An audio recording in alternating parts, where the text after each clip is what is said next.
All as a guest too, right?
Y'all don't hear us.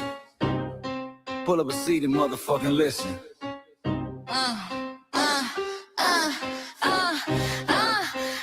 Pull up a seat and motherfucking listen.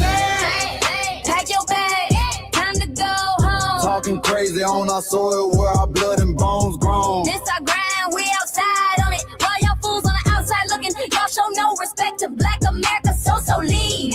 Y'all don't get it, so it's time to go home. Get the hell up out of America, take your disrespect and just fly on. Y'all don't get it, so it's time to go home. Get the hell up out of America, take your disrespect and just fly on. You landed on the tarmac, fresh off the boat. Talking about y'all building nothing, man, you choking on the note. My ancestors the reason that this country even breathes. Picked the cotton, built the White House, planted the seed. Jim Crow laws, redlined the map, we was the target. You think that struggle's a costume, man, you can't mark it. We fought the wars, we bled the blood, we died for our future's chance. And you come here and give our legacy a side eye while throwing shade on the guard. While you benefit from doors we kicked down with our last breath. Now you spit on the architects who stared down death. Disrespectful, that's disrespectful, ungrateful, a slap in the face to only people who gave a fuck. So let me show your ungrateful ass to the right place.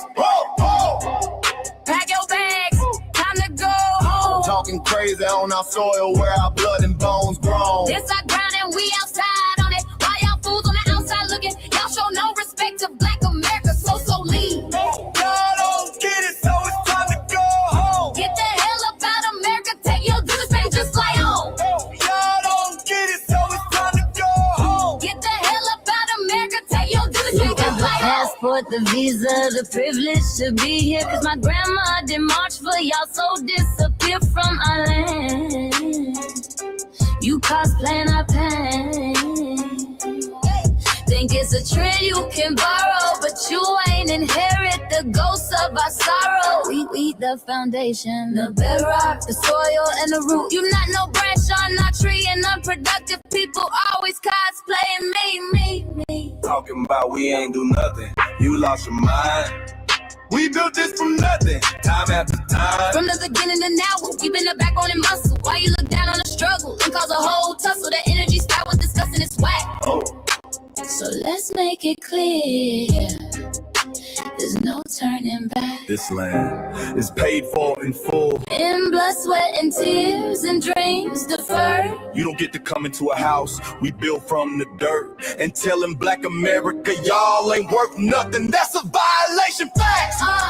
Pack your bags, time to go home. This our soil, on our soil where our blood and bones grown. Show respect, this our ground, y'all just tenants on a leash. Or get the step. Show no respect to Black America, so leave. Don't get it, so it's time to go home. Get the hell up out of America, taking your business, I can just fly on.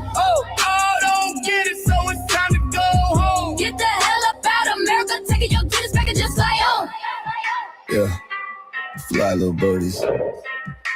Fly on back to where you came from. This ain't for you.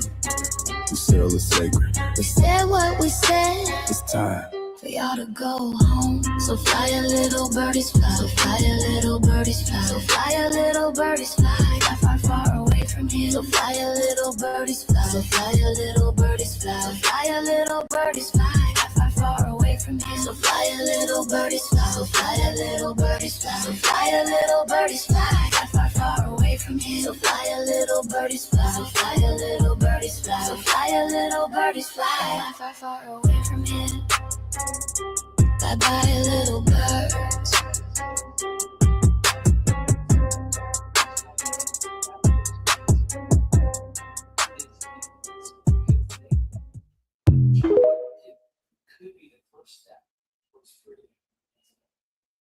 It's like literally hangs to balance of how they conduct their conversation. And we don't really know anything about Mexico for himself. Absolutely not explicitly. Okay, who's that there we got off in the chat? Happy Tuesday. What's up, guys? Hey, greetings there to you, brother. Greetings.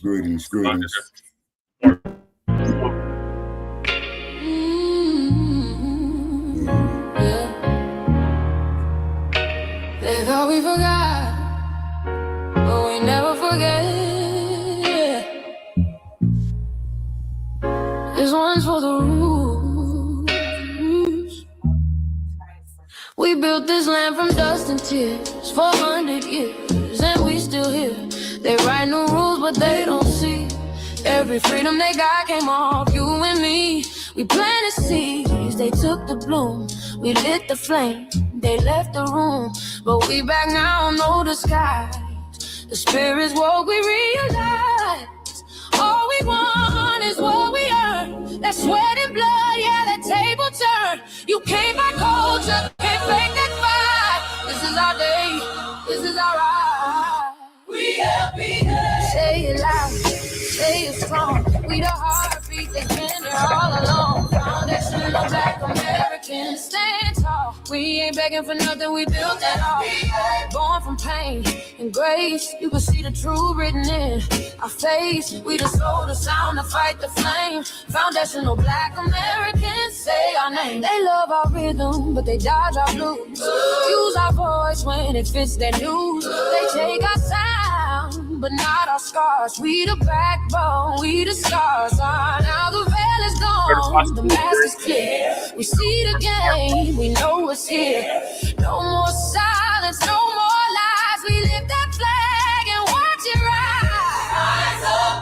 Rise up. We the ones that made this nation breathe. Our roots and trees. We know worlds. It's rhythm and grace, and now we're reclaiming our rightful place. Can't copy courage, can't steal pain. You can't inherit soul by changing names. Our story ain't done, it's the revival. We guard the gate, it's about survival. We FBA, say it proud, say it loud. The world dances on what we vow. Foundational Black Americans. Still we stand, still we fight, still we demand.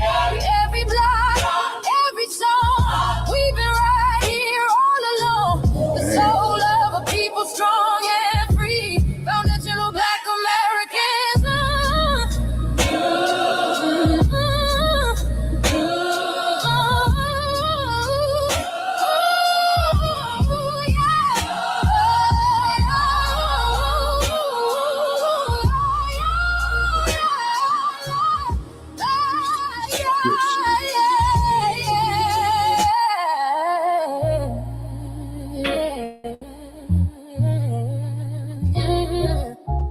We the first, we the rule, we the fire. Still rising, still here. Foundational Black American. We set the tone and they copy the cadence. Dance to our drums and deny the foundation. Wear the style but don't honor the source. Smile in the crowd and you distance and force. Say you not us but you rap like we breathe. Take the rhythm, then fuse the receipts. I ain't mad, I'm just holding the glass. Showing the mirror, now answer it back. I ain't here to cancel nobody. Just keep it honest, keep it solid. If you eat from the table we built, don't act surprised when we guard it. Do you like that? Do you like that? When I flip your sound and I ride like that. Do you like that? Do you like that? Do you like that? Cause that's how it feel when you borrow my culture. Then act like we never matter. Hip hop. Mike Larry, man, you did it again. We really making history. Let's go. Who's in the house with us? Do you like that? Flip your sound. How you like that? It's the last Do you like that? Priest in the building. Got the Queen in the building. Okay, got Lady Che in the Do you building. like that? Say it loud, don't walk it back. Do you like that? Do you like that? You grew up mimicking us, now y'all switch it up. Turn the carbon copies, y'all ain't black, what the fuck? It's funny, y'all connecting to our culture like it's Wi-Fi. Surfing on our waves of our culture, no more agua. Telling my culture for all these years. Look how time flies, all these colonizers in disguise. Hate y'all still, hate us outside. Study doctor, vampires, the blood of our guilt. They copy the flavor, just the juice, love the results. Hate the truth, who. Do you like that?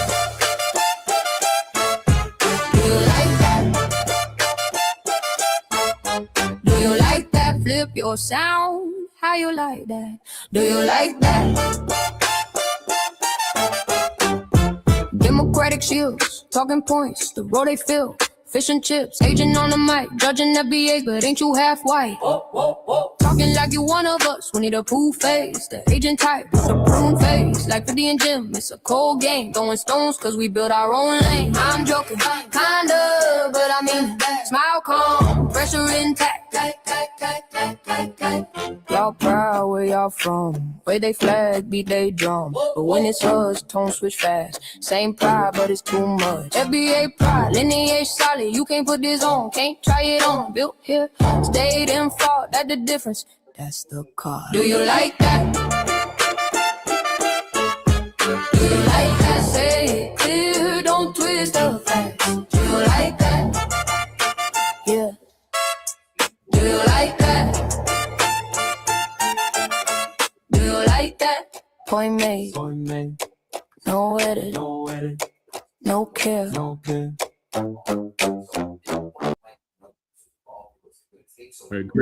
Oh, Lady Che's in the house. Yes, Lady Che's in the building. Greetings, Black family. Greetings. Thank y'all for tuning in to another episode of Shabaka'S Blacc Experience Enhanced. I'm your host, Che Nkrumah. We're joined with our other host, Shabaka Sankori, and our other host, Lady Che. Greetings, Lady Che. And on this season 11, episode 16 of Shabaka'S Blacc Experience Enhanced, in conjunction with the Frontline Black News, we'll be discussing several topics. The first topic is, as y'all know, this is FBA Black History Month. FBA History Month. And the Jump decided to make an ad dissing the old Sambo. And they distracted by this ad, but we're not distracted. We're still hell bent on our tangibles, i.e., our reparations. And right. Distracted from these Epstein files, even though there's no punishment that's going to come from that. Right. So that's the first topic. Then, so as Black American, as Black History Month turns 100, Trump refuses to apologize for video depicting old Sambos as apes. Trump's racist video is another MAGA distraction. Trump says he didn't see offensive old Sambo ad or clip, and he won't apologize. It's causing virtual controversy. Then ICE raised Go ahead. I'm sorry. ICE raised protests and growing message: ICE is not our fight. Sista says she has no sympathy seeing the ICE raids after some immigrants treated FBAs horribly. Top Super Bowl performances. Why were there so many foreign flags at the Super Bowl? And Puerto Rican man says that we are jealous of them. And we are based out of East Denver, North Aurora, Colorado. We get the news from a frontline and Black first perspective. We are a part of the New Black Media and also the signal boosters of the New Black Media. We have been around for 6 seasons now and counting, and we have several platforms that are part of the Frontline campaign. Frontline Black News is one of the first ones. We started back in 2020, 2021. And Shabaka'S Blacc Experience Enhanced is based on the 50th anniversary of the founding of the original Black Panther Party for Self-Defense. It started on Blog Talk Radio back in 2016 and have been around for 11 seasons. Shabaka'S Blacc Experience Enhanced covers the Black experience from the beginning of time until 10 minutes ago. And it's also yes, sir. And has recently, within the last 2 to 3 years, moved from Blog Talk Radio to StreamYard. Please make sure you like and share the broadcast. Please join us on StreamYard Frontline Black News. The links to all of our channels are in the description, including Frontline Black News, Frontline Black News 2. My personal page, Just a Paris, aka Che and Chroma. That's where we stream all the city council meetings and B1 events here in Denver. And then we got Lady Chase, the Revolutionary Agenda. Make sure y'all subscribe to the Revolutionary Agenda. Lady Che did an awesome RBA last week. Y'all should definitely check out them data mining. And then our cousin out the Bay Area, Jay Militant, his channel link is in the description. Was Crockett TV with Jay Militant. Then we got our brother Kukizi, who usually does our intro track for the Frontline Black News. His link is also in the description. Breeze Omega, who's in the chat right now. My brother out of Virginia by way of New York. His link to his channel is also in the description. And shout out to him for getting 1,000 subscribers. We got our brother, the Church of Black Power, who's out of West California, now in Houston, Texas. His channel link is also in the description. And last but certainly not least, we got our brother Black Truth United, who came up with the B1 Rolodex, which is a modern day green book for FBA and B1. We got crew in the building. Salute to crew. Shout out to crew. Yeah. Gotta salute to Shy. So the link to submit a business to the B1 Rolodex is in the description, and the link to the B1 Rolodex itself is in there, and yours truly is in there as well from our political work. And then please sign the petition for reparations, change.org petition. That link is in the description. I should probably remove this now since he's already ceased representing the Black Panther Party. Will require per Paul Bird's song, cease representing the Black Panther Party. Please sign the petition. That link is in the description. And last but certainly not least, we got Lady Chase GoFundMe. We got DSB in the building. Salute to DSB. Please share this episode far and wide, right, Shabaka? We got DSB. Yes, sir. DSB. And we got copyright disclaimer under Section 107 of the Copyright Act of 1976. Allowance is made for fair use for purposes such as... Hey, DSB, deuce and a quarters in the building, deuce and a quarter. Teaching, scholarship, education, and research. And I do not own the rights to the music. And if you don't understand racism, white supremacy, what it is and how it works, everything you think you understand will only confuse you. In all 9 areas of human activity, which is economics, education, entertainment, labor, law, politics, religion. We got Mac in the building too. Sex and war, and some say health and nutrition. And that was by the late for transition exactly a year ago, a little over a year ago now. ProduceJustice.com. He was 95 years old. And then when you are a Black person captured by any race soldier, you must never fuss, fight, or flee. Comply and defend yourself in court, also by Neely Fuller Jr., ProduceJustice.com. And last but certainly not least, we got racism and white supremacy. It's conscious and subconscious behavior to maintain white genetic survival to prevent white genetic annihilation. And that was by the late, great Dr. Francis Cress Wilson, who transitioned 10 years ago at the age of 80. And shout out to our FBA brother, Sheed, for paying for her funeral, along with several others. So those are the topics. Make sure y'all hit that like and subscribe button. All right, Shabaka, what are your thoughts on Black History Month, or as we're dubbing it now, FBA History Month? Sir, Black history has started with the beginning of time. It will end at the end of time. It is the only history that is the oldest history on the planet, throughout the diaspora, to the continent, to the United States. What's that place there where they didn't bathe properly, man, where it's cold as hell all the time? They talking about Europe. Europe. Yeah, that place. You know, and we discovered the sciences. Everybody's taking credit for our work. They want to look down on us and they hate us because they cannot be us. Right. All right. Lady Che, did you want to introduce yourself and say hi to the people before we get started? She's muted. Earth calling Lady Che. She might be busy. Okay. I'm right here, man. Oh. What do I have to do now? Just say hi to the people. Oh, they know I'm in here. So, hi, everybody. Hey, And what are your thoughts on Black History Month? crew, DSB. What's up, my brother? Breeze. We got Sister Purple Heart in the building too. Yep, I seen her. All right. So we got the West, Midwest, and the East. We connected. FBA History Month? Would you say FBA History Month?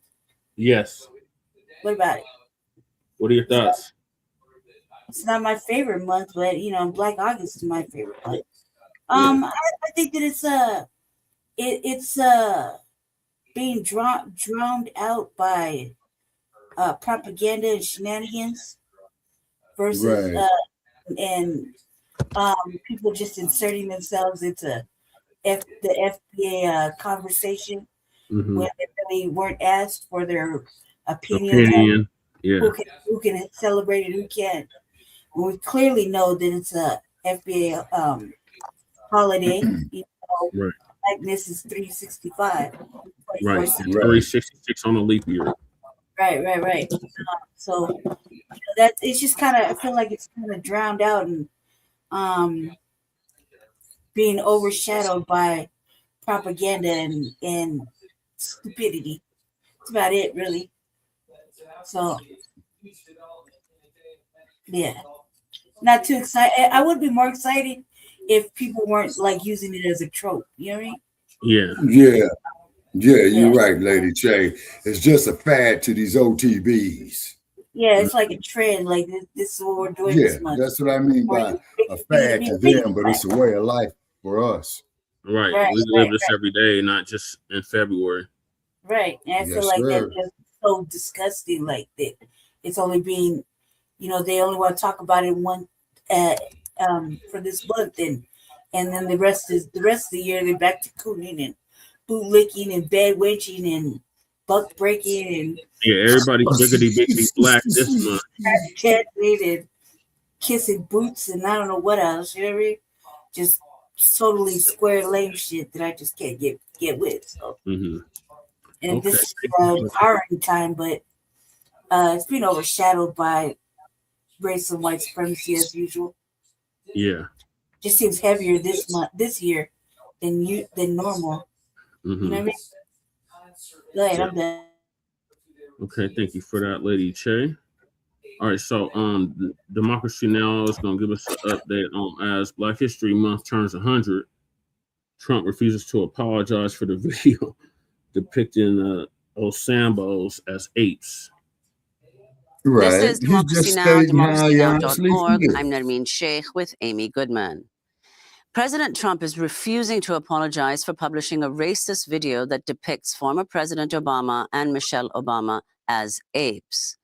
The video was posted on Trump's Truth Social account late Thursday night, where it remained for 12 hours before it was deleted around noon on Friday.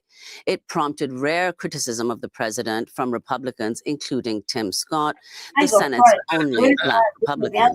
Scott said, quote, "It's the most racist thing I've seen out of this White House," unquote, adding that he was trained. But speaking to reporters aboard Air Force One, Trump refused to apologize. Ain't this the same Tim Scott that said that America is not a racist country? Yeah, that motherfucker, yeah. With his zippity blue-eyed Uncle Remus to apologize for that post. Is that something you're going to do? No, I didn't make a mistake. I mean, I look at a lot of thousands of things. I looked at the beginning of it, it was fine. And they had that one post, and I guess it was a takeoff. By the way, a lot of people covered, if you look at where it came from, I guess it was a takeoff on The Lion King. And certainly it was a very strong post in terms of voter fraud. For more, we go to Washington, D.C., where we're dope is joined this by motherfucker Wisdom smoking, Cole, man? Senior National Director of Advocacy for the Damn, NAACP. So, President Trump tweets out a picture of the Obamas as apes, doesn't take it down for more than 12 hours after there is not only Democratic but Republican outcry.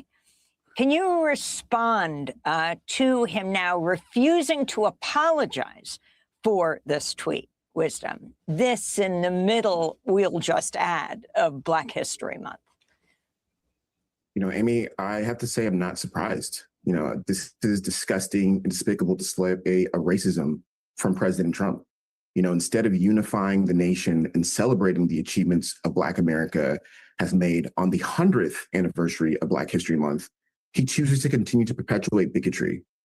I want to be clear that this behavior is what we've seen from President Trump and the Trump administration through its countless racist policies, rolling back the efforts of diversity, equity, inclusion, deployment of the National Guard and ICE. These are all distractions that are reshaping the role of government, especially every time we see more and more information about President Trump in the Epstein files. These distractions are distractions from a failed economy where Black unemployment has increased while President Trump and his friends continue to get rich. This is unacceptable behavior in America. If you could talk about the fact that actually this is not at all the first time that President Trump has posted an AI-generated image of the Obamas. In fact, just last year, he shared a video, again, generated by AI, showing Obama being arrested at the White House and later in prison, and his systematic attacks on the Black community in the U.S., calling Somalis, saying Somalis have a low IQ, and his administration recently announcing rules that will ban nearly 90% of African immigration visa application. So if you could comment on that. And again, this month, the 100th anniversary of Black History Month. You know, this continues to show the weird obsession that President Trump has with the Obamas, right? Even going way back into his declaring or finding out of his birthright, right? And this obsession, this need to identify that, even though we do know the truth, right? We see this obsession with Representative Ilhan Omar and the remarks that he's made towards her, as well as other immigrants, right? Immigrants are a part of the fabric of America. No, it's important for us to understand and recognize their role here and what they've done to contribute to help build America. Recognizing that this is an issue all across this nation, where we see that they're coming from a certain subset of group. They're coming for all of us, right? And in this 100th anniversary of Black History Month, we have to double down and tell the truth and tell what is history, what are the lies, as this administration continues to retell the truth, remove history from our areas or our sympathies or museums, right? We see that this administration is continuing to perpetuate lies. Run FBA them checks or you know, Mick Mulvaney, the chief of staff in the first Trump administration, says the Republican Party has cost itself the midterms with the video, saying this weekend you can kiss the midterms goodbye. Before we go, the NAACP has launched a dry ice campaign urging the U.S. Senate to block federal funding for ICE. Can you explain what this campaign is about? Absolutely. You know, so the NAACP has been present in Minneapolis. We have an amazing branch president and branch leaders who are there on the front lines, working community with others. Just a couple of weeks ago, myself and other NAACP national leaders were there in Minneapolis after the murder of Alex Peretti, and working with groups to talk about what we do next, right? They are continuing to organize, they're continuing to mobilize, they're continuing to inform people about what is going on, right? Even when it comes to the freedom of the press, right? We see young leaders across this nation who are speaking up and advocating. We see leaders who were in Minneapolis being detained because they are covering what is going on the ground, right?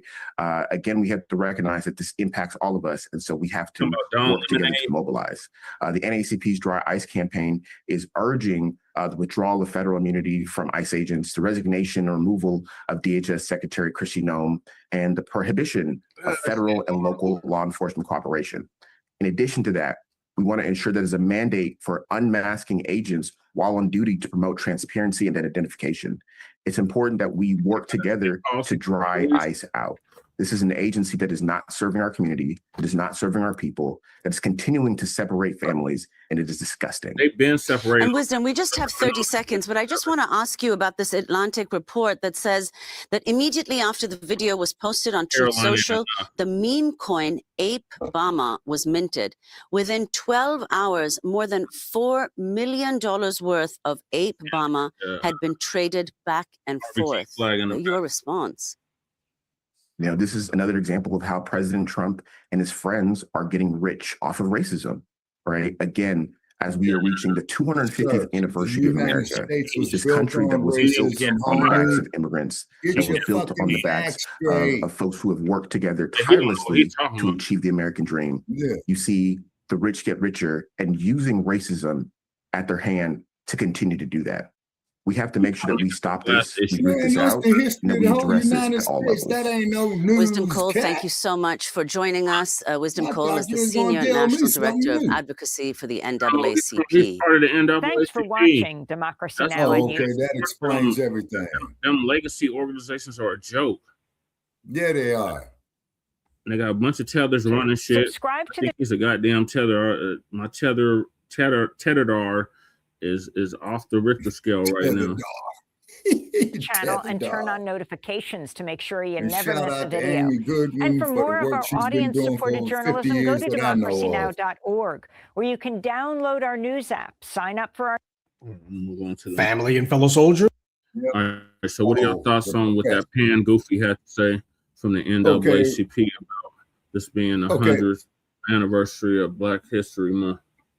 Okay, what this dude is doing is regurgitating the same bullshit, man, they've been saying for the last 50 fucking years. Okay, see, they don't want motherfuckers like us up there talking about the NAACP, because if we had any of their management on this platform, man, we would fry them.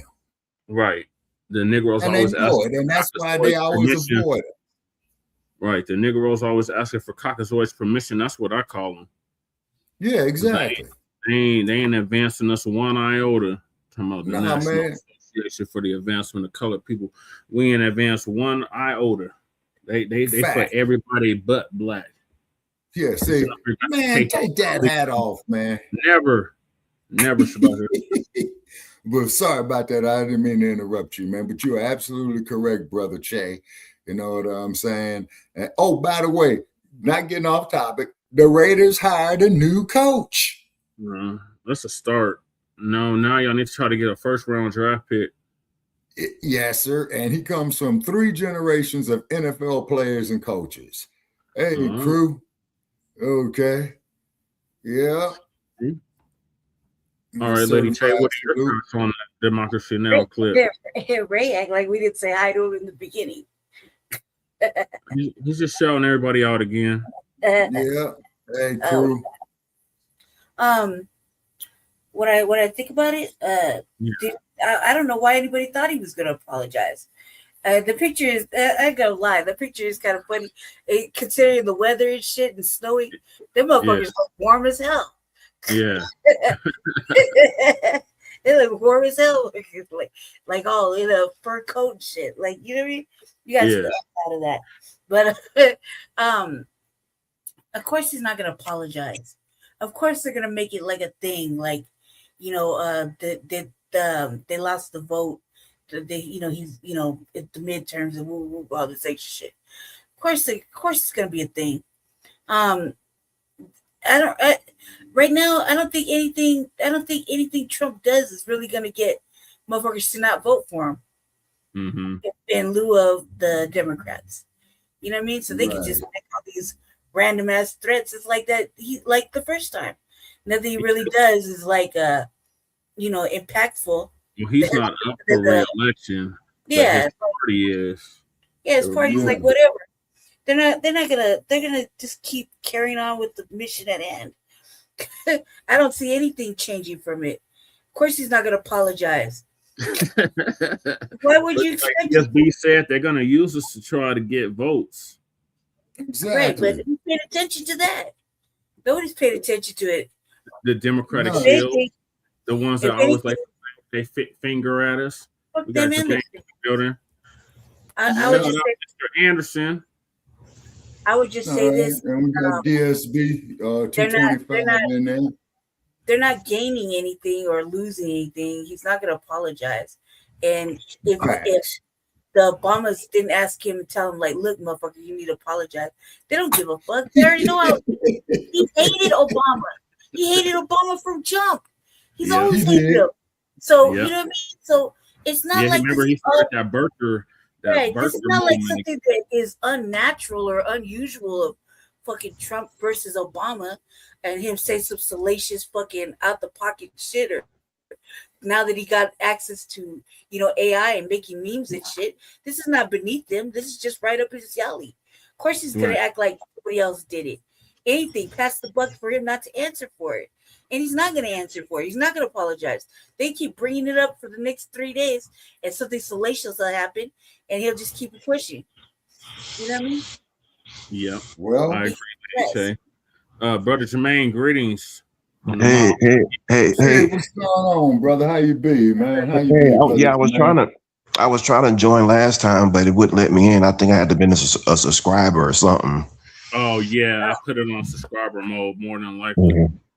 Yeah, but we're gonna be we're reeling from this latest event, racist event at this Mardi Gras thing. I will never go to these things out here in Louisiana. Oh yeah, what happened? Give us an update on what happened down in in Shreveport.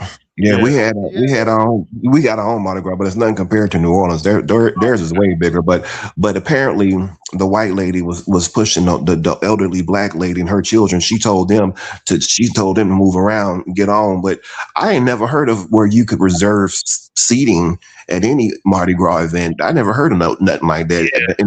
And she lied and told them she had reserved seating. Come to find out, it was none of. She better be glad that was the right people standing there, because that would have ended so bad for that white woman, because the wrong people would have been standing out there. She would have been, oh man, she would have been wasted. Yeah. Give you a little context. She was even allowed in, but I don't know the Mardi Gras in New Orleans. Yeah, she started calling them all kind of N-words, niggas this and niggas and. Oh no, man! I feel like she didn't get taken off the planet for that, man. That's what I'm saying. She better be glad it wasn't the wrong young people standing out there, man. Them dudes would have wasted her, man. Yeah. Was she drunk, Jermaine? Because they that's what they saying. Yeah, so they need Aquaman on their ass again. Remember Aquaman? They're trying to charge you with a misdemeanor. I said no, that was a hate crime. As soon as but that was really a hate crime. You could just use words. Yeah, words. Oh, in California, your ass is facing 5 years for a hate crime. Their name, it's a hate crime. You call their name, it's a hate crime. You call a small hat out their name, it's a hate crime. Yeah. LGBTQ. The derogatory term for that. Yeah. Crime. Yep. Yeah. It sure is. Now I told somebody, I say that would have ended real bad for that white lady, because she better be glad it was the right people standing there. Because and then she turned back around and told and lied and she's been arrested, but man, what they did was they end up doxing the wrong lady. This was a lady in Texas. Man, they messed over that woman so bad, and she was the wrong lady, the wrong white woman. So I'm like, I'm gonna send y'all the video. She's crying, she's upset. They said, well, no, I'm not Shelby Rhodes. I'm not that lady. She had nothing to do with that Mardi Gras incident. That's just how man, sometimes we can be so, I don't know what the word is anymore, man. They posted her business online and left all kind of horrible reviews. Yeah, she was the wrong white lady. Yeah. Mm-hmm. Oh yeah. Yeah, man. I mean, they just blasted her like online, and then they said somebody was saying that they doxed her address, and that's some serious crimes. Yeah, you can't do that. Yeah, that's the age we're in now, Jermaine. Mm-hmm. What are your thoughts on Trump's racist ad? Oh yeah, I seen that, y'all. I seen that, man. He made us look like Obama. What is it? Obama and his wife as apes. No, we're not none of that. Right, they more related to apes anybody. Yeah, because I got up there and told them, man, that damn troglodyte Siberian cave dwelling SOB. Oh man, you know me, brother. I gave him the business. You know what I'm saying? With his son dodging ass. You see? They more related to apes than we could ever be. They ain't got no lips. The troglodytes. Underneath her. The hell? So let's see what the professor got for us. Professor Black Truth had to chime in on this. And he says Trump's racist video is another MAGA distraction. Yeah, it is. Okay. I'm the professor, and this is the moment of truth. Well, Donald Trump's been making headlines again for all the wrong reasons, or perhaps the right reasons.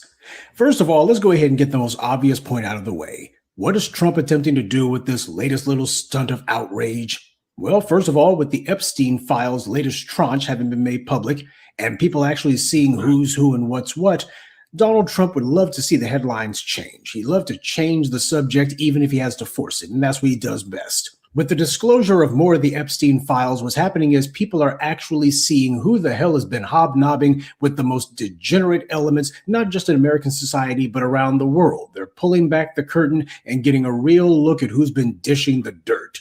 To wit, Pizzagate may not have been real, but it is real that there's been a lot of rich and powerful people who have been engaged in exactly that kind of activity, just like the public thought.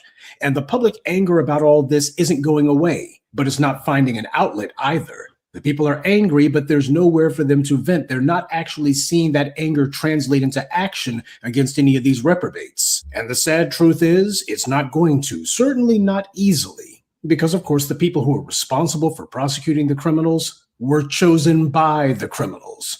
If there's supposed to be some sort of war on crime, well, how do you make sure that you guarantee yourself to win the war? By funding both sides. Trump didn't expect his own base to keep pushing for the Epstein files to be released. He thought that if he kept throwing these guys red meat, their bellies would be full, and at some point they would move on to something else.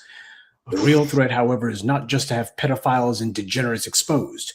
It's also the destruction of the legitimacy that the system had by delegitimizing its administrators. That's the real threat here. Wouldn't it be the greatest of ironies if the biggest liar in America just so happened to be telling the truth when he says, I didn't really have any dealings with that guy like that?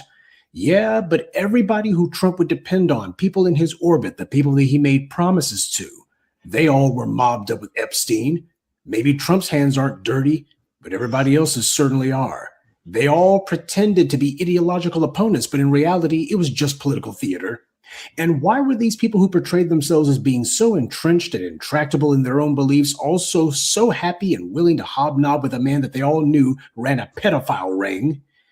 It's because their mutual depravity was the only thing that mattered. This is the true and only ideology of white supremacy.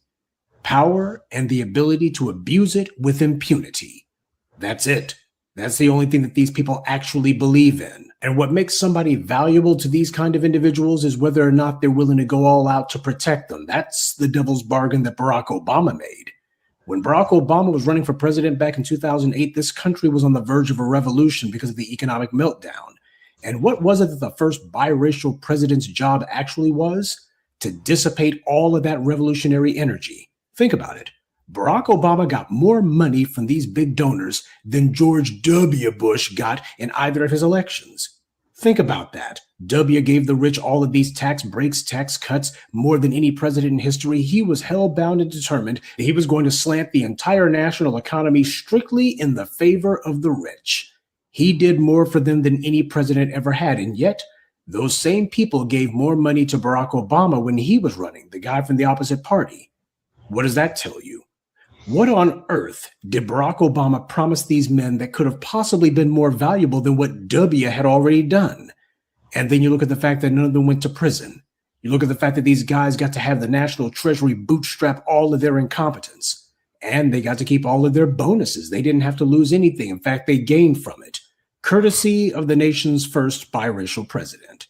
They used America's cardinal sin of anti-FBA racism as a smokescreen to be able to put this biracial puppet into the White House. And when he got in there, he did exactly as he was told. White supremacy has always used race as a glittering distraction in order to get people to look the other way so that it can carry out its dirt. And what Donald Trump has done with this latest racial outrage is another example of that. I'm not saying that Donald Trump didn't mean to make this racist remark. Obviously, this is the orange man being his typical racist self. But what I am saying is he understood exactly what the impact of it would be. He's using it as a distraction, clearly from the Epstein files. And if he's willing to put this self-inflicted wound upon himself, one has to wonder, what is it that he's really trying to prevent people from looking at? What is it that he really doesn't want the public to focus on and to see? Or rather, who is it that he's trying to protect? And by the way, just for the record, I find it amusing that the white right likes to do their little slick shots of the Black community and talking about how they love this kind of memes and, oh, we love this stuff because this is telling the truth about the Black community, et cetera, et cetera. These clowns need to figure out that comparing any Black person to a primate is ridiculous for a white supremacist to do it.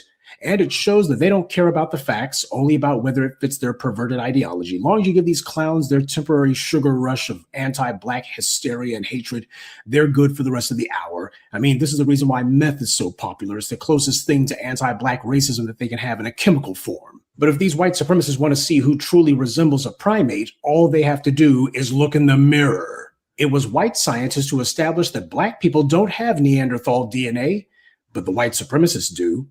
And that's why we prefer the sun. I've long felt that we should have a month dedicated to our history, and like every Black person, I recognize that when white people chose February as so-called Black History Month, they did it as a backhanded compliment. It was them choosing the shortest and coldest month of the year. It was an open insult, and that's just normal for the dominant society.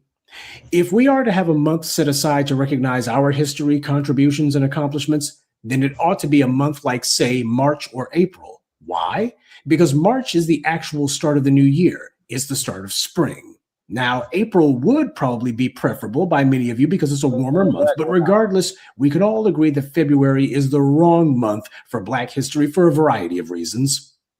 But why is it that the white supremacists in particular, they love that kind of thing? Hell, when you look at it, why is it that the coldest months of the year are sacred to these guys?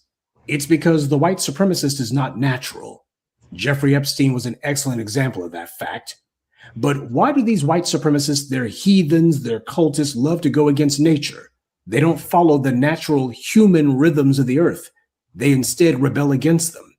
Instead of doing what humans have done and get up at dawn, they instead demand that the day begin in the middle of the night. And the same with the yearly calendar. Why, for the European, did the year begin in the middle of the dead winter? Shouldn't the new year begin when the earth is coming back to life again in the spring? It used to in every culture around the world, until white supremacy forced the planet to dance to its tune and to become part of the pale hand of death's suicide cult. See, the reason the white supremacists forced midnight onto us as the beginning of the day and forced winter onto us as the beginning of the year is because the druids and the other heathens would go out in the middle of the night into the woods for their little occult worshiping. They knew what they were doing was wrong and weird, so they went out in the middle of the night to do it. Sunlight is the best disinfectant, but what happens when the filth only come out at night? The reason that this comes naturally to the white supremacists like Jeffrey Epstein and Donald Trump is because of the Neanderthal genes. Humans go to sleep at night.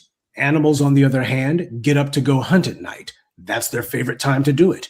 It's a time for them to look for soft targets to attack, to carry out ambushes, to find ways to crawl into places that they normally wouldn't be able to get into. Rodents and vermin typically sneak into people's homes during the night. You see, for them, sundown is the beginning of their day, and daybreak is the time that they want to avoid. There's a reason why the dominant society is so obsessed with vampires and romanticizes them. They look at vampires and see themselves. So for these white supremacists out there, no matter how you choose to slice it, whether it be in physical appearance or inward nature, Black people have nothing in common with apes, orangutans, or any other sorts of primates. But can the orange man say the same? Of course not. Now, this latest stunt by Donald Trump has gotten a lot of attention by the left corner of the white media, and the outrage that many of them have been showing is genuine, just not for the reasons they say. Sure, calling out Trump's latest act of racism is an easy layup because it's true, but it's not a surprise.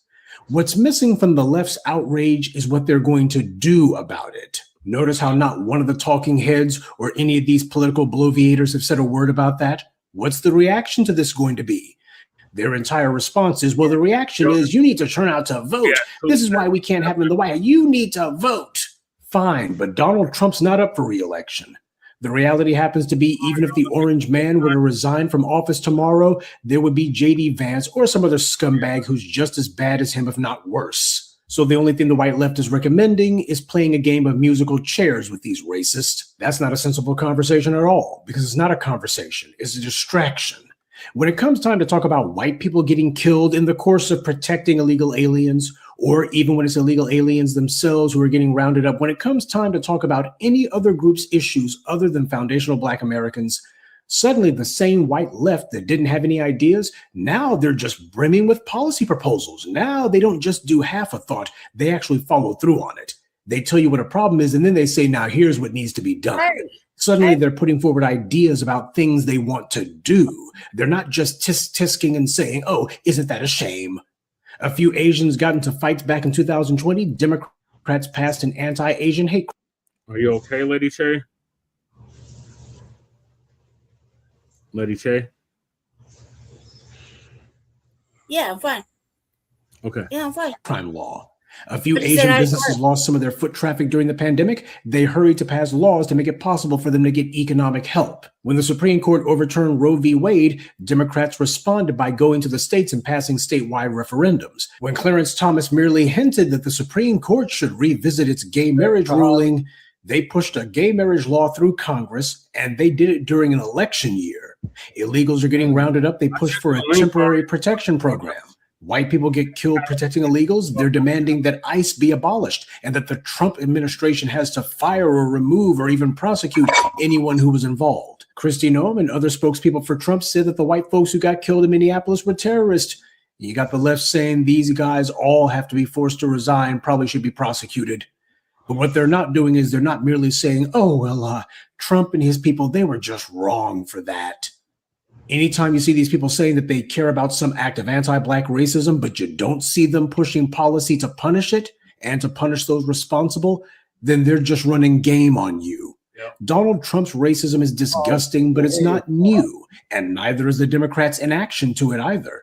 Trump's not the only racist looking for a distraction that he can use as a way out of his immediate political problem. The Democrats are also doing the same. They know that their so-called much ballyhooed blue wave for November is starting to look more like a blue ripple. That being the case, they need to augment those numbers. They need to boost the numbers for potential voter turnout. And who the hell else can they go to? Well, it turns out that all of these other groups that they thought were going to replace the Black vote, all of these other constituencies that they've been desperately trying to cultivate, well, they're just not getting on board, not to the game-changing proportions that Democrats need. So as usual, they've been forced to go back to the old standby, to the true swing vote, the only swing vote, that FBA constituency. That's what they've been forced to have to go back to, the base of the Democratic Party. Yep. But as usual, they're determined to get that vote without doing or even promising anything to us. They want us to look at disrespect towards Barack Obama as being a personal affront against us. Well, they chose the wrong foil for that ploy. It's like I've been saying for years. These people keep trying to push one of two buttons in the Black political psyche, the fear button or the anger button.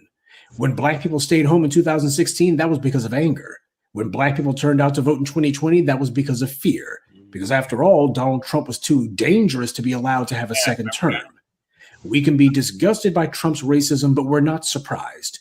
And if these people who are so outraged aren't talking about what they intend to see done, not just to Trump, but also to the people who promote this kind of anti-Black racism, then they're liars when they claim that they're outraged.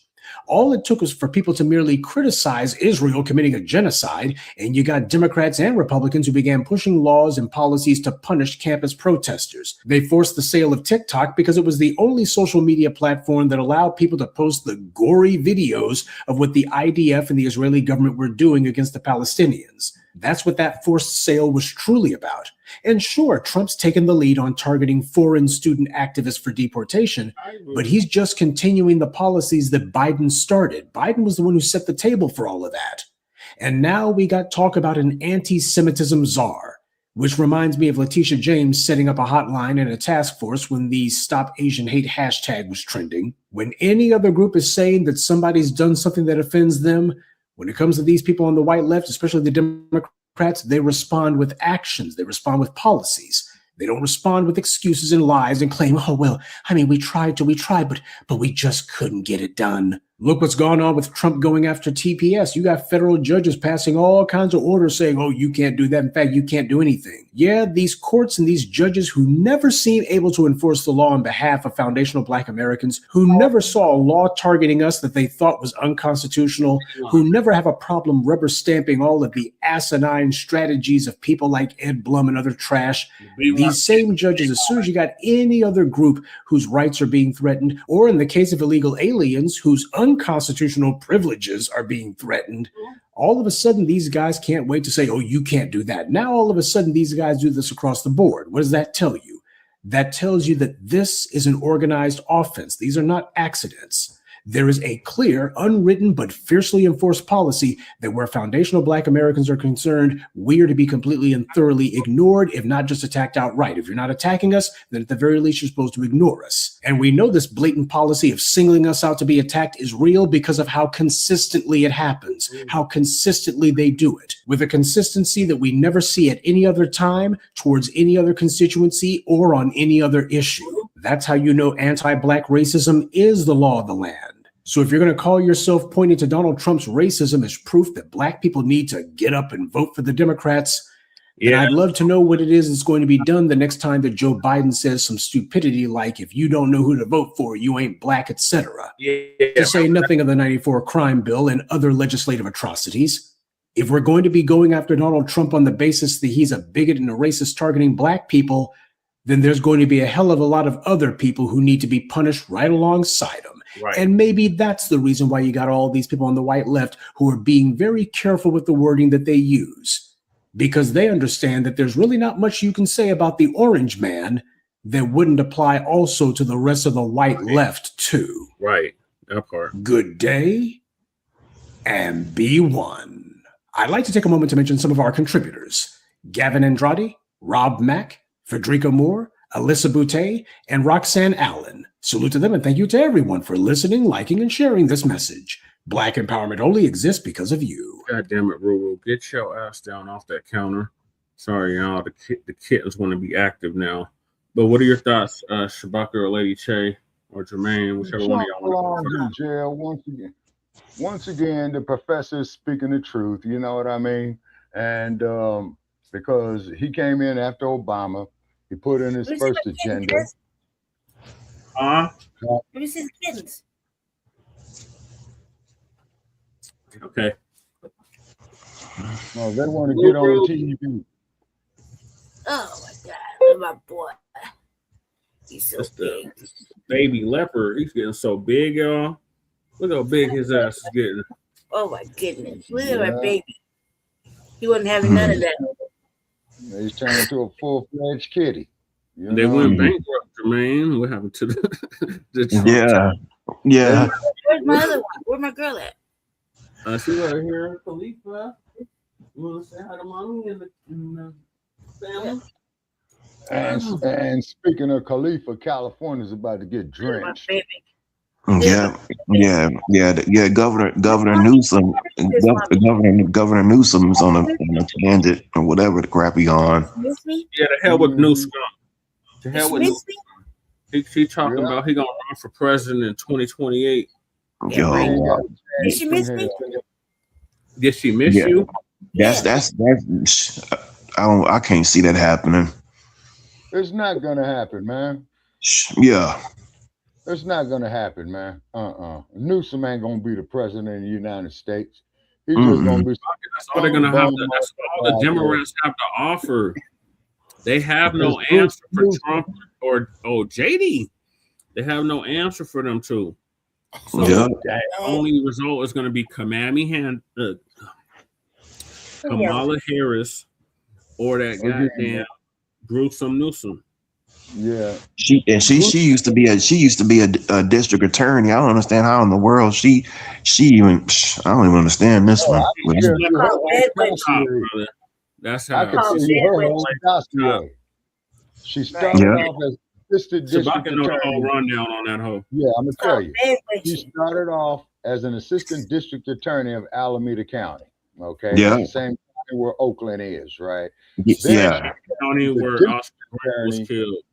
Right. No, that's San Francisco, where she was the district attorney, and she didn't do nothing to those damn cops that murdered the man with the knife. What was his name? I know it. Yeah, Oscar Woods or something. Oh, Mario Woods, because I got the clip for out the San Francisco Chronicle. Then became the district attorney of San Francisco County, because in San Francisco it only has one city and one county, both by the same name. The structure of the city, you got the mayor, then you have the board of supervisors that functions as the county supervisors as well too. So the mayor of San Francisco, not only is he the chief executive of the city, he's also the chief executive of the county of San Francisco. Yeah. So their politics is that's how it is in Denver too. Like if I would have been the mayor of Denver, I would have been the mayor for the city and the county of Denver. Oh, okay. So then after that, she became the Attorney General of California 2 terms. Okay, I believe from 2014, wait a minute, from 2012, 2016 to 2020, I believe.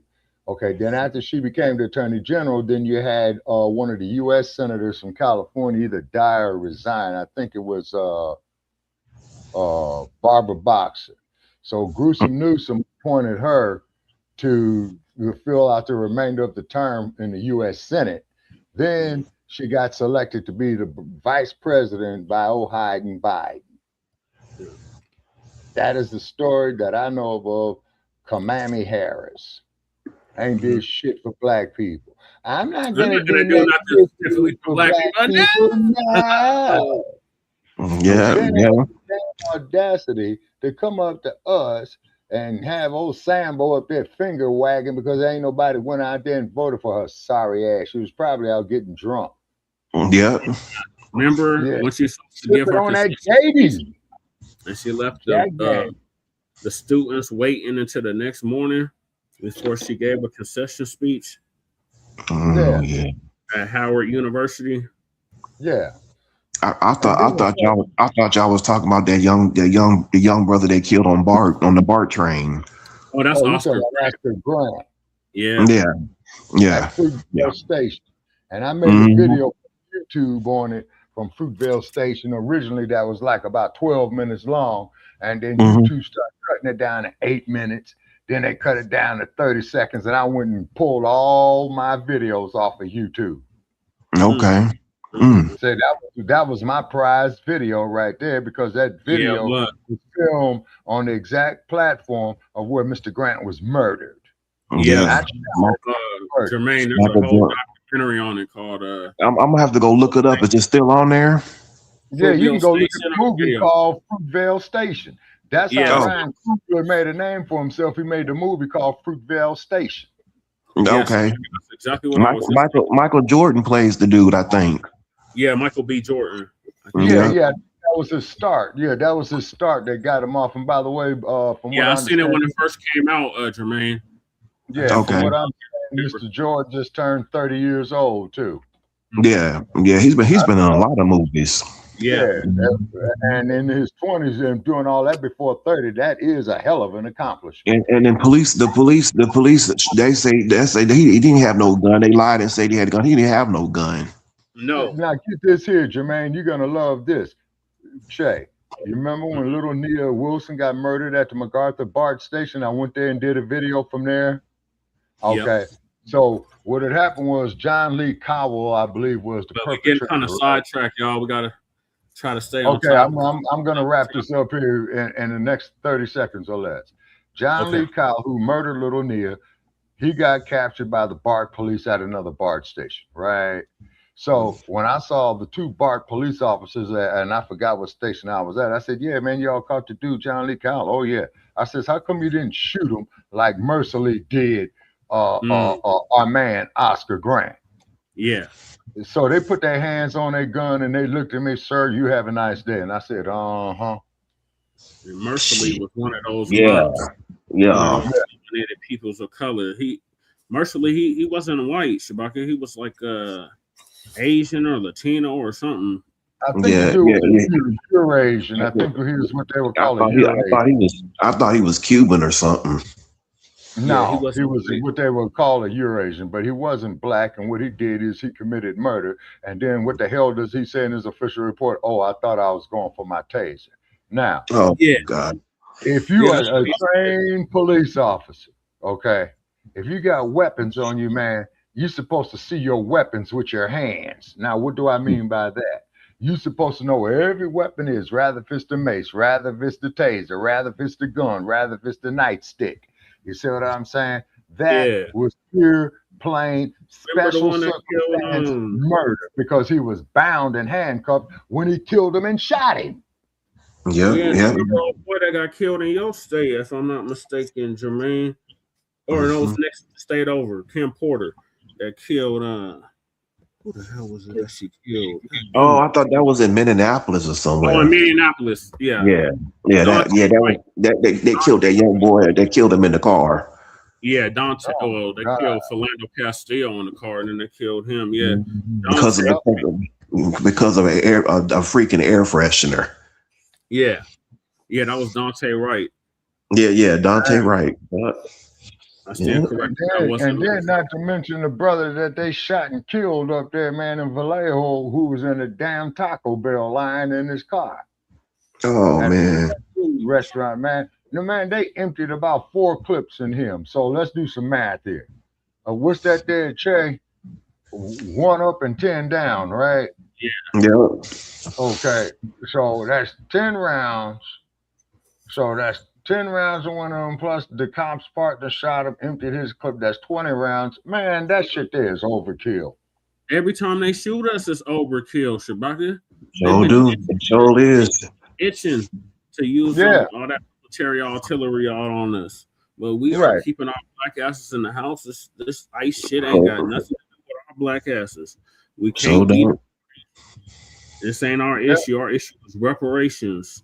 An anti-black hate crime bill, and building up our own economical base. 50 states, but I'm talking about on a political sense, Shabaka. You're talking about more on the sociological. I'm talking about on the political sense. That's what our causes is. Yeah, and then as you say, Brother Che, the human events of human activity and events, the economic, the 9-10 areas of human activity. Yep. Yeah. You see what I'm saying? But as soon as we start talking about building for ourselves, then you ought to see the shit that I get, okay, in my inbox, on my like page when I talk about us being self-sufficient. Then they come up there. Let's hear from Lady Trey. We ain't heard from Lady Trey. What are your thoughts? I need to shut up anyway. I've been talking too much.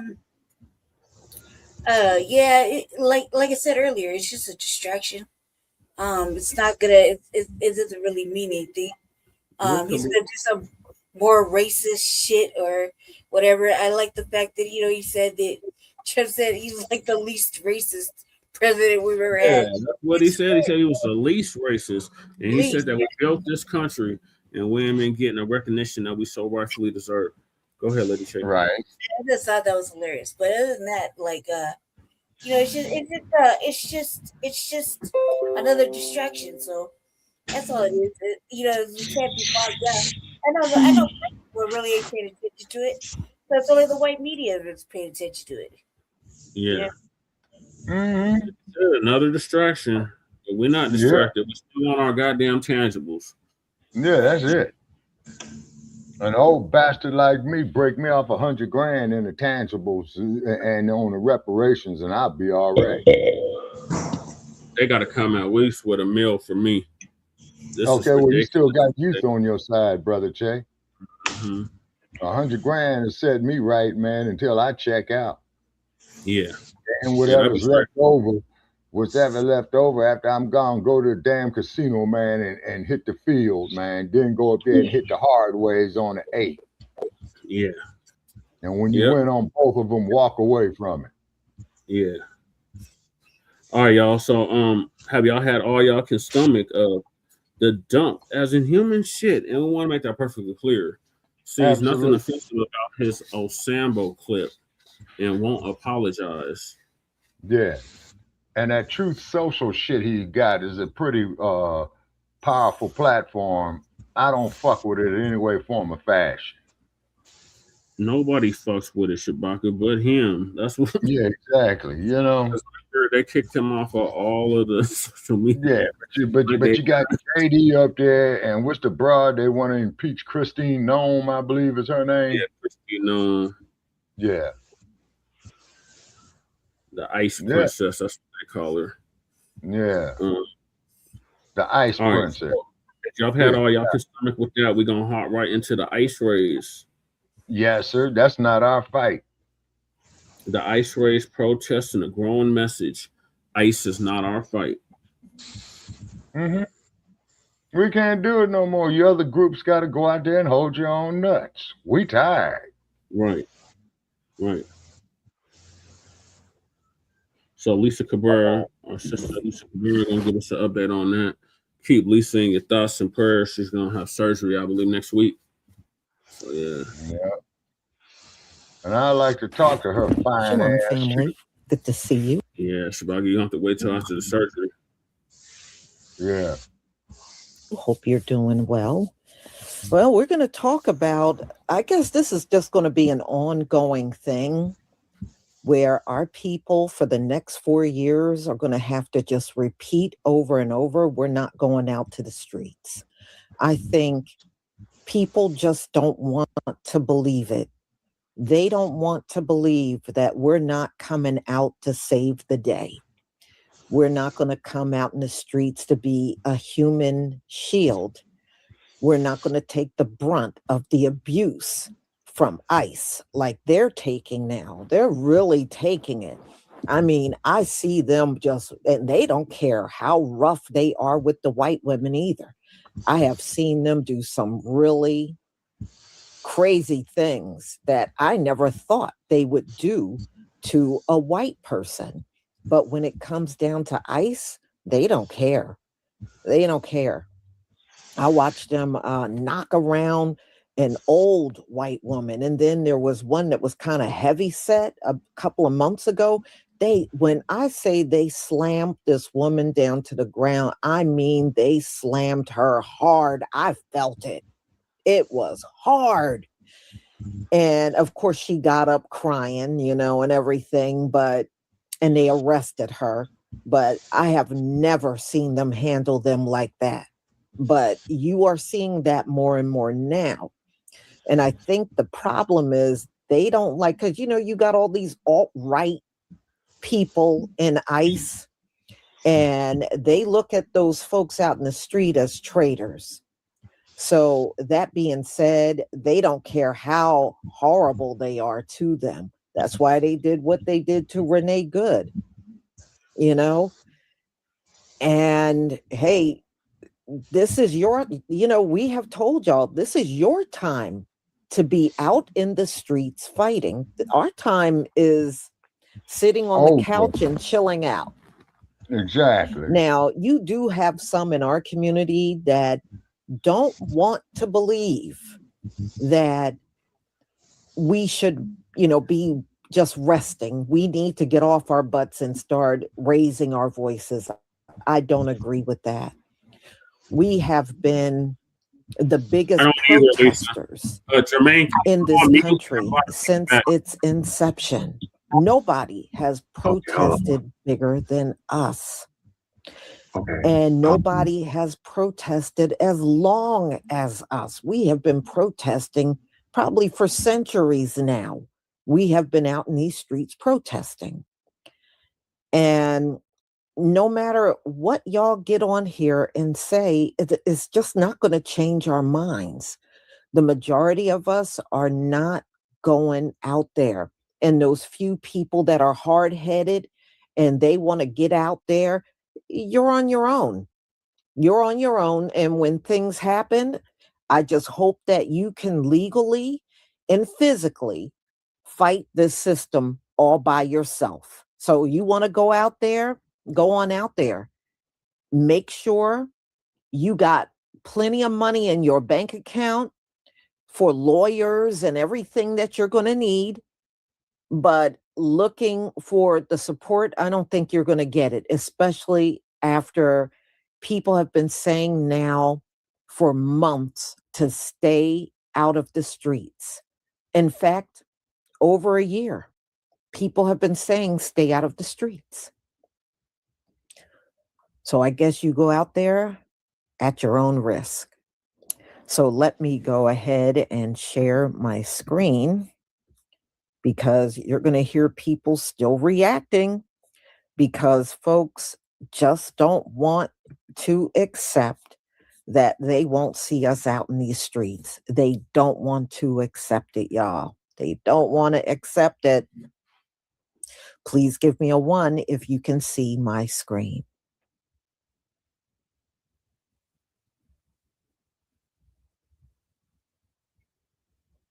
Yes, Lisa, we can see your screen.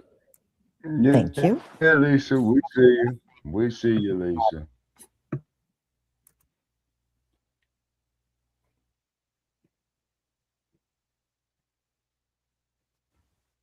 Black folks, just the blacks. No disrespect. Come on in, sit on down. Let's talk. If you haven't seen it, realized it yet, the attacks on Don Lemon, I believe please forgive me, I can't remember the other reporter's name. Those who have been community organizers, all from the Black community that they've arrested. Now it's some sort of talks and lies about President Obama and everything he's done. Listen, this is a ploy to try to get us to march. They want us to protest. They want us on the front lines so bad because they want a reason to start some sort of civil war. I see it. I feel it. Clearly, that's what's happening. Do not do it. Do not engage. I never thought that I would be saying nonviolent, but that's really where we are. Nobody is saying that you should not protect yourself at all. But we're also not going to the front lines. We've been there before. This is not that time. All right. We're at the front lines in the voting. We're all, especially Black women, we're always ready to take up the charge and fight. This is a different type of fight. This is a fight for your mind. This is a fight for your stability. This is a fight for your peace. Do not engage, and please do not go out and be on the front lines to protest. God bless that man who tried to pull back the MAGA protester. We're not here to save nobody today, okay? Go and focus on your loved ones. Give prayers to the world because your prayers are that important. And maybe that's the other issue. Maybe you don't realize the importance of prayer, of lifting someone up in prayer, of saying, you know what, I'm sending you healing energy. And I pray that that is enough for my part right now, because that's all I got. I asked God, is there anything else we should be doing right now? The answer is no, because there's a lot of stuff that's going to happen spiritually that is going to be reflected in the way people move and what happens politically in our country and in this world. But right now, just focus on you, focus on your loved ones, focus on being better from the inside out, and that will change the world. But right now, on this timeline in this season, we ain't marching. Y'all have a good one. How has illegal immigration impacted the Black community specifically? Well, African Americans have finally decided, find somebody else to do it. That's why they're not protesting. Exactly. Okay? They finally decided that they are not going to be anyone's pawn in these. Precise. And that's coming from a first generation immigrant. Political games anymore in this political theater, the political theatrics. They're not going to be bothered. They're going to be at work or at home or, creating. And that's that. And I'm very happy because where's the money? Where are the billions of dollars that were stolen? Okay? Because guess what? The people who work hard. So she kind of answered, she didn't really answer the question, right? The question was, how has immigration affected the Black community? It's affected the Black community in a multitude of ways. Jobs, housing, the schools are changing because kids don't speak English anymore. So that's just a couple of ways on how it impacts Black Americans first, because when the immigrants come here, they come to our neighborhoods first. Yep. And pay taxes, they have a right to know. Like, there's no more distracting people. Everyone is smarter than that. And I think that's where African Americans. Not only that, we pay taxes, right? So when the Democratic government don't want to tell the people who pay them where's the money is going, where it's being placed, and who the money is helping, we have a problem with that. And Black Americans have figured out that, yeah, all the taxes that we pay don't help us. They help other groups of people who don't even really like us. Yeah. Let's make that clear. Americans stand right now is that they're not going to keep on speaking for people who every time they get in office, they completely forget about them, you know, and they just use them, you know, every 4 years. Find somebody else to do it. How has illegal immigration? A lot of people got mad at me when I said this is not Black people's fight and that we're on a couch for a reason. And I just want to remind you guys of something. This is a projection of the 2024 presidential election exit polls. And when I say this is not Black people's fight, I say that because 85% of Black people voted for this not to happen. And when you look at all the other races, you can tell that there's a significant amount of votes that could have stopped this from happening. When I said that y'all wasn't out there fighting for us, I'm not talking about the 41% of YT people. I'm not talking about the 52% of Hispanic Latino, the 54% of Asian, the 42% of POCs. I'm not talking about y'all. I'm talking about the 57% of YT people that voted for this and the 2% of YTs that voted for somebody completely else. I'm talking about the 46% of Hispanic Latino people that voted for this. 46%, that's dang near 1 in every 2 Hispanics who voted for this. I'm talking about the 39% of Asians. That is a significant amount for this projection. This other is POCs. And this is what gets me, is that y'all lump Black people and POCs together. No, we are not together. 54% of POCs voted for this. 54%, that is literally 1 in every 2 POC who voted for that. And don't get me wrong, there's not words created to show how bad I feel about everything that's going on right now. And even though I'm saying this is not our fight, I'm still doing everything I can to show the injustices of what's going on right now. But to say that there aren't enough Black people out there protesting right now is absurd to me, because we've been fighting. We've been trying to tell you guys about the injustices of what's going on, and you guys are just now seeing it. So yeah, I still stand on what I said, that Black people need to be on the couch, and this is not our fight. But let me know what you guys think. I'll see you in the next one. I wish y'all stop getting on here asking where Black people at. Where are the Black people? Why they not protesting? Where were y'all at? When we needed y'all to show up to the polls and vote, where were y'all? This is something y'all knew was gonna happen. So I don't understand why y'all keep asking where the Black people are. We're at home, moisturized and unbothered. Do I think what's happening is wrong? Absolutely. I think it's inhumane. I wish it would stop. But where's y'all accountability? Because this is what y'all voted for. Everybody told y'all this was gonna happen. Y'all didn't want to vote for Kamala because y'all said y'all wasn't voting for her. She was a democratic, and just because she a Black woman, she don't know she. This how they want us, Shabaka. This is what they want. They want all Black men to be just like this. Yeah, this shit is sad, man. You know what I'm saying? Yeah, they are demon rats. And we're gonna continue to emphasize that. Ain't no good cop, bad.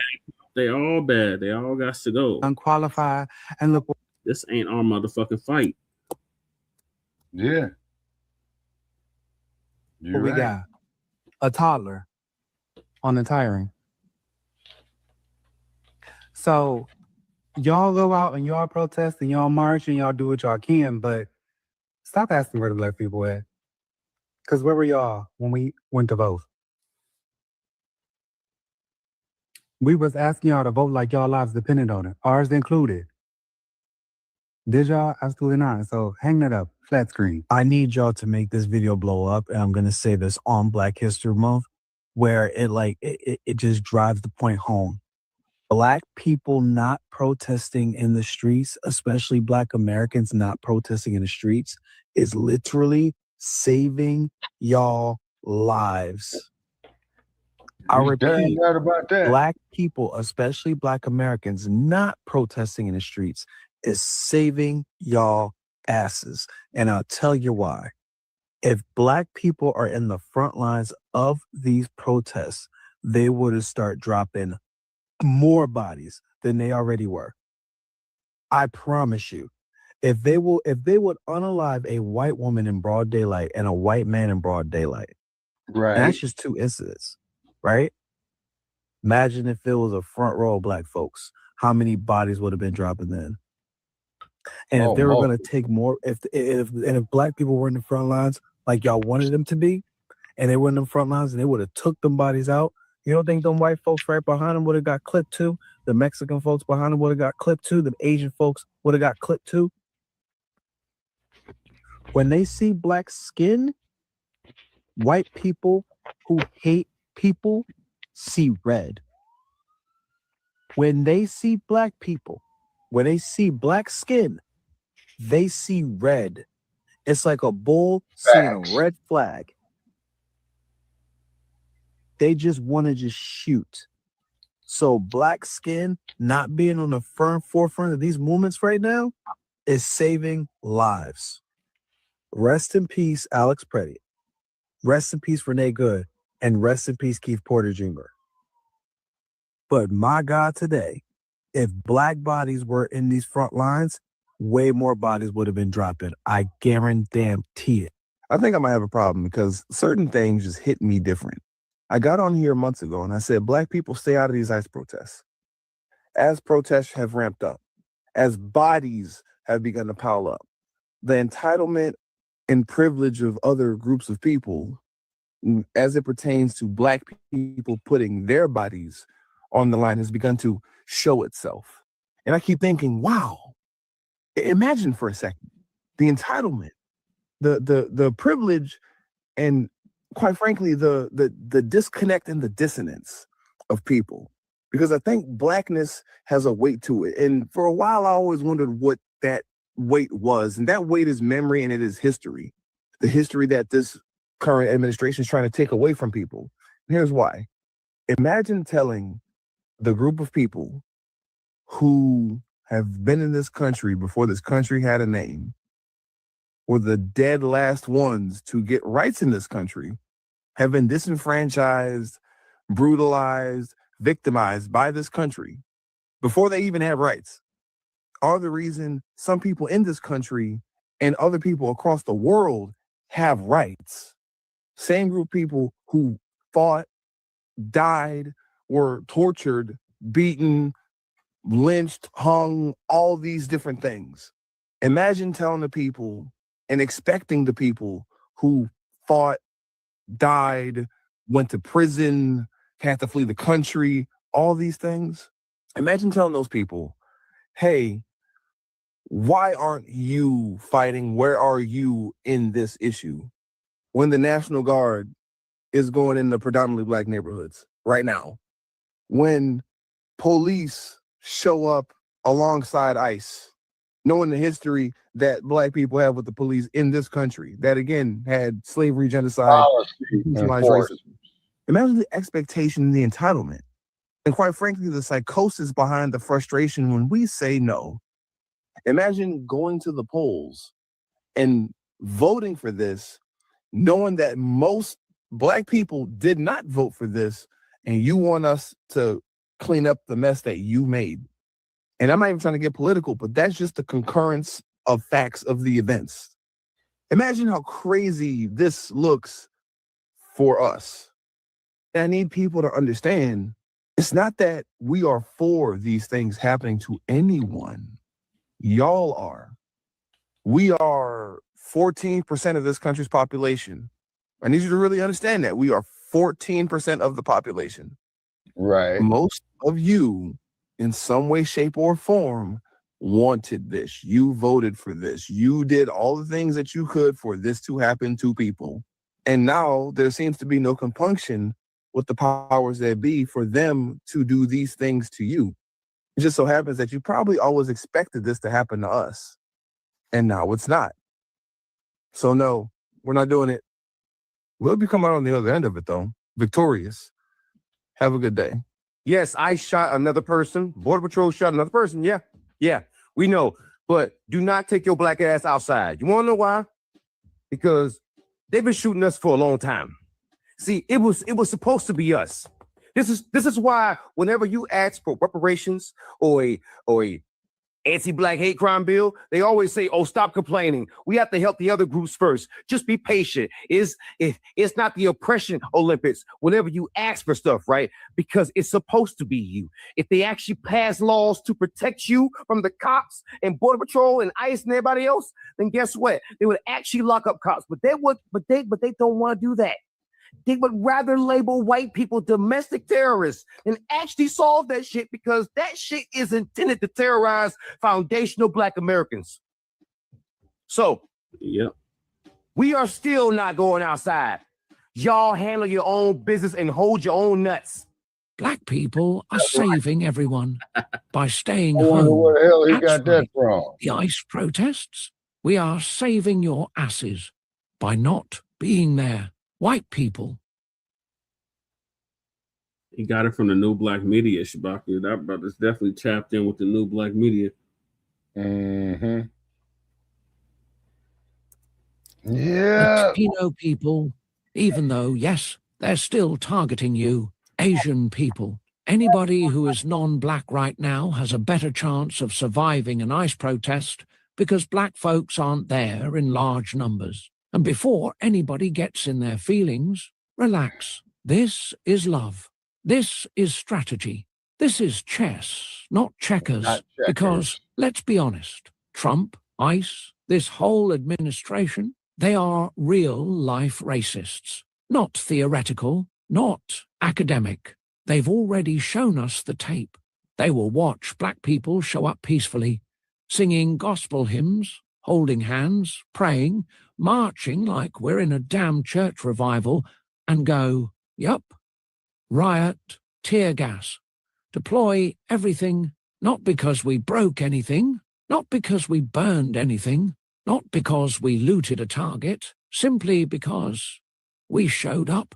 And let me be very clear, you do not want what they do to us to happen to you. That's why you're acting surprised right now, because what they did to us actually happened to you, and you don't like it very much. ICE protests have been going on for months. Black people collectively looked at the situation and said, you know what? We want y'all to succeed, and don't insult us by thinking we're not smart. We are elite-level geniuses when it comes to surviving oppression. This country trained us like Navy SEALs in racism.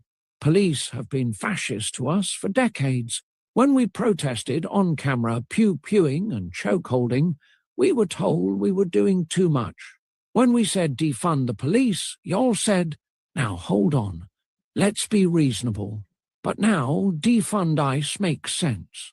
Funny how that works. When we asked to end qualified immunity, we were told cops have hard jobs and split-second decisions.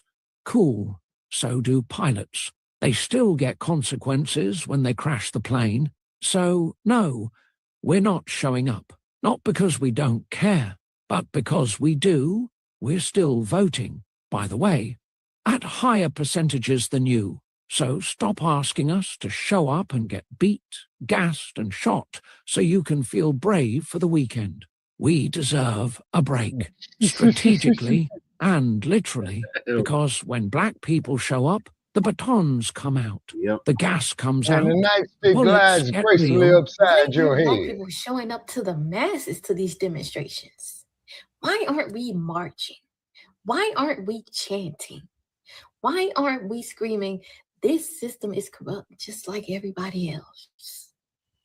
I'm going to tell you why. Because when it was us, nobody cared. When black people were being harassed, when our constitutional rights were being violated, when black people were getting killed by the police on camera, y'all didn't protest with us. Y'all didn't believe us. Y'all didn't call the system corrupt. You asked for a backstory. You wanted to know what we did to deserve it. You couldn't just accept the truth that this was an unjust system targeting us because of our skin color. But now that ICE is involved, now that it's affecting you, now all of a sudden the government is evil. Now the system is broken. Now everybody wants to march. Where was this energy when we told y'all this years ago? We've been telling y'all that the system was crooked. We've been telling y'all that law enforcement abuses power. We've been telling y'all that the government does not protect everyone equally. But you didn't want to hear it because believing us would have meant questioning the same system that you trusted, the same system that benefited you, the same system that you defended while it was destroying us. So don't ask why Black people aren't rushing to the front lines now. Some of us are tired. Some of us know how this story ends. Same people you're calling corrupt today are the same people we warned you about. But y'all didn't believe us then, so don't be shocked when we're not shocked now. Good afternoon. I just had a live, y'all, and I just had a epiphany. Those arrests was, in my opinion, the Democrats trying to get us out. They're trying to get our votes back. So we're going to use Don Lemon because he's with the rainbow. We're going to use a Black woman because they know how we act behind us. See, I'm going to tell us, mind our business. Because if y'all get tied up in their business, we not coming. I'm telling you, we not coming. If it's not about us, okay? Listen to me what I'm telling y'all. If it's not about our issues, our problems, we not coming. We telling y'all to stay out their business. You go out there saying you're a journalist. You go out there saying, I feel bad. Cool. We all feel bad. But guess what we're going to do? We're going to get a word of encouragement on these platforms for you. We're going to root for you like y'all root for us. So I just realized that y'all want us out there so bad because the universe need Black America out there. That's what I just realized. Any other race don't see it now, something is wrong. For the people that get into these people business and you have never worried about your own, you're not getting nothing from us. We've been crying and asking and begging and asking people to see out of our lens of what this is and what's going on. Now y'all seeing it. And y'all won't help. Nobody helped us. So to those 4 Black journalists, independent journalists, you had no business there. And Black America is not doing anything about it. Have a great day. I have something else to say. Y'all are so adamant trying to get on good Beyonce's internet and guilt trip Black folks into joining on the front lines. We told y'all up, down, left, right. We put the thing, then flipped it and reversed it for y'all. The thing is, y'all don't realize that if we actually did this, that would entice martial law. So like Black folks sitting back and giving the people who should be responsible for spearheading this the opportunity to do it is actually postponing our president's agenda to enact martial law. So the longer that we actually stay out of this, the longer y'all have. We're buying you guys time to actually get something on the ground, right? I saw another creator, I cannot remember, I was just scrolling on the FYP and they were basically saying that like when we organize, Black folks, when we organize, it's to cause an inconvenience to a system in which is not benefiting us. You guys are going out here and blow up dinosaur outfits and balloons. You're not inconveniencing them folks. You know how we did it? We went and sat in white diners and demanded to be service. That was inconveniencing to the white folks in those diners who did not believe we were supposed to be in there. We went and sat at the top of buses because we wasn't supposed to sit there and demanded it to be serviced because what is it going to do? Inconvenience the bus driver and force everybody off these buses with the intention to get arrested. You need to overload the system, right? So that so many of y'all go to jail that the Supreme Court there has no choice but to take the case on. And that is how you get systematic change through resistance. Black folks getting out in the line right now is literally the one thing that this administration is looking forward to enact martial law and then to actually be the Gustabos that y'all are claiming to be. They're actually really not Gustabos actually at all. In my opinion, they kind of give off more of slave catchers. I ain't saying nothing but the damn Gestapo. But you know, what happened to those non-melanated folks who assisted in the Underground Railroad? They were persecuted or punished or harmed by slave catchers. This is not the Gestapo. This is America's history coming back because a lot of y'all don't feel like y'all are inheriting some of the traits of your ancestors, even though racism is inherited, just like the trauma and effects of racism on Black folks was inherited by current living descendants of slaves. So it's racism. If Johnny had 2 apples. And this is the reason why we said we stay in our at home. We're chilling. This is not our fight. We don't have shit to do with this. This is why. Because it wasn't ever supposed to be anybody else but us. But see, we listened, and we set our down and said, no, we're not coming out. And this is why.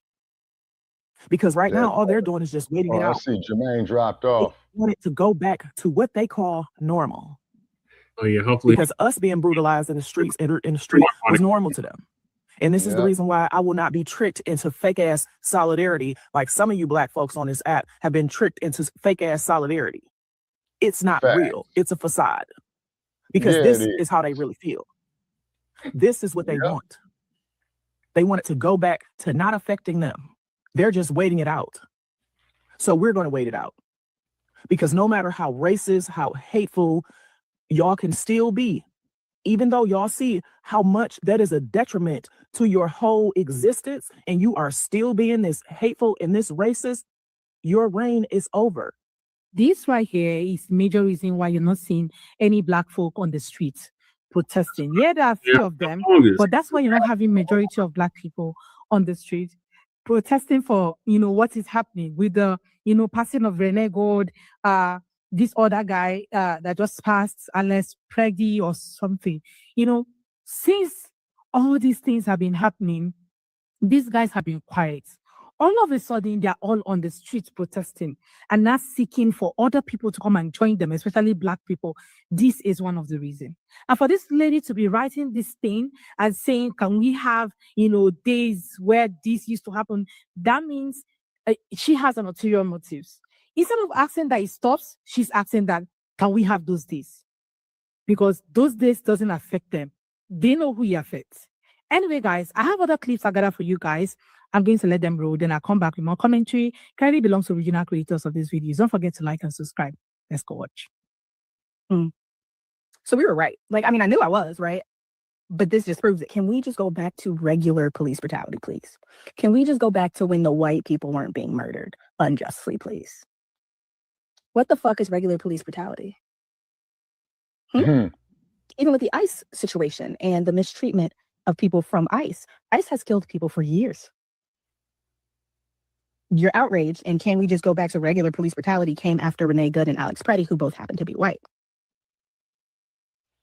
That's what we're talking about.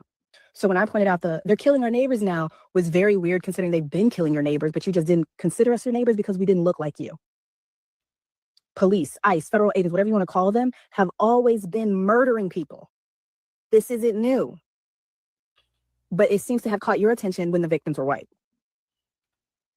So yes, be outraged, be upset at what's happening.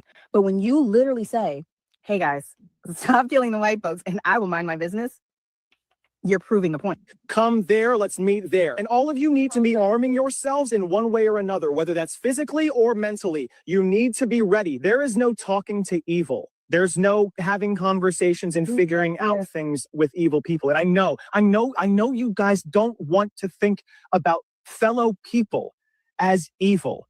But guys, villains have always existed and they always will, unless we do something about them. And we all know that words will do nothing. Peaceful protest at this point should just be left to Black Americans. Sit on their couches while we are in the streets fucking things up like we should be, because the buck stops here. I don't care if I'm the only fucking one. I'm going to do something about this myself because I have the means, and it was gifted to me at birth. Because that's how this administration works. That's how this country works. I will be looked at with more compassion. Hello. I will be on the front lines while they're trying to talk this through with me because they think that we have some sort of kinship because we're white. Peyton gets it. Shouts out to Peyton. His name is Peyton Vaness. Vanest. He gets it. He's literally doing a call to action for his fellow YT Americans saying, hey, meet me in DC this day, this time, come prepared. Black America is the only one that needs to be peacefully protesting at home from their couch because he knows that his skin color is a form of protection. So for everybody else to be telling us to get out there and fight against ICE for whatever reason, illegal immigration, knowing damn well that they would love for us to be out there to use us for target practice, is diabolical, especially when we have been at the forefront, our ancestors, our lineage, and us, because we've been protesting too, present, like in modern times. We've been at the forefront of every situation when it comes to injustice, especially as it pertains to law enforcement. So when, like, they do need to show up. I've been saying this from the beginning. Like, we don't need to, they need to show up. They need to get as mad as they did on January 6th. Period. Because I don't think that any of us needs to be risking our lives to go out there at this time. Now, if ever comes a point when we need to, then we will put boots to the ground. We know how. We've been doing it for centuries. But to see other Black people, other Black Americans in particular, calling us lazy, denigrating us, talking down on us because we as a collective are saying, hey, we're not going to go out there. This is not our fight. It's utterly diabolical. Spread love is the Brooklyn way. Shouts out, once again, shouts out to Peyton Vaness because he got the, he know what's going on. He gets it.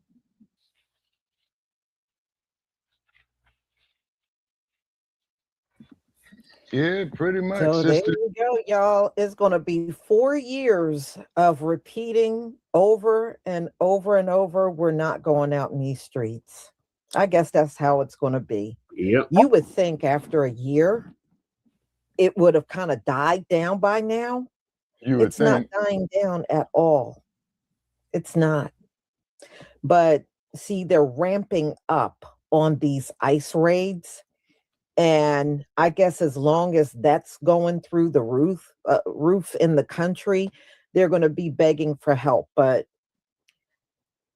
oh, well, I guess it's 4 years of letting them know nobody's coming out there.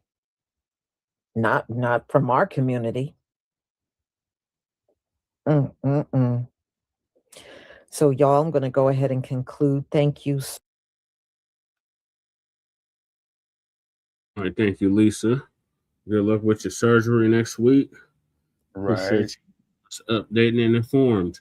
All right, what are your thoughts on what Lisa just outlaid the displays for us in regards to the ICE protest and FBA not getting involved in it?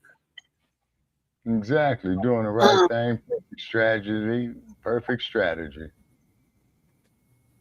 I had on the RVA, I showed that it's a lot of just paid agitation, white women just agitating the situation. And no, damn it, like there's paid agitation, paid protesting, mostly by Democratic led things. I showed that on the RVA. Showed many incidents of that. And so I I'm not gonna go outside and fucking risk my motherfucking self for no white on the white propaganda. First of all, they also voted for this shit. Now they want to take it back. Like back, no taking back. There's no buyer's remorse. This is what you wanted. So get out the motherfucking way. Now you're gonna act like you got bleedy heart pain syndrome. That's what happens when everybody gets a bag. Now they want to feel something. But it's paid for. At least on the incidents, like I showed on the RVA, also too, I saw some incident, some shit going on with the protester here in the city, and there's a white podcaster, a reporter or whatever, and they were that man. Like, I mean, I watched that whole video, and dude does, he's like, kind of like impartial, right?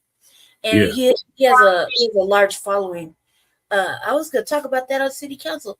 The way them white women were treating him, the way all the people were during that protest, when he was just bringing up like, well, shouldn't the guy in Boulder when he lit everybody on fire, shouldn't he get deported? Things like that, right? He's just asking random questions, and they're immediately like all these white people in this white man's face, yelling at him and threatening him and like talking shit and like all up on him and taking his flyers out of his hand. This is like a well-known journalist. You know what I mean? And nobody knows who he is, but they're out there like just in his face talking shit, and you know what I mean? I was like, man, I was gonna show that on the RVA. I was like, because he's in our city, you know what I mean? He talks to everybody. So I was like, damn, they treated old Wayne like that? Like, that's crazy. Like, they try to run him out the park, you know what I mean? Like, these are white people trying to buck up on another man, like basically for asking simple questions like, should that man that lit everybody on fire, you know what I mean? He was from Egypt. He has to get deported, right? He killed an old lady. He killed a whole bunch. He lit like what? Killed like 2-3 people. Endangered like 12 or some shit. Some crazy shit. Don't quote me on the numbers, but it was crazy. He lit everybody on fire. Remember in Boulder? So like, they charged him with a hate crime for that shit too. Yeah, they did, and they tried to deport his whole fucking family.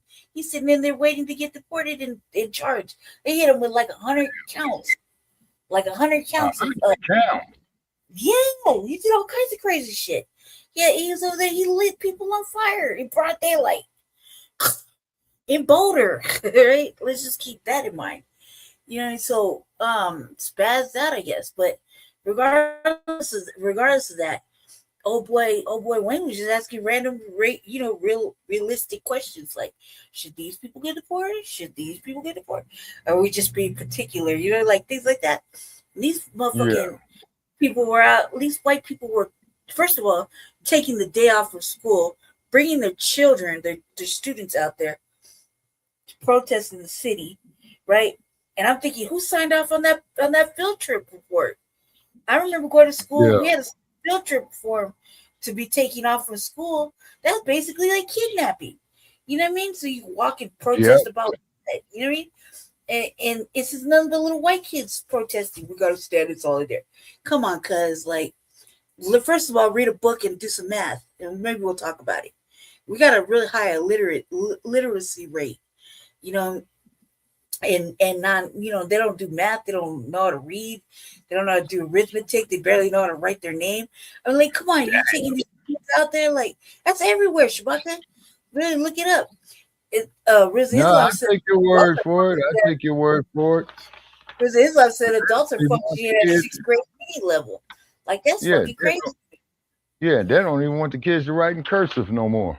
Hell nah. I know how to write cursive. I don't even know how to write in print. So I'm just saying, who signed off on that? Right? And who said it was okay? Not everything's guaranteed, like I said on the show.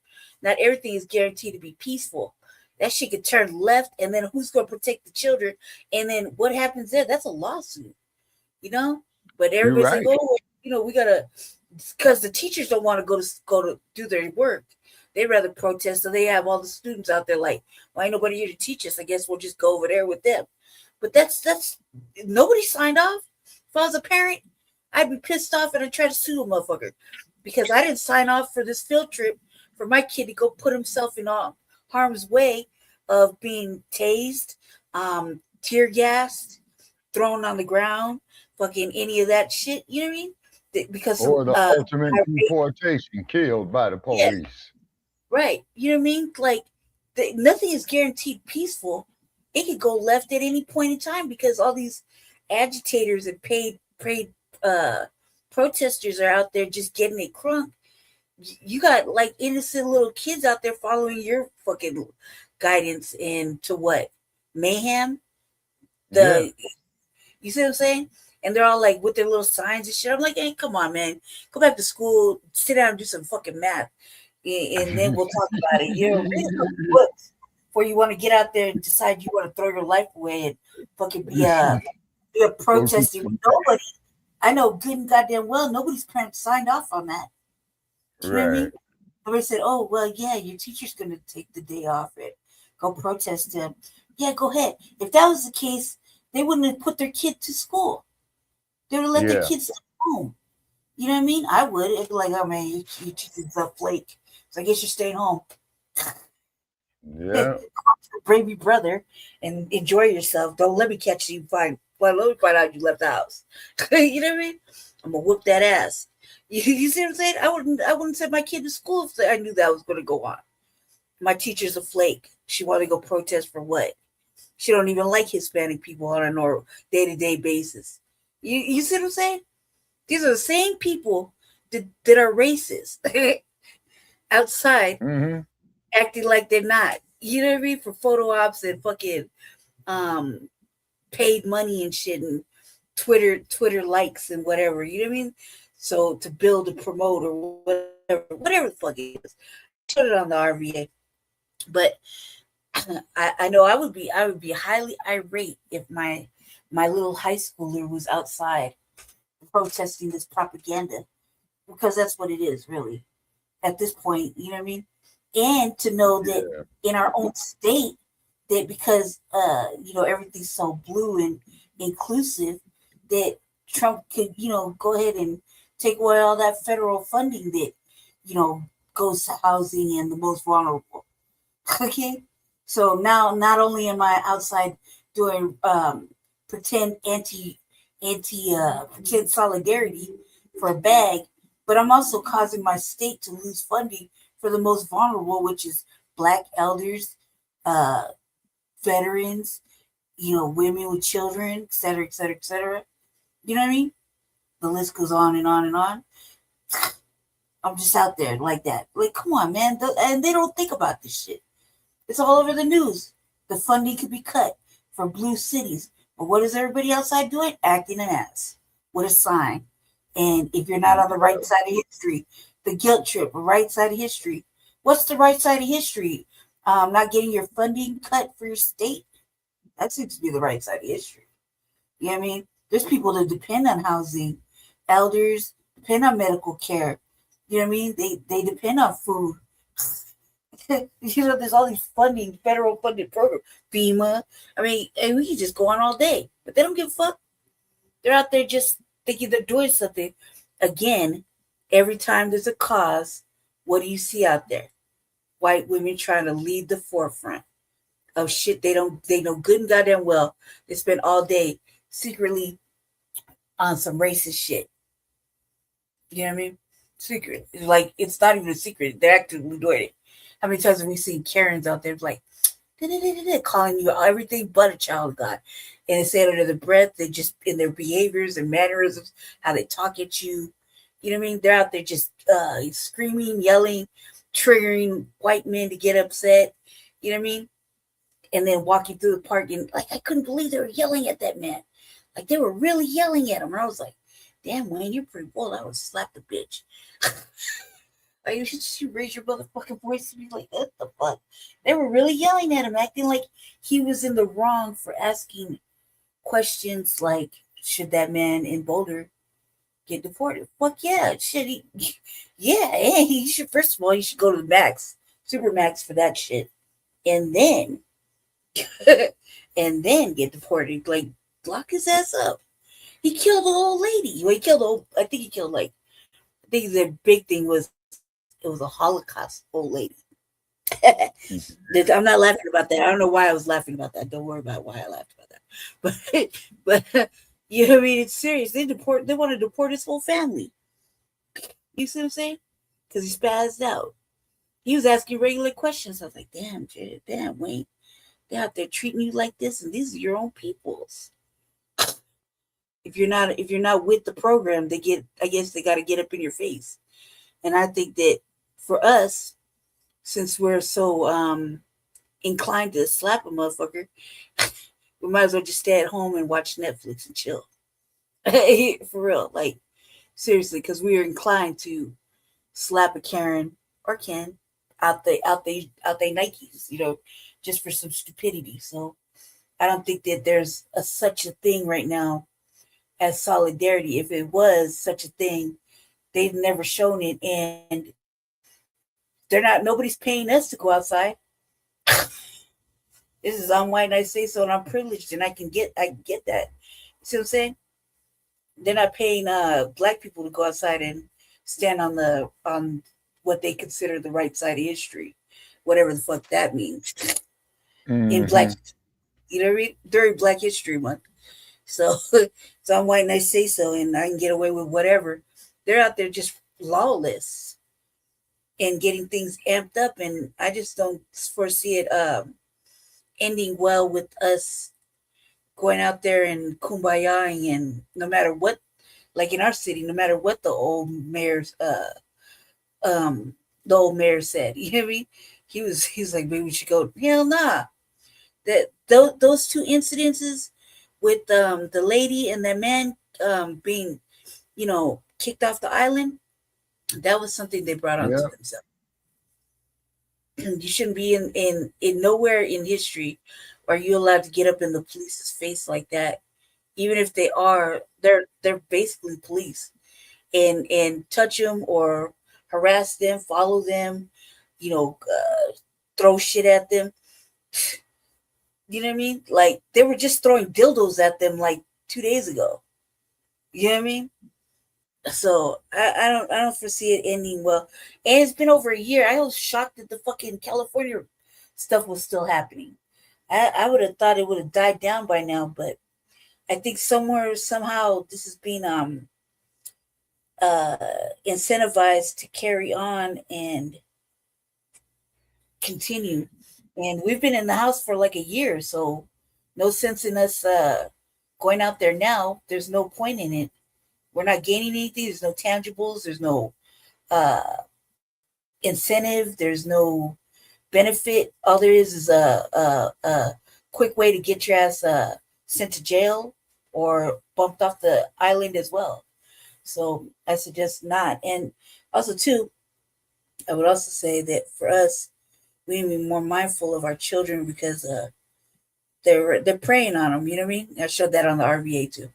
So that's all I have to say. Sorry about that. Felt like I had a little bit to contribute right there.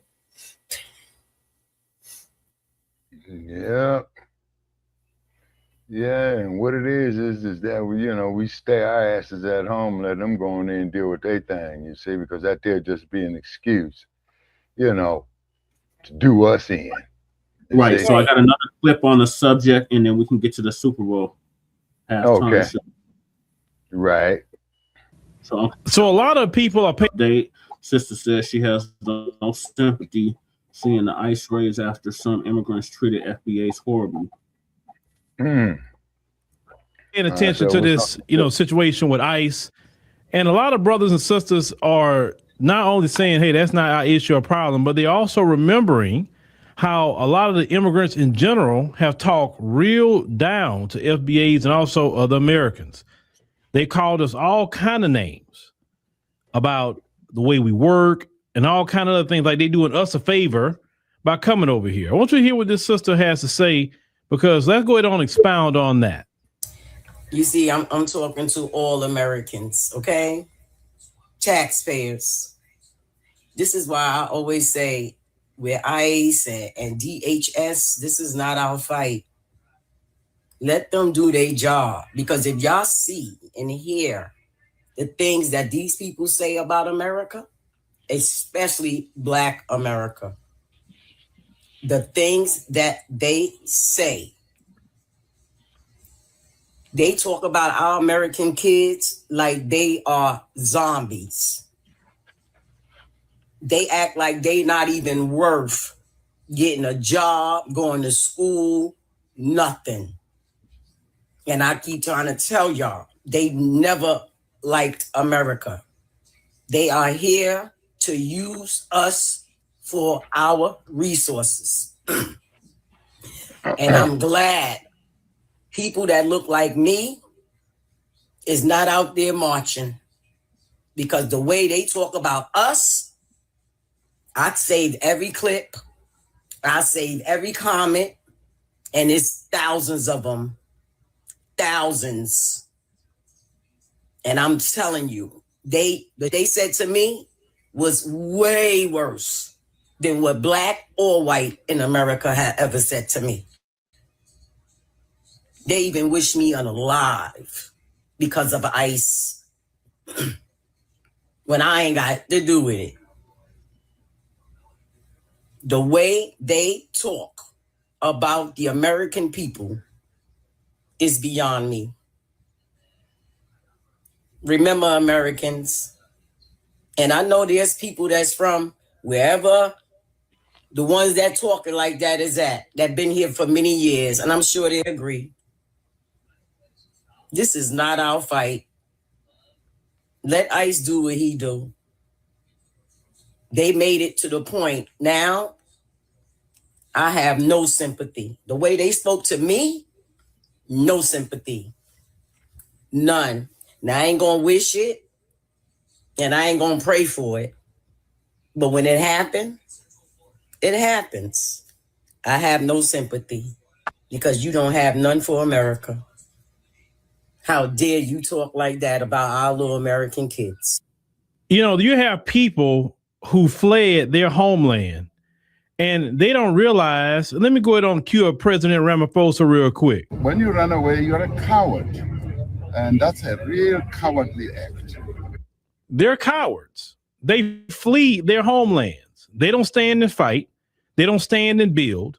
They sit up here and tell us, we're building your country. We're building your homes. We're doing it. Like, wait. Why didn't you build those homes and build the country that you came from? You're swinging a foreign flag in America.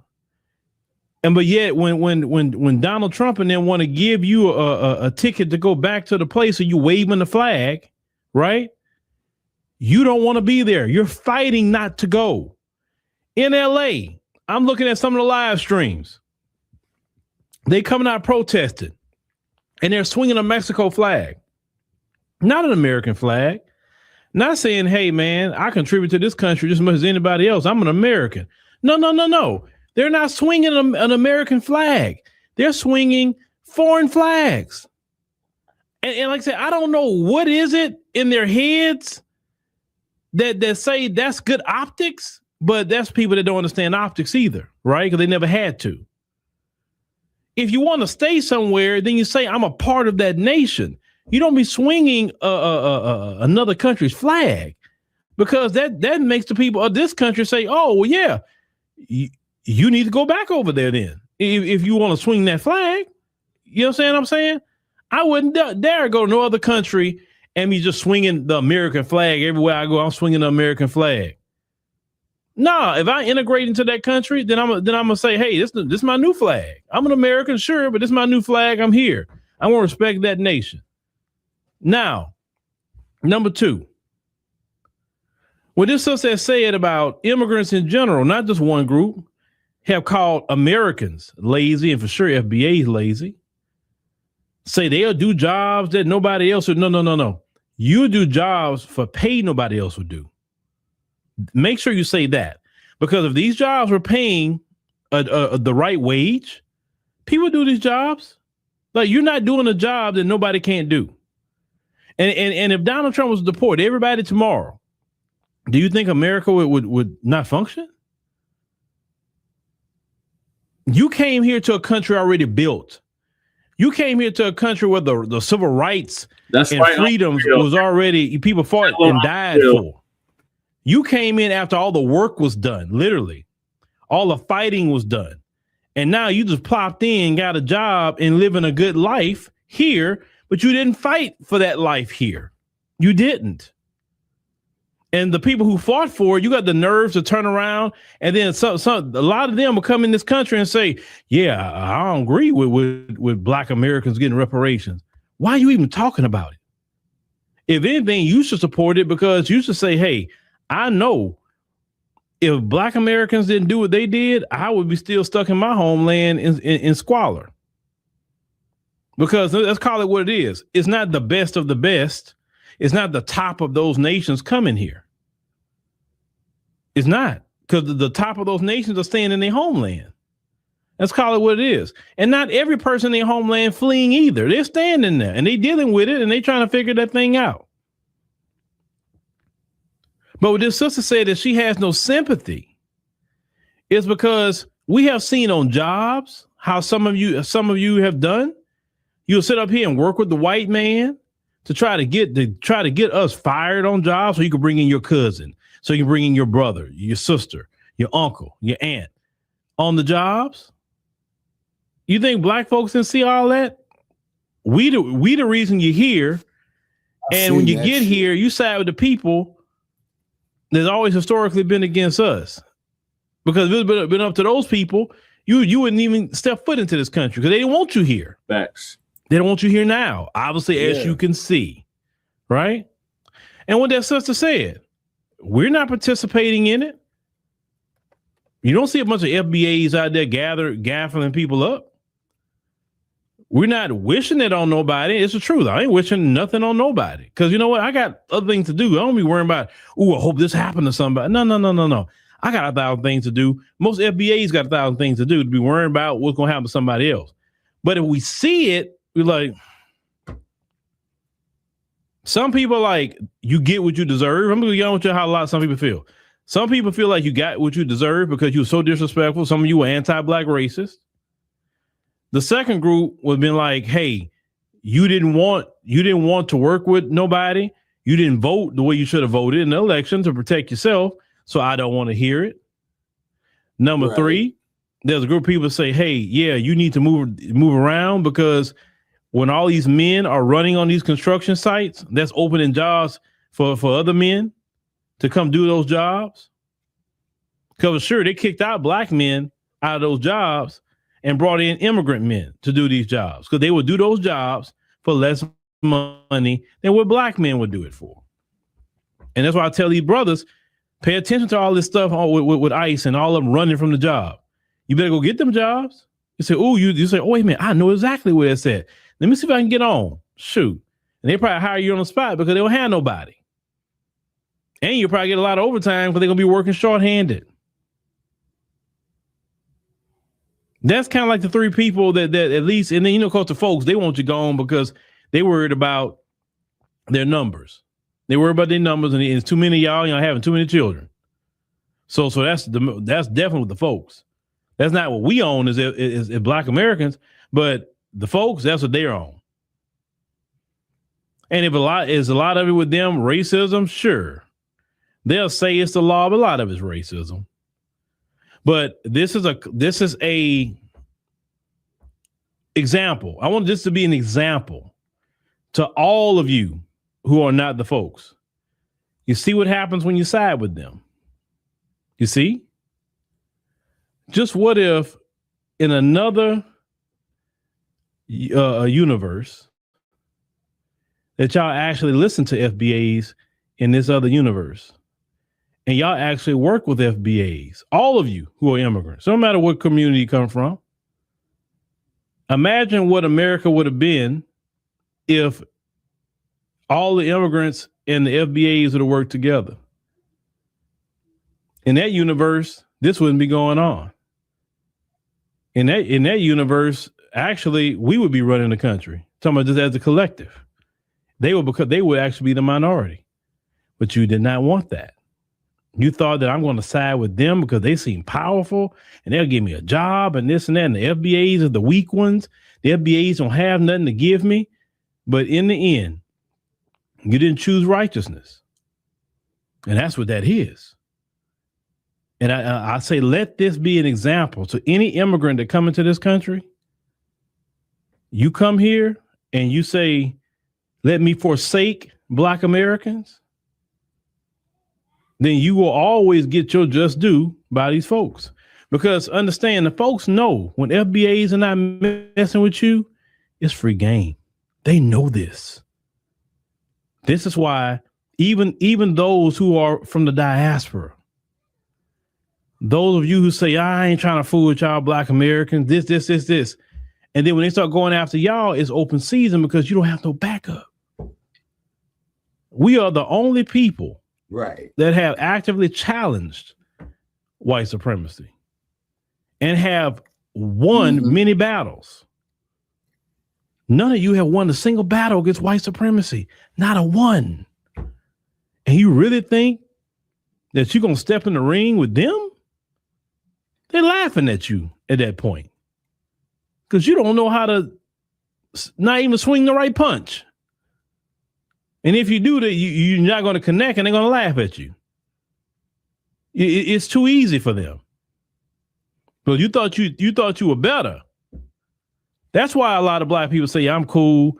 I'm not getting part of that. Yep, ICE got a job to do. It is what it is. Because like I said before, if they were targeting us, these other groups wouldn't be saying nothing. They'd be like, ain't got nothing to do with me. That's been their attitude the whole time as collective of groups. It has nothing to do with me. Michael Brown got nothing to do with me. Trayvon Martin got nothing to do with me. Alton Sterling don't have nothing to do with me. They've been making comments, well, you should comply with the police. That wouldn't be happening to y'all. Right? Well, maybe you comply with ICE. They won't get rough. See how that sounds? Whatever a man or woman sow, they shall reap. And this is what happens when you don't unify with the people that you should have unified with. So it's not on us. So we listen. One thing you listen. You do everything you can to be righteous.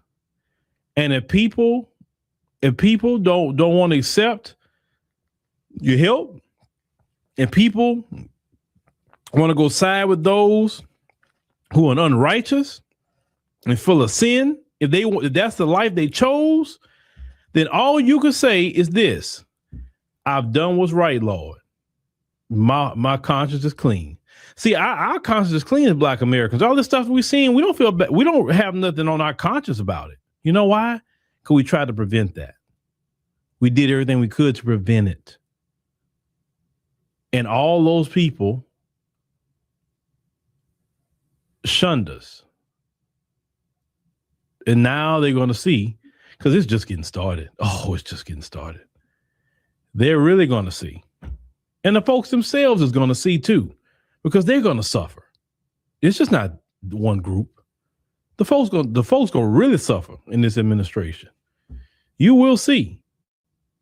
And we told the folks too. Listen, our conscience is so clean. We got nothing to worry about with anything. All we have to do, fellas and ladies, in our community is sit back, get our popcorn, and let's watch the show. That's where we at with it. It's not being mean. It's just we done our job. We in our rest now. It's just that simple.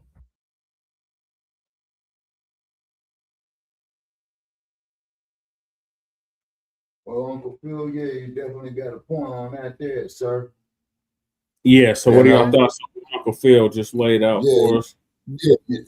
Yeah, I can't disagree with him. A lot of times I disagree with him, as you know, but he was right on time. He backed on that one. See, it's amazing how these other groups come up here with our main oppressor, go against us. Shit blows up in their face and they come to us. Hey, bro, man, yeah, you was right, man. Please forgive us. We all the same and all this bullshit. And they sitting up there contemplating against you. Yeah, they don't have no problem when it's us being affected. Exactly. And they pissed off at us because we won't join them in the ICE protests and shit. Let them be pissed off. Let them try 400 years of being pissed off. Yeah, I agree. They can't even do a day. Yeah, I concur. Jesse, I gotta go. Okay, lady. I can't sit in this chair any longer. I gotta maneuver around. Okay, Lady Shay. Well, if you got a This cat maneuver right here in the Guthrie you can case, still somebody got picked up. you just have to go on mute. Say what? We can still hear you from the bed. Oh, all right. All right. You on Yeah. Bluetooth, Lady Shay? No, she's at the desk.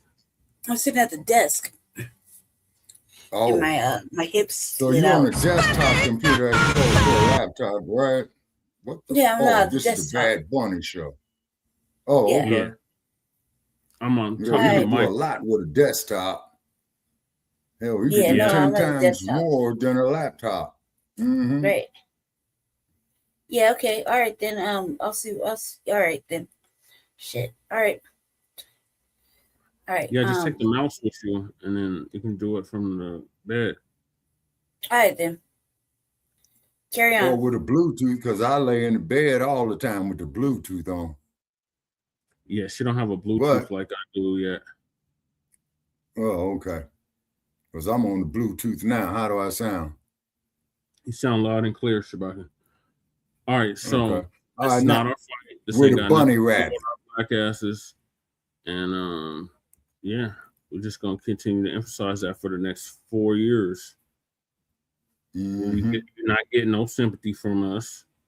Y'all come over here with anti-black hatred, just like you had in your homelands Right. that you fled from. So no, we can't get a. Yeah, we can't do it. And then they So say moving here along on one clip to here. topic Shabaka Yeah. has been pressed about, which was the Super Bowl, which took place this past weekend. And we're Right. going to go for the greatest Super Bowl halftime shows ever. This is from Today's Show Australia, of all places. So one of them that Shabaka wanted me to showcase was the one that my Broncos was in and won, which was Super Bowl 50, in which Yes, sir. our FBA sister Beyonce, did a tribute to the Black Panthers. Exactly. So I'm gonna play this clip and then we can dialogue about it after. Okay. Is this Very good. Beyonce clip? I got the Beyonce clip too, Shabaka. You want me to play the fair Beyonce use. clip Okay. first? Or you want me to play Yes, this one? sir. Okay, we go to Beyonce first, then we go to Bunny Rabbit. Okay. Hold on, Michael. I gotta play this clip. And later for them commercials. Hold on. Fair use. Check fair it use. out. Fair use. Fair use, I'm not- fair use, fair I don't have use, to mute Mrs. it. Knowles. Let me mute it because I just don't want those issues. So you can see the visual. We just want to be able to hear the sound. Right.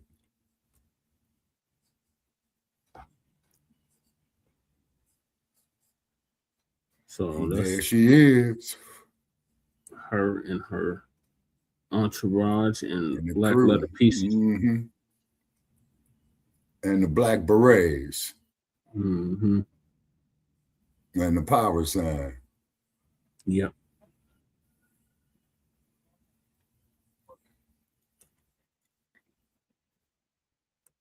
Yeah, fair use, fair use, fair use. This is for educational purposes only. All right, I'm gonna hang up. Hey, Michael.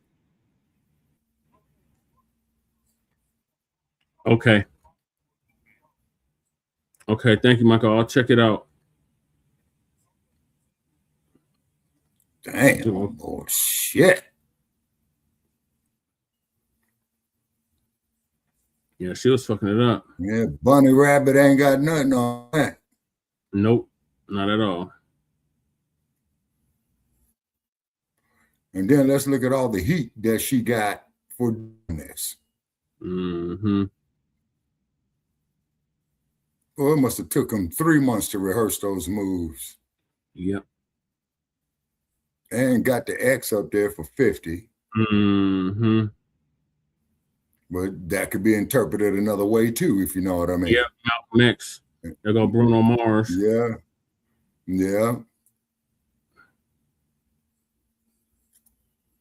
Yeah, this is definitely the blackest halftime show. Yeah.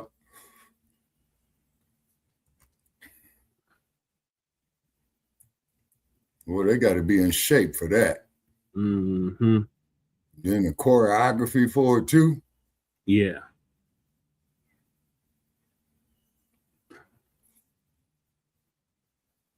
And this is 10 years ago for those who don't know. Yep, Super Bowl 50. I was a younger man back then. Yeah, we both were. We both were. So you can see the subliminal tribute right here. Mm-hmm. So I can't play the actual music, but you know how PukeTube is. Yeah, so because we don't, yeah. So I'm just up here doing this here, just showing it of how. You all right? Yeah, I'm just hitting this bait. Yeah. Oh, okay. Therefore, you know, and it was a spectacular show. You see what I'm saying? All right, so this one I'm gonna play the sound. Okay, now this is Bunny Rabbit right here, right? No, this one is you want me to play Bunny Rabbits? No, man, because Bunny Rabbit is in the news enough, man. We don't need to give Bunny Rabbit no promotion. Okay. So no, this is the Bunny Rabbit come break some bread, yeah. These are the greatest halftime shows, Super Bowl halftime shows ever. That's what this clip is about. Then the one that Michael Jackson did at the Rose Bowl. Katy Perry one. A star-studded I think spectacle that on one the was about 4 years ago. That was Kendrick's last year. He's Oh, we and that built was them here there. in Vegas. Yeah. No, that wasn't in Vegas, Shabaka. That was at Caesar Superdome. That was in New Orleans. Where is that? Oh, okay. Because when I saw Caesars up there, that's what made me think of Las Vegas. No, it used to be the Mercedes-Benz Superdome. Oh, and they okay. changed it to the Caesar Superdome. Okay. world's biggest stage.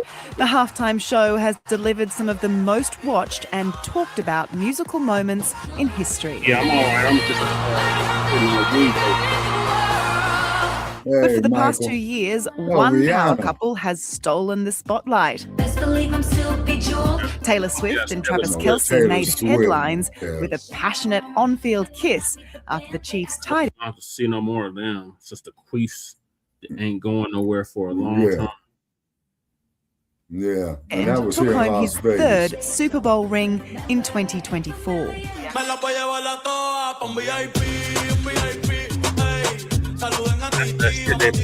Now the stage is set for Bad Bunny's history-making headlining performance. The Puerto Rican rapper, dubbed the King of Latin Trap, will take the main stage by storm, honoring his heritage. Okay, now you hear that shit. Yeah. He honors his heritage, but when we go out there and honor ours, we're a Following the bunch of footsteps racists. of Jennifer Yeah, Lopez that and Shakira, who became the first Latinas to lead the halftime show in 2020. What about Shakira? Making a dramatic royal entrance in 2012, Madonna showcased her enduring influence on music and fashion. Yeah, she's my age. Yeah. She and I are the While same Lady age. Gaga Yeah. left Jaws on the floor, soaring above the crowd with a stunning rendition of Poker Face. Yeah, true that. In the emotionally charged aftermath of the September 11 attacks, U2's touching performance delivered a message of hope and unity.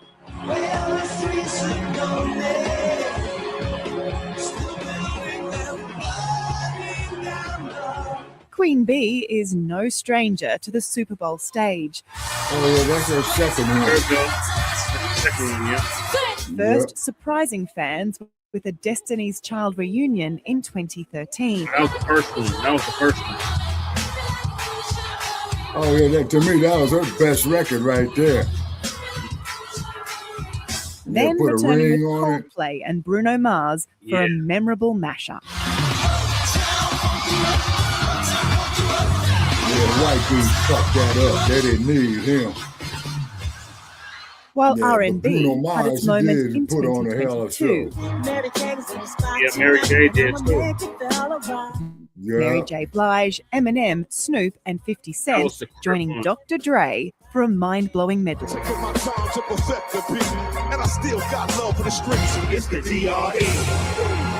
Of course, it was the late king of pop, Michael Jackson, who created the That's halftime at show the Rose Blueprint Bowl. in 1993. Yep, that was at the Rose Bowl. Believe it or not, me and Mad Dr. D was watching right there, not too far in Pasadena. Oh, okay. Cementing his title as the Yeah, that's greatest when the entertainer Buffalo Bills of all played the time. Cowboys when they smashed the Chiefs. More than a decade later, Prince performed Purple Rain in the rain. Yeah, but it was raining when he was doing it. In the purple rain, purple rain, purple rain. And is widely considered the best halftime show in history.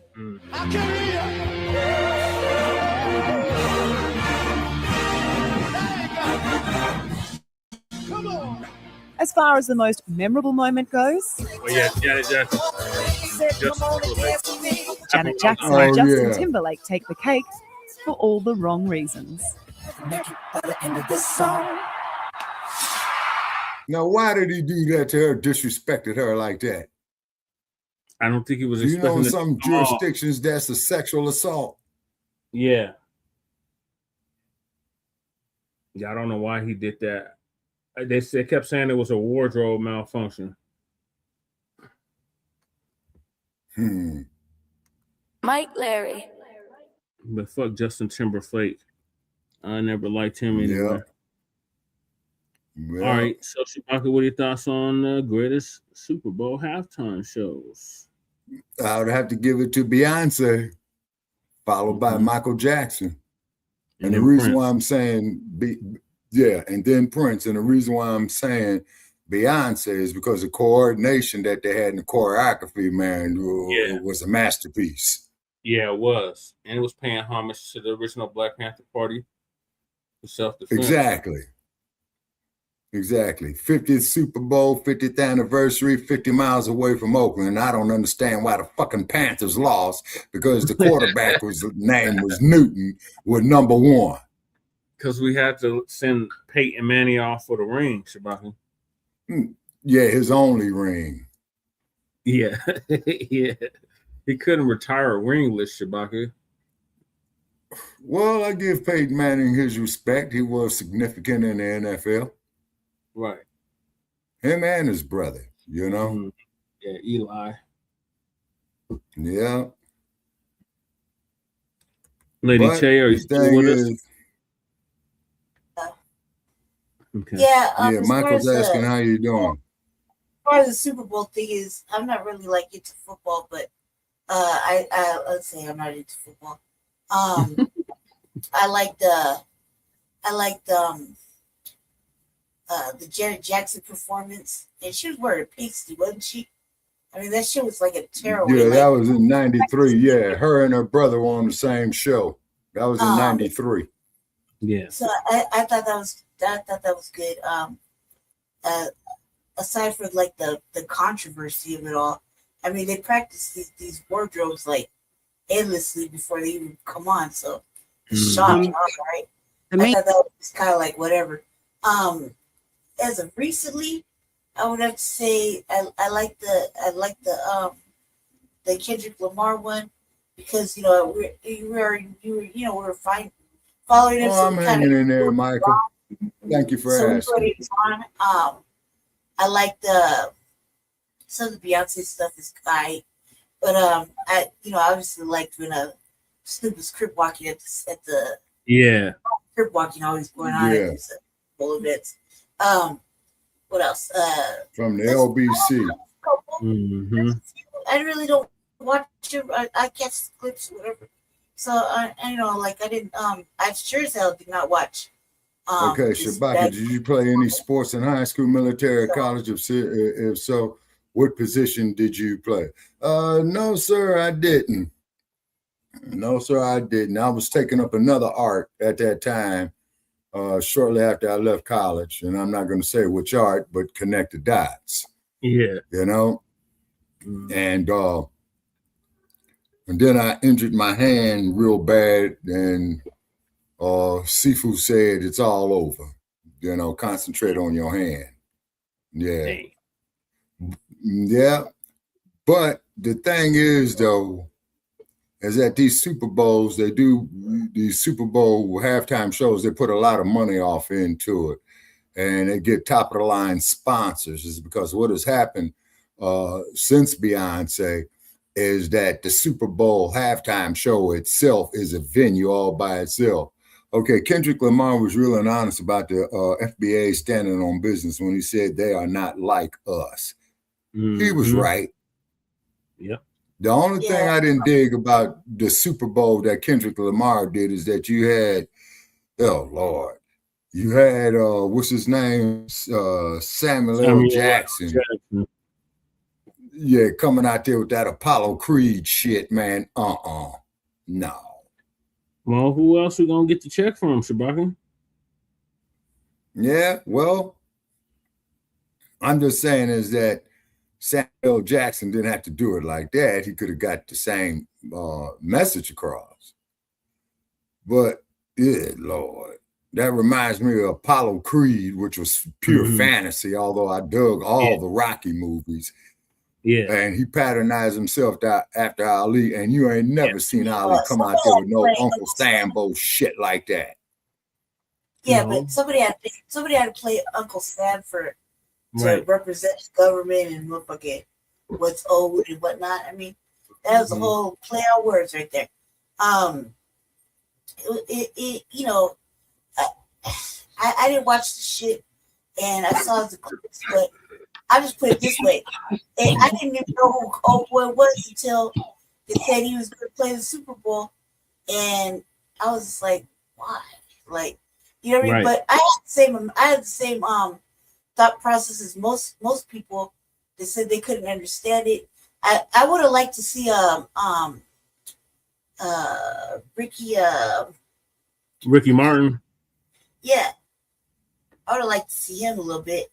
I hadn't seen, I hadn't seen anything from him in a long time, so that'd have been interesting. But I didn't watch the shit, so I didn't see it. I don't know, just because I just didn't want to, I guess. And you know, there's a whole bunch of. This is basically. Sorry, not to cut you off, Lady Che, but this is basically the immigrants' response to what Kendrick Lamar did a year prior. Yeah. Well, I mean, that's probably the propaganda they wanted. That you know, it's probably not them. I mean, whoever runs the shit is probably like, you know, making it like that. I'm pretty sure it wasn't them thinking of, you know, they're gonna have their little way of retribution for the Super Bowl. It's whoever's in charge. You know what I mean? Main topic here. Bad Bunny. Yeah. So if y'all can stomach it, I got a clip. Okay, now the dump is saying here the Super Bowl halftime show is absolutely terrible, one of the worst ever. It makes no sense. It's an affront to the greatness of America and doesn't represent our standards of success, creativity, or excellence. Nobody understands a word the guy is saying, and the dancing is disgusting, especially for young children that are watching them throughout the USA and all over the world. This quote-unquote show is a quote-unquote slap in the face to our country, which is setting new standards and records every single day, including the best stock market and 401ks in history. There's nothing inspirational about this mess of a halftime show and watch. It will get great reviews from... Okay, what else? It will get great reviews from who? That's where it cuts off at, Shabaka. I don't know what else he said, but this is the real Dana. Yeah. She got Judge Joe Brown on her show. And they're gonna discuss. Oh yeah, I thought that dude looked familiar. Here's what they don't want you to know about Bad Bunny Super Bowl. If y'all can stomach it, I'll play it. If y'all can't stomach it, then I won't. Yeah. Okay, I'm seeing these like and subscribes. Is that us getting like and subscribes? Yeah, that's on our end. So we're getting a lot of like and subscribes. No, that's the added feature. That's the added feature that StreamYard just added to the streams. Oh, okay. Michael says subtitles in English at the Super Bowl. I was surprised to see Bad Bunny and I was confused. Yeah. I mean, I wasn't confused. I just didn't understand what the hell he was saying. And like, well, that's what Dumpster's griping about. Watch it. He did not have on a dress, but it was all. Thank God. That's what I was worried yeah, about. for real. I was worried about if he was going to come out dressed or not. But he did have two dudes dancing together, like real close, like really weird shit.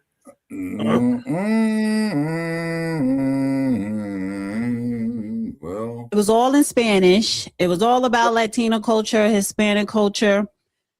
Woo! And his theme was, what's stronger than hate is love, or some mess like that. Donald Trump. Make love, man, not war, man. It's all about love, power, man. So I put in the title versus Donald Trump's halftime because TPUSA, they did their own halftime with Kid Rock. And I did catch some of that. It was good. They had over, when I first started watching, it was like 5 million. And it went higher than that. So that shit completely flopped. That Kid Rock shit. The toilet paper halftime show, that shit completely flopped. Nobody was watching that shit. Not even the MAGA. I didn't watch that bullshit. Damn. So right now they got 6 million views on YouTube and it's growing.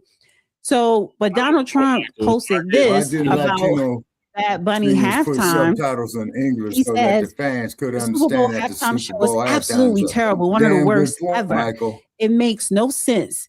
It is an affront to the greatness of America and doesn't represent our standards of success, creativity, or excellence. Nobody understands a word this guy is saying, and the dancing is disgusting, especially for young children that are watching from throughout the USA and all over the world. This show is just a slap in the face to our country, which is setting new standards and records every single day, including the best stock market and 401k in history. There is nothing inspirational about this mess of a halftime show. And watch, it will get great reviews from the fake news media because they haven't got a clue of what is going on in the real world. And by the way, the NFL should immediately replace its ridiculous new kickoff rule, Make America Great Again, President Donald J. Trump. You know, when I first started going to football games, my old man would take me. We lived in Los Angeles, so he was a grad student at UCLA. We went to watch UCLA games, and they had Brown has got to be damn near 80. Yeah, and then UCLA used to play. See, in college football out there, USC plays in the LA Coliseum, and UCLA plays its games in the Rose Bowl. Yeah, it's becoming real internet. The NFL and the NBA. Michael, and then you're gonna and they're gonna start to go international with it. Mm-hmm. Well, they already going international. That's what he's saying. They're saying they're already. And then from what I understand too, Che, they're supposed to want to have some NFL teams from London, Paris. Yeah, because remember that's where they play. When they go over there, they play in specialized stadiums. Yeah, exactly. Let me see. And I think Holland, well, that's the Dutch. Wait a minute. Yeah, the Dutch, the French, they want to add British sports leagues to the NFL. Yeah, they want in other words, these cities that I'm talking about, Che, is that they want to have NFL football teams to be part of the National Football League. So they're going to have an EFL and an NFL. Mm-hmm. Okay, I can see a merger coming already, because then it would be, when these guys win the Super Bowl after they do that, then they would be bona fide world champions. At home and abroad. Okay, wait a minute, you faded out. Say that again, please. I said because they have to play at home and abroad. Yeah, exactly. The LA Rams. And the Rams were supported by a lot of black folk because they had hired the first black football player to play in the NFL, Kenny Washington, who was the quarterback for UCLA in the late 30s, along with Jackie Robinson being a running back. That's the best baseball player. And Don Barksdale being a wide receiver, who was the first person that the Lakers hired to play in the NBA who was black. So we went. And back then, the pros had a rule that if you got tackled and you could get up before the whistle blew, you could keep running. Now, obviously, that was a rougher game. And I acquired an old Rawlings football helmet recently as a collector's item, and I'm comparing this thing with some we had by Wilson that were old, that were in the equipment room at Dorsey High when I played football back at the beginning of the 60s there. We didn't wear those. We wore these Rydell's that had come out. Yeah, that's right over there by the jungles, Dorsey High. Because, I mean, they are so flimsy. All they're doing is keeping you from getting an abrasion if you get bumped. There's nothing to protect you from a sound collision. And football was so much rougher, and now it has gotten so milquetoast little soft that I was amazed that the players did not, a lot of them don't even have knee pads on or anything on their knees. They have pedal pushers, we used to call them, for the girls, and long socks. And I don't know what the new kickoff rule is, but it's to prevent injuries. And it's like half the appeal of football was you had these guys, big and small, who were willing to go out there and risk death or serious bodily injury. It was a rite of passage. And there was something about playing football that built some lifetime character for you. I played at Dorsey and at UCLA for a bit, so it still is with me. But I mean, there is this thing about how soft has it gotten. It says, review, Bad Bunny brought Puerto Rico's history and culture to a revolutionary Super Bowl. He started with a huge reggaeton and then some of his hits. He remerged on top of a casita, a little house. And he also, when the beginning of the Super Bowl, you saw like sugarcane fields and I guess the farmers. Well, when I see sugarcane fields, I'm automatically thinking not the farmers, but the enslaved people that was working those sugarcane fields. If we really want to talk about history. But anyway. They used to say if you wanted to die as a slave, be bad and get sent south to work to death in the sugarcane fields. But you didn't watch it. Right. I looked at it later, or recording some parts of it. I just turned it off. I like Hispanic music. I like reggae music. I'm a fan. But I mean, it's got nothing to do with displaying what you need to display for a national event. I watched the first Super Bowl that they ever had, Super Bowl I, and most of them for the first 20, 30 years worth. What are we at, 60 now? But they've just gotten boring. They've gotten so everything's computerized, so you see the yellow lines and the lines on the TV screen that look like they're on the ground because people don't know what the linesmen are doing over on the side, so they don't know how to tell where things are. They don't know the rules. The Super Bowl commercials, which used to be great and entertaining, really out there. Now they're I remember when they used to have the Bud Bowl, where they're getting 8-year-olds to vote on them, which they used to be a tradition. And now you have some Snoopy floats at Macy's parades on some kind of commercial to get best commercial. It's gotten ridiculous. It's so soft, and then they get upset with Miss Jackson, Janet Jackson, having a wardrobe malfunction, but they got fat, flabby looking what's her name, Lizzo, butt twerking up there at a Lakers playoff game for minutes at a time, rather than a flash you'd have to record on your system and then play it back frame by frame to see. I mean, it's gotten, what is wrong with us? You've destroyed manhood. What the fuck is he doing You wearing a dress? sissied up the game, and I say sissy up because it's just gotten so weak these days, and they get paid so much, and they complain so much about, oh, yeah, I got hurt. Oh, yeah.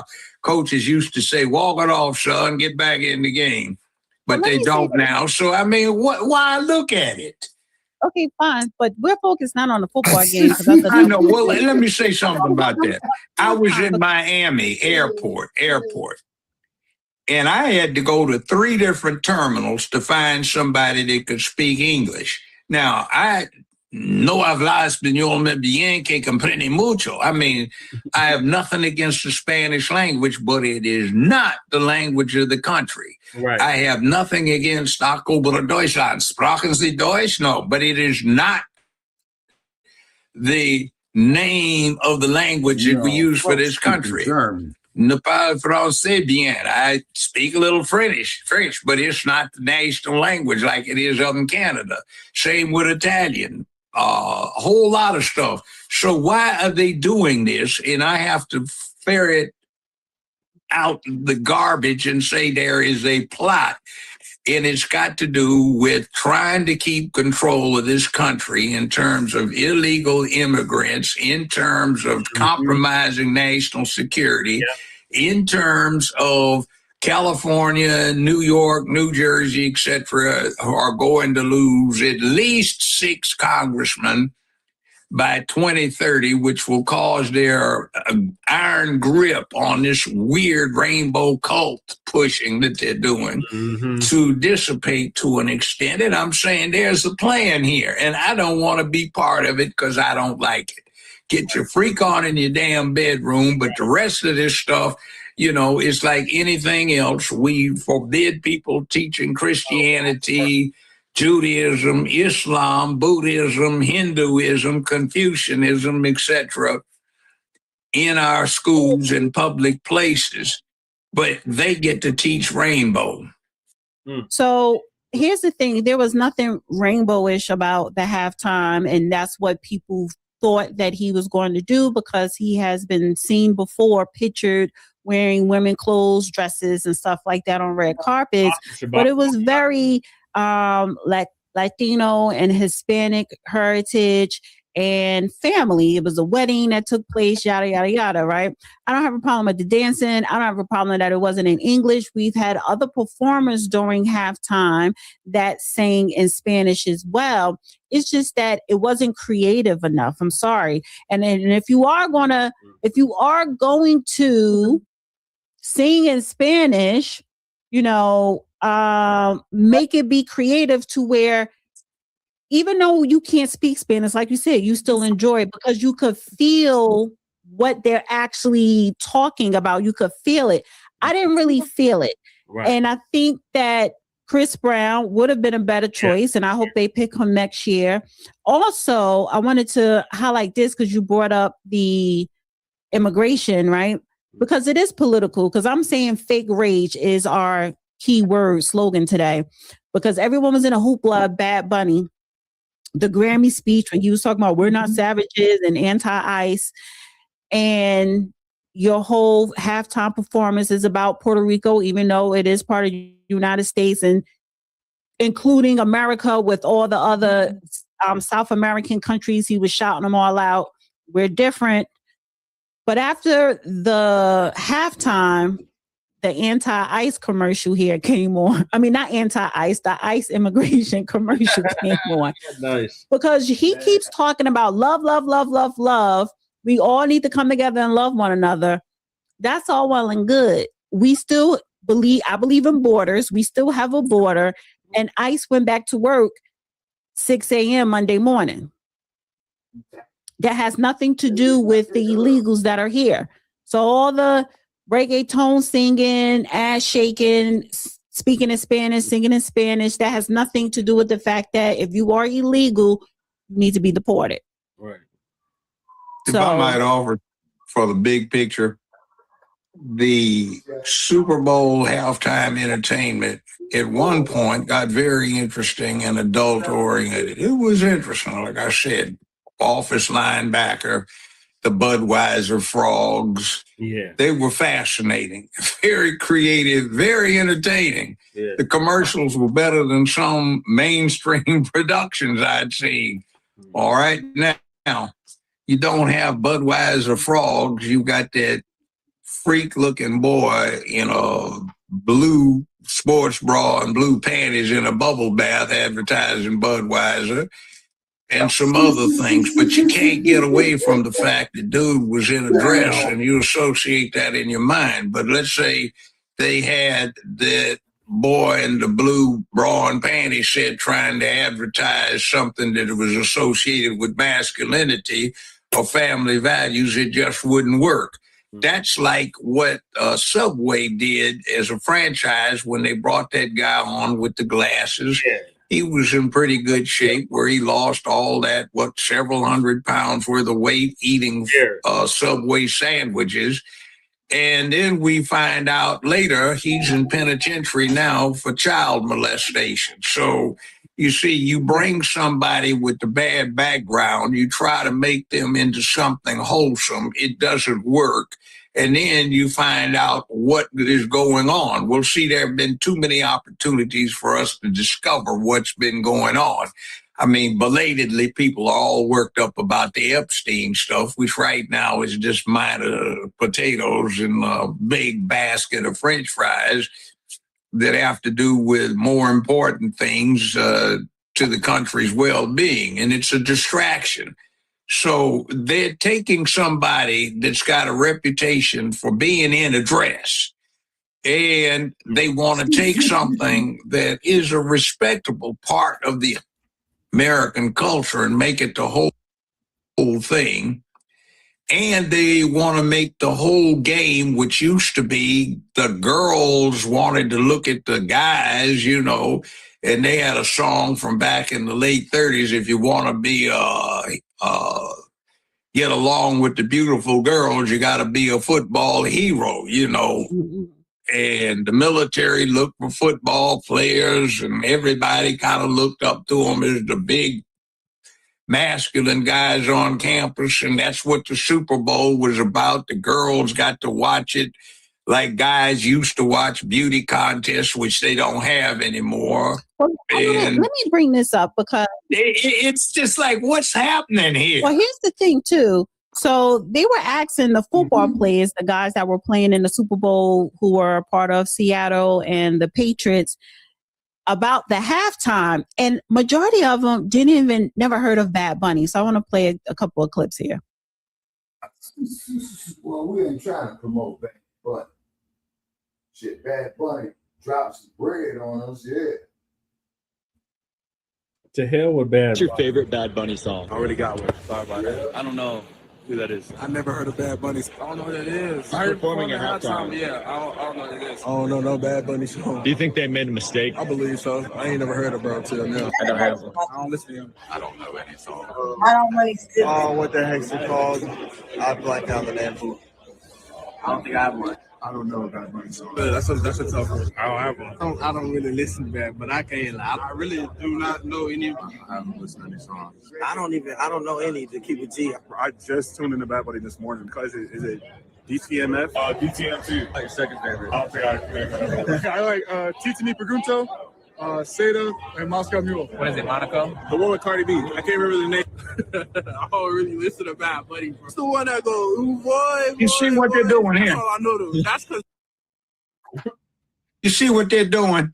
These players and most other people don't know who in the hell Bad Bunny is. Right. But this weird bunch in Hollywood this real weird bunch that pushes this strange agenda. They know, so they were propagandizing. They put somebody on who, for most people, is a nobody. Right.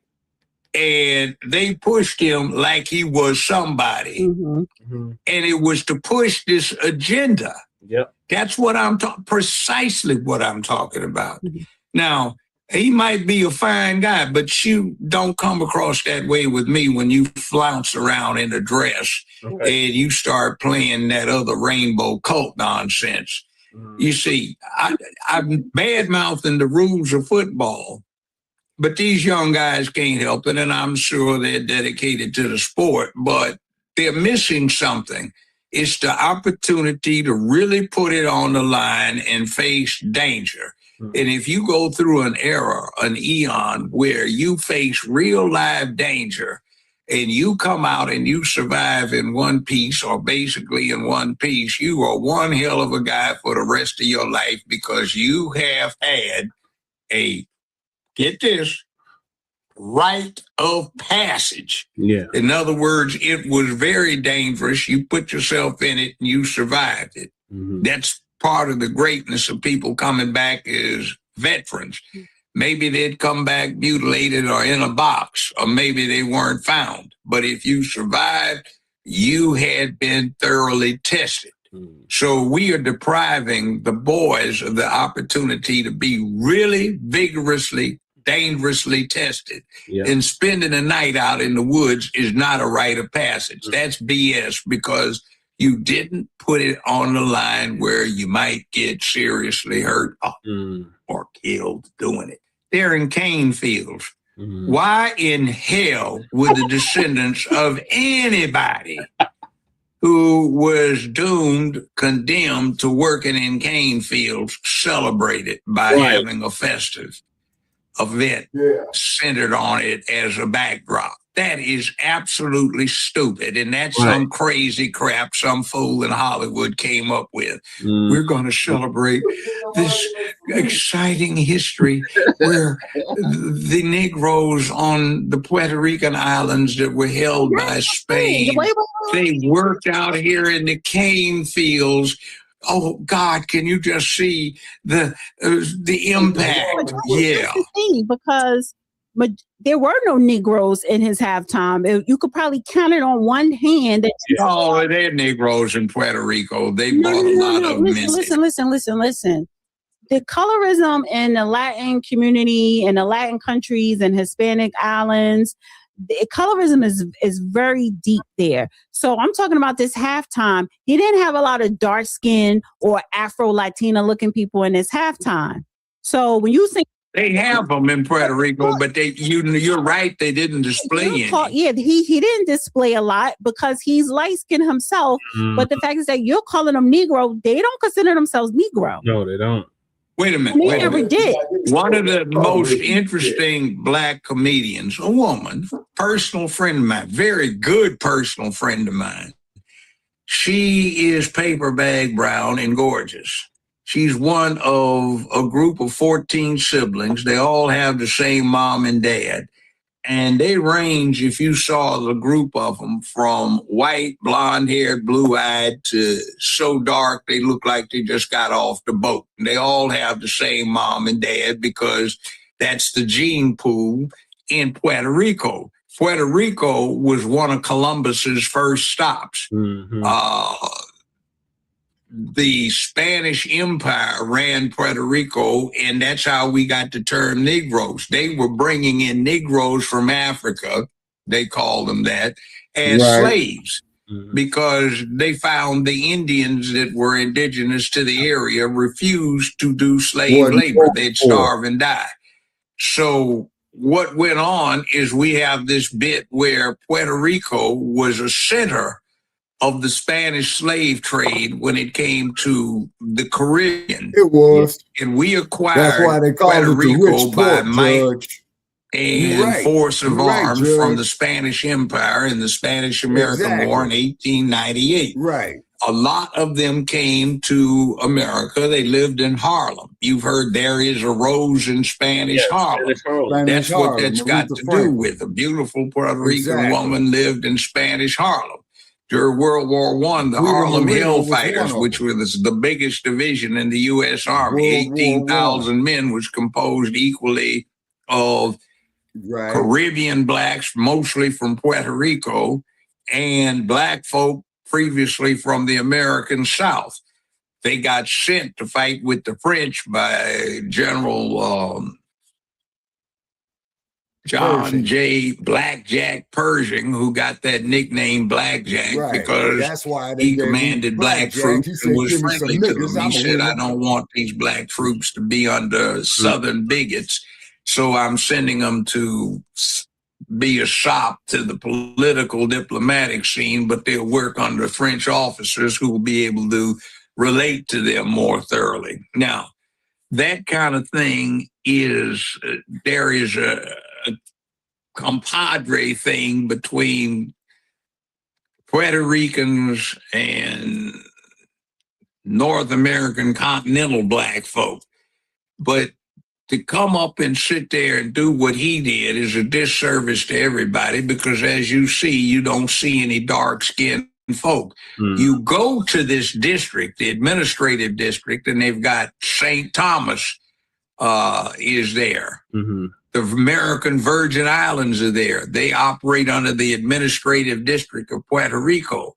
So you've got plenty of black folk in this district, but you don't get any representation. See, you go to these places, and I've been there as a guest of people in their government to speak to schools, and you see black kids, and you see some near white Hispanic kids and some not near so near white Hispanic kids. And you see a bunch of each, and he just cut out one whole group, but you can tell what he is because he's obviously got black in him. There's no getting around it. Hair, everything, facial features, you name black it. ass qualified for the office. And I don't like what they did. You see, there is a contingency in Puerto Rico that's been trying to become the 51st state. And there is a contingency that doesn't want it, just like with Hawaii, just like with Alaska.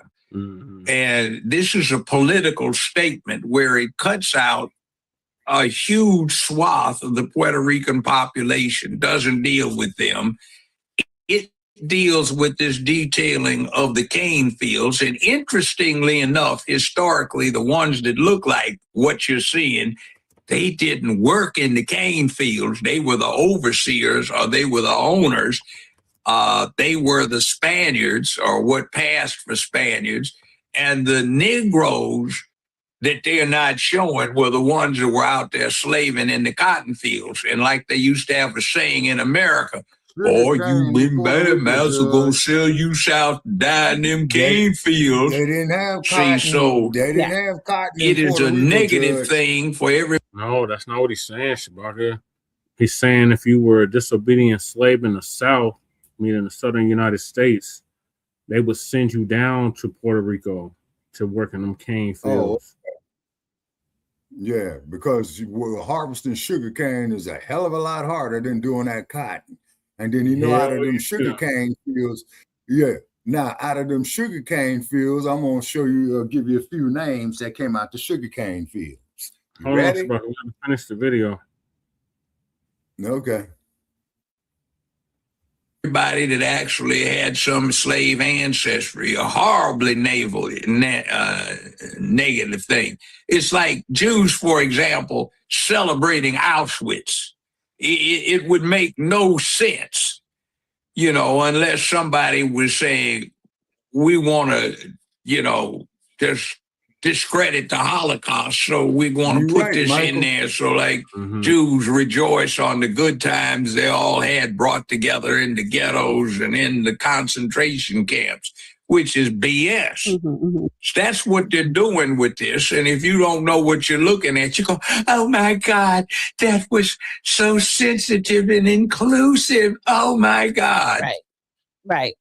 So yeah, honestly, I give the halftime show a 5. I give the pre-show, the Lift Every Voice performance 5, and do better. And hopefully they will get Chris Brown or somebody next year that is better than Bad Bunny. You know what? Why don't they get another Marvin Gaye? They can find one to sing the stars. I just want somebody. No.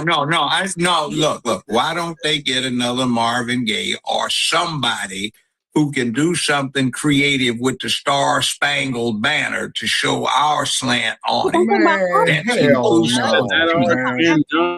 I know. But what I'm saying is they come up with the same old stereotype. But Michael, we shall overcome, which is not going to be appreciated by a large proportion or segment of the audience is viewing.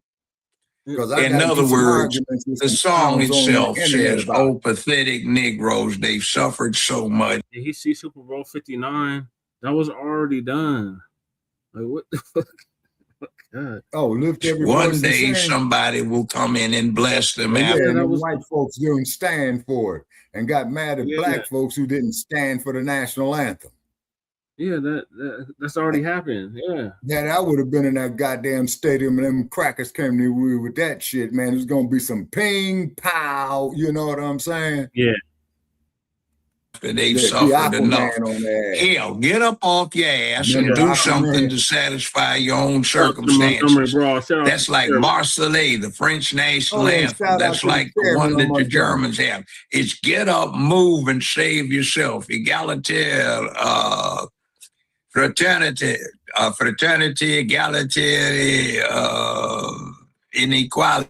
Equality, brotherhood, and fraternity. You celebrate stuff and want people to be galvanized to go do something. You might not like the truth, but I'll never tell a lie. Bad Bunny, when you speak for Latinos, you speak for your self, homeboy. Somebody who actually lives in Puerto Rico, which you don't. I can tell you that the majority of people here call them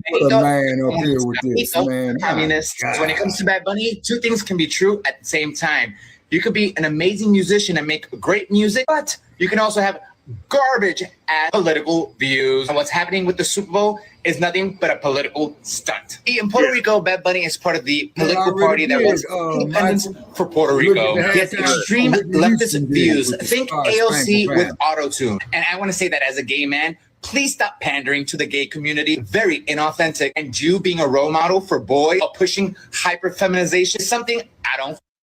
While he's out screaming independence for Puerto Rico, he's doing it all from his Malibu mansion while flying private from here to there. Yet he wants Puerto Ricans to give up their passport. Well, newsflash, Benito. If you want Puerto Ricans to give up their U.S. citizenship and their passports, you should be the first one in line. Lead by example. But you won't do it, will you? So while you're out here selling "We Should Hate America" to young Puerto Rican men, I find it absolutely ironic that you're doing it all while living what? The American dream. Yeah, you see, he believes that us Puerto Ricans should give up our citizenship, yet he's out here fighting for illegals to get green cards. How the f does that shit work, homeboy? You're a fucking walking contradiction. Let me tell you something. I grew up in New York, and I have the things that I have, and I'm at where I'm at because of my U.S. citizenship. Puerto Ricans are literally the only ones in Latin America that can go to any state without any hassle. We were given the golden ticket. Now this clown wants to go ahead and take it away to give it to illegals. I don't think so, homeboy. So what? You're gonna go to the Super Bowl with the president there, trying to make a political statement? Well, let me tell you something. 48% of Latino men voted for Trump. That's the majority. So I don't know who your demographic is right now. I also find it quite hilarious that you like to bash President Trump, yet you always conveniently leave out all the horrible, corrupt governments that these people are fleeing from. Why don't you call out those leaders? Because that doesn't fit an agenda, does it? That's right. Bad Bunny, brought to you by Venezuela. Because see, what pisses me off is that he's out here using his platform to paint Latinos as victims. Newsflash, homeboy, we voted for all this. Oh, that's right. We voted for President Trump to secure that fucking border and deport any that came in here illegally. Oh, Bad Bunny cancels his U.S. tour because of President Trump. No.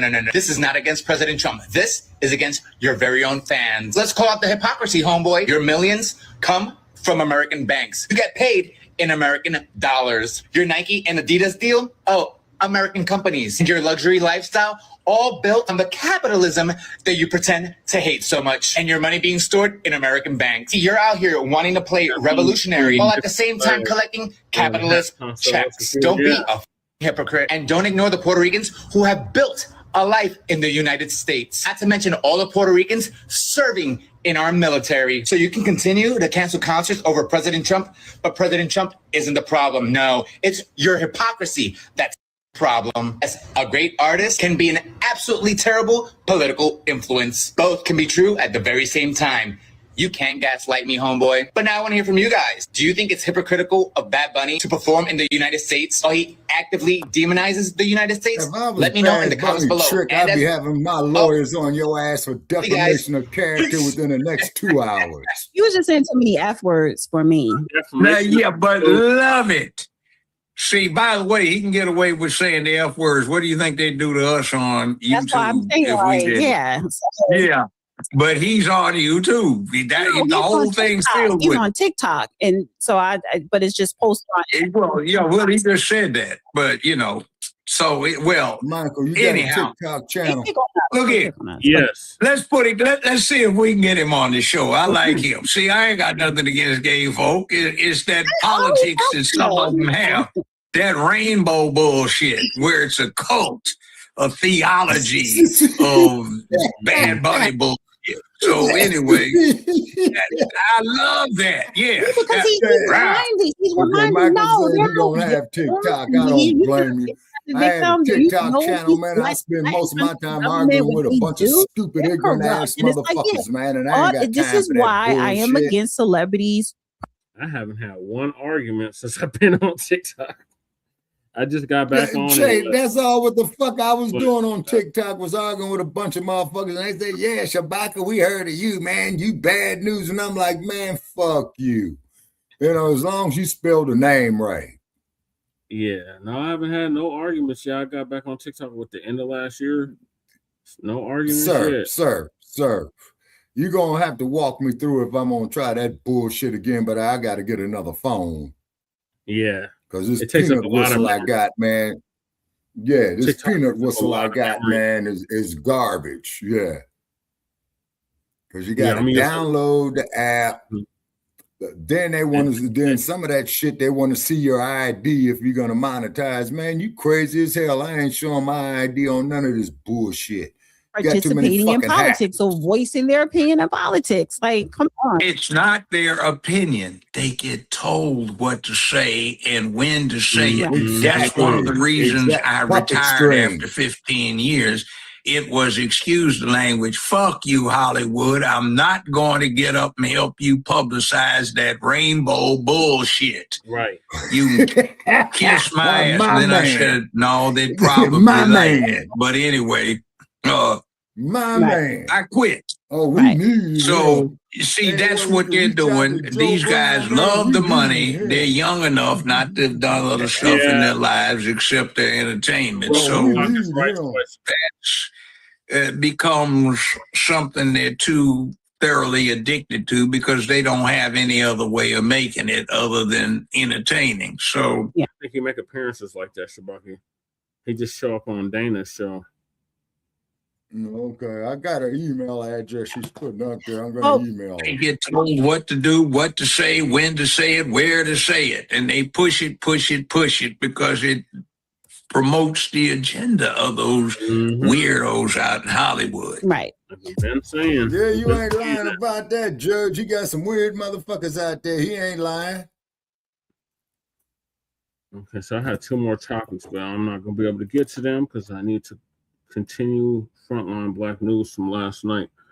So let's hear from Lady Che, and then we're going to give our closings and wrap this one on up. All right, and then I've been trying to spread it all over the net, Brother Che. And probably tomorrow, man, you will probably see some numbers. Dana with Savvy Sav show discussing illegal immigration and reparations. Yes, she was. All I gotta say is, okay, Michael, you got a way to get in touch with. Oh, I'm sorry, Lady Che. Go ahead. No, never mind. No, go ahead, Lady Che. No, go on and say what you got to say. Go ahead. I hate that broad. I hate that broad, man. The broad is weird. Aside from what Judge Brown was saying, the facts of it all, it's all propaganda, tokenizing.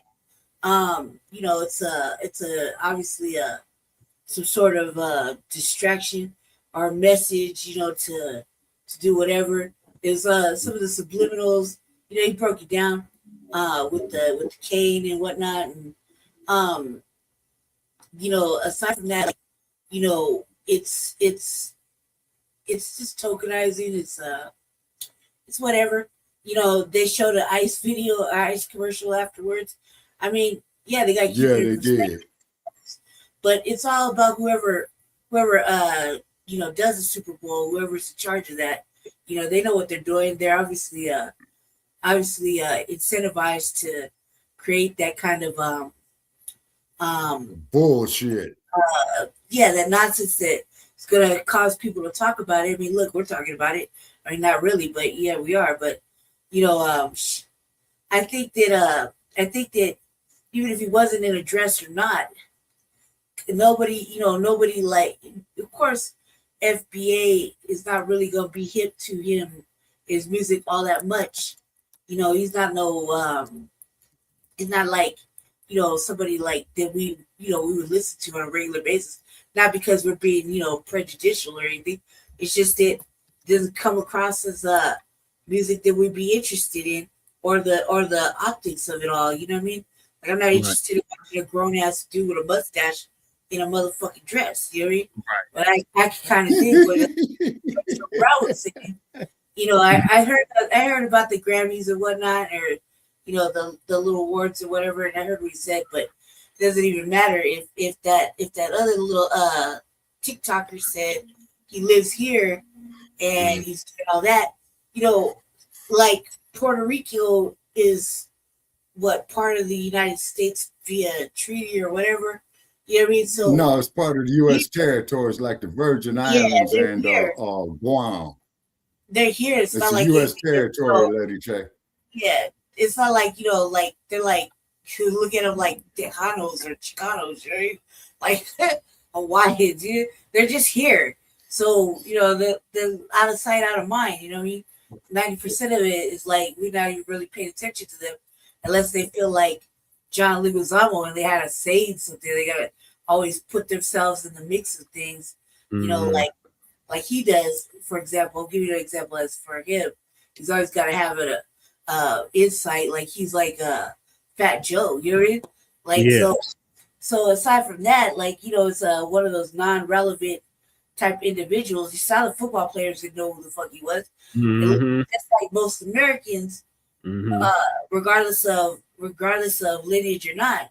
No, a lot of people didn't know who he was, or they only knew his previous work, you know, that he did like way back when. Aside from that, like, I think that, you know, there's a lot of symbolic tokenizing going on there, but that's by design. So whoever is running the Super Bowl, whoever picks it, whoever owns all that shit, or can make those kind of decisions, you know, there's an incentive to create that kind of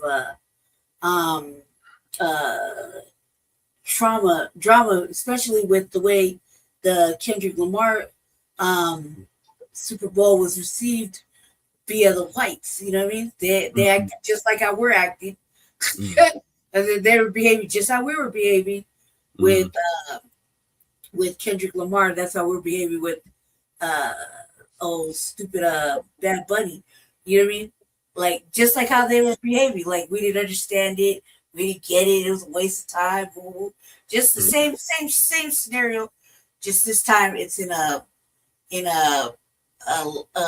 Latino Puerto Rican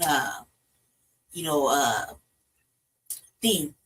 I think that she didn't have really shit to offer the conversation, and I like how Judge Joe Brown just kept shutting her down, like just kept talking over her. That shit made me elated. Like, I would agree with you, Lady Che, except everybody that was non-Spanish did not understand what the hell was being said. Not only that, but like, you know, it's different dialects too. It's different dialects from, you know, yeah, it is. Like there's Spanish, different dialects of French, there's different dialects of Spanish, from like Mexico, different dialects of Chicano speak, the way Floridian Spanish speak. You know, there's all kinds of different dialects.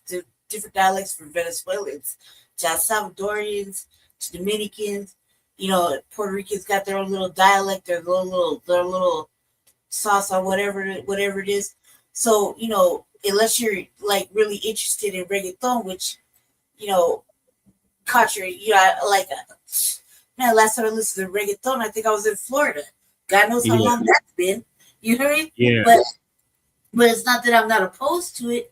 I just didn't, you know, usually when they pick somebody for the Super Bowl, it's somebody that everybody and their mother knows.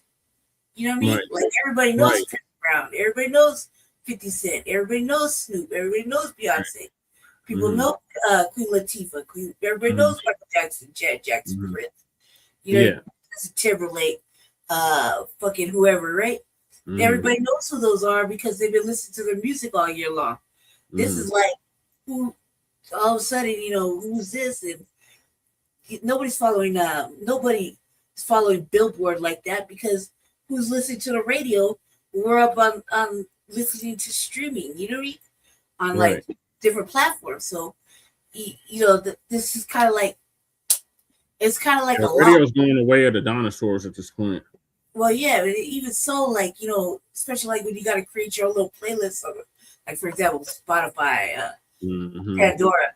Nobody's putting Bad Bunny in their radio repertoire. You know what I mean? Putting something else in, and music's so crap right now. Everybody, like in my generation, is just reverting back to what we know, the classics. You know what I mean? Because at this point, music's almost like a wash.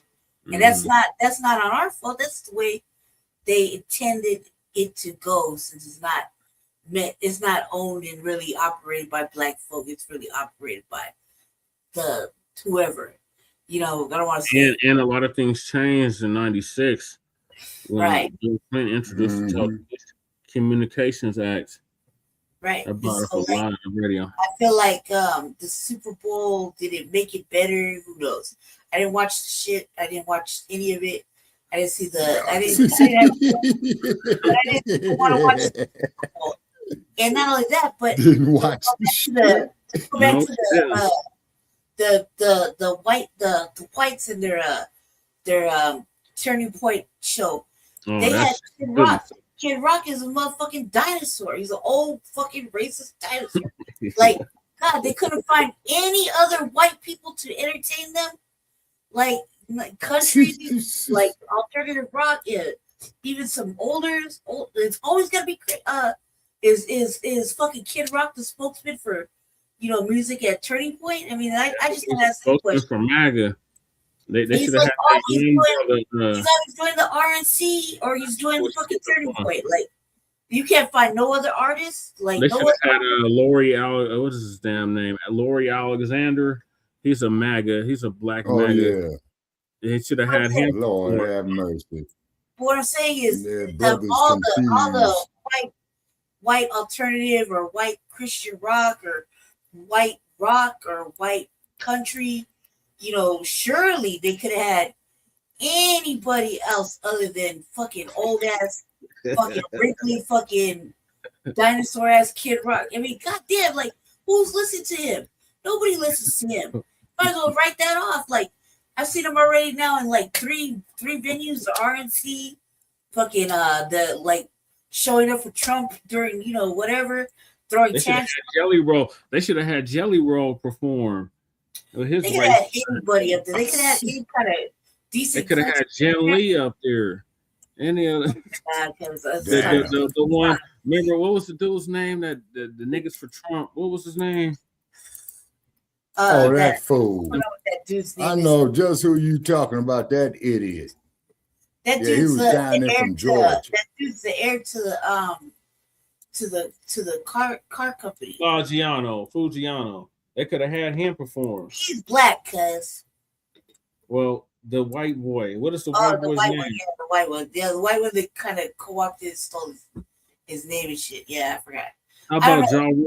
I don't know if he's on the MAGA train, but they could have had him perform. It doesn't matter. All I'm saying to you is that this was like, it's just a whole bunch of, it's just propaganda, and obviously it's political.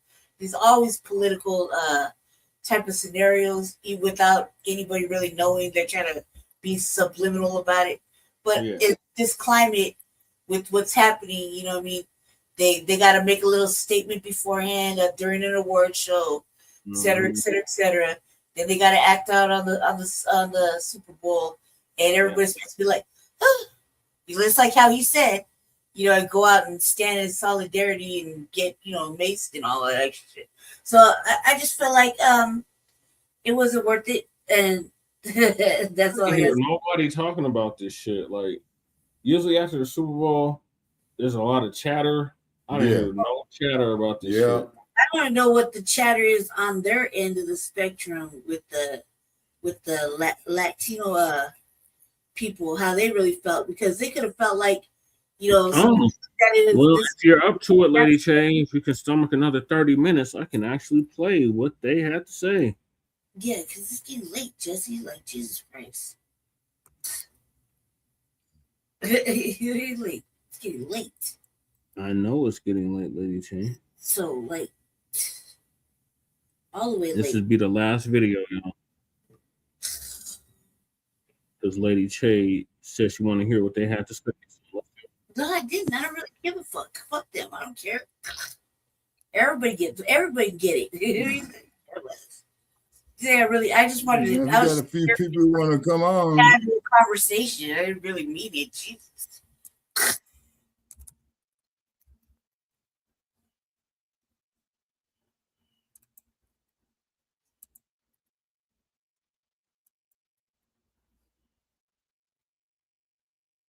I can't read the comments. I can't see anything. We are jealous of them. First of all, this dude talking about we have a problem with them taking pride. First of all, who the hell cares what some Puerto Rican is doing? Right. Because they are wannabe white people themselves. Mm-hmm. Number two, let me tell you something. You're not greater than the homeland you come out of. Look, if you remember, back when Donald Trump was still campaigning, he had a comedian that said Puerto Rico was a garbage bag. Y'all remember that? Yeah. He described Puerto Rico as a garbage bag.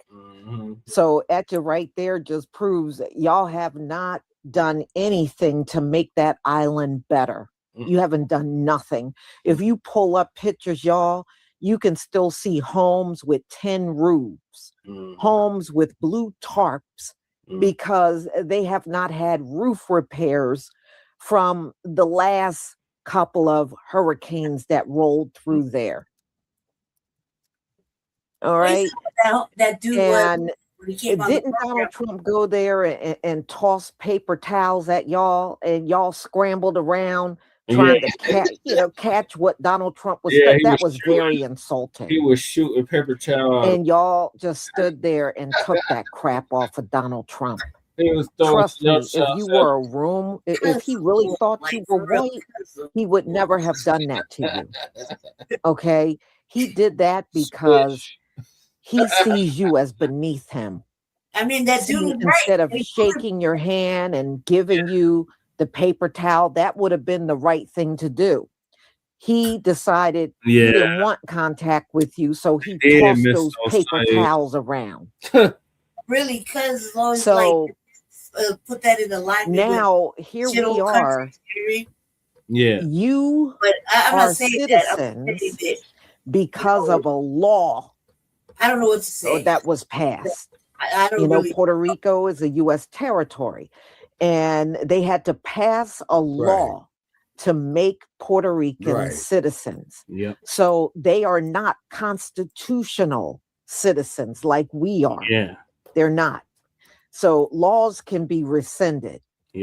And the way Donald Trump is going, let's just let I would not be surprised if we wake up one day and he rescinds that law. Right. I wouldn't be shocked at all, because this is a man, he don't care. And many of these Puerto Ricans also voted for Donald Trump. Mm-hmm. So, hey, it is what it is. And many of them are in ICE. It's a mixture of them in ICE. Mm-hmm. And they're in ICE too. Yep. So, what you know, you might not want to focus on us. Maybe you should focus on fixing up your homeland so it doesn't look so bad.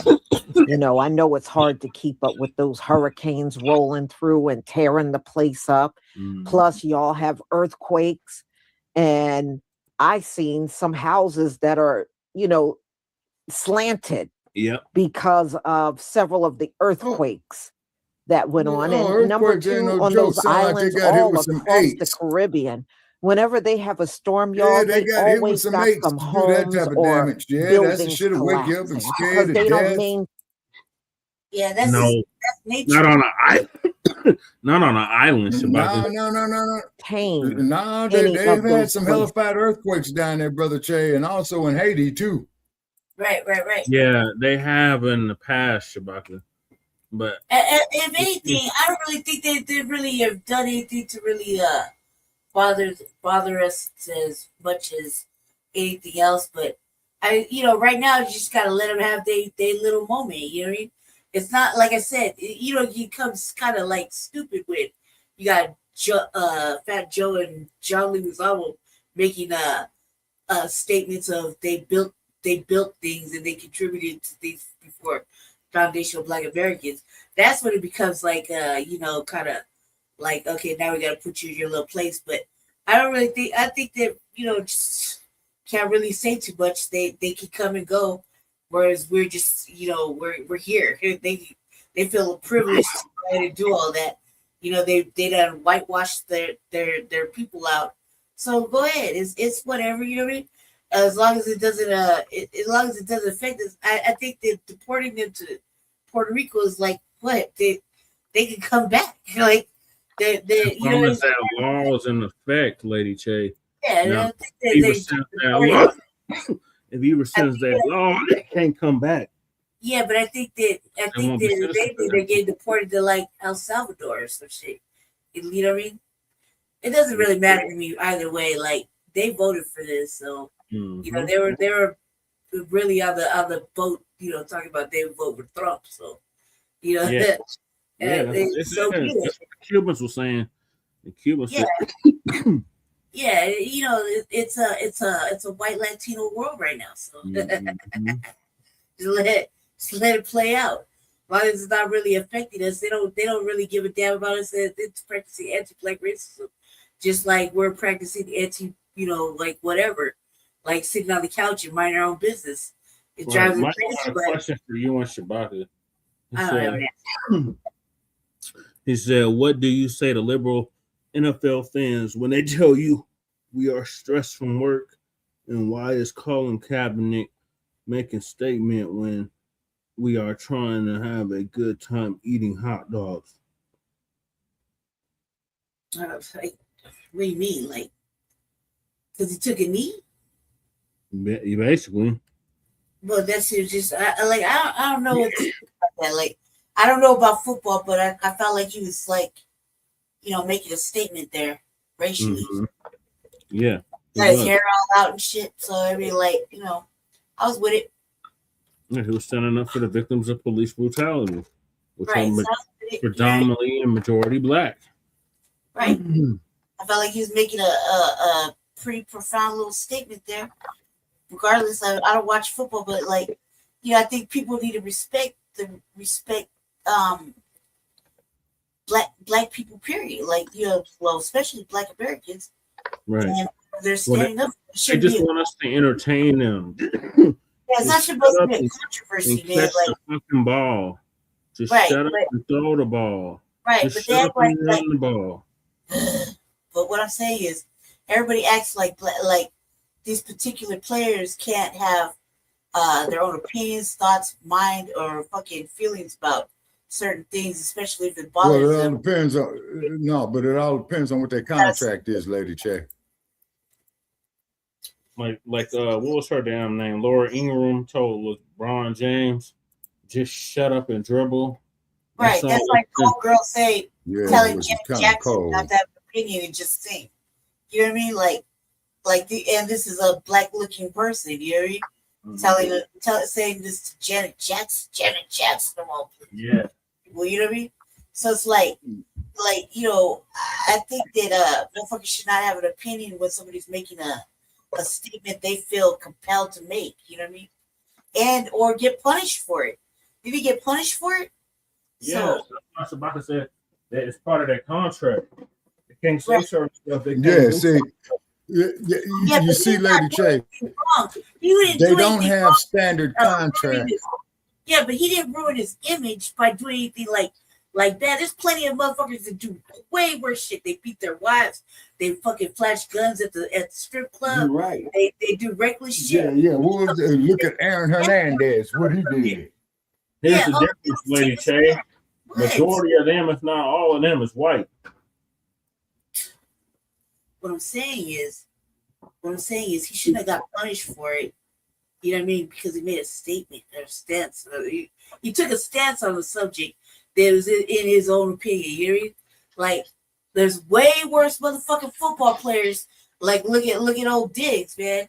You know what I mean? Choking out his fucking face. Look at Roethlisberger. Right. Look at all these motherfuckers beating their wives, running up, acting like they didn't get the jab, or what they said they did. Running up fucking all that extra shit, you know what I mean? Beating their wives, fucking driving crazy. It's a double standard, Lady Che. Black football, black sports players in general, it's a completely different standard than with white players. Right, but players can do no wrong, even though they do no wrong. But it's also black people shaming them as well.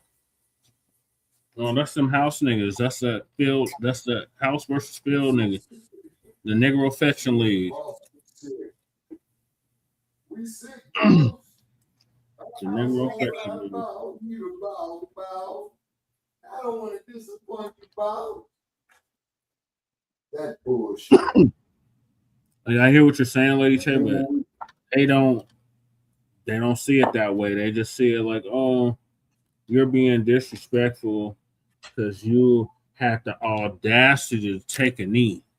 And look, football hasn't been wholesome for a long But time. yeah, you can take a knee when it's time to have a touchback. They don't have no issue with you taking a knee then. Right, they act like everybody's or kneeling in the game. But if right. you kneeling for black people and police brutality, that was how dare you? You're disrespecting the country. Yeah. What I'm saying is they can't pick wholesome 1 minute and degenerate the next. Look who we're dealing with. They're degenerates that we're dealing with. I'm just saying it's also not just them, it's also black people. They crucify them as well. That's what I'm saying as well. You can't pick wholesome 1 minute and degenerate the next, and then one it's fucked up. They do right.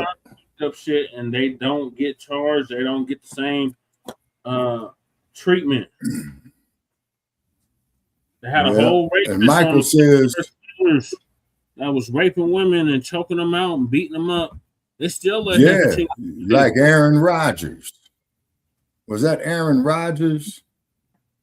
No, Aaron Rodgers is the one that said that he had natural immunity from the jabby jab. Oh, I'm talking about Aaron Hernandez.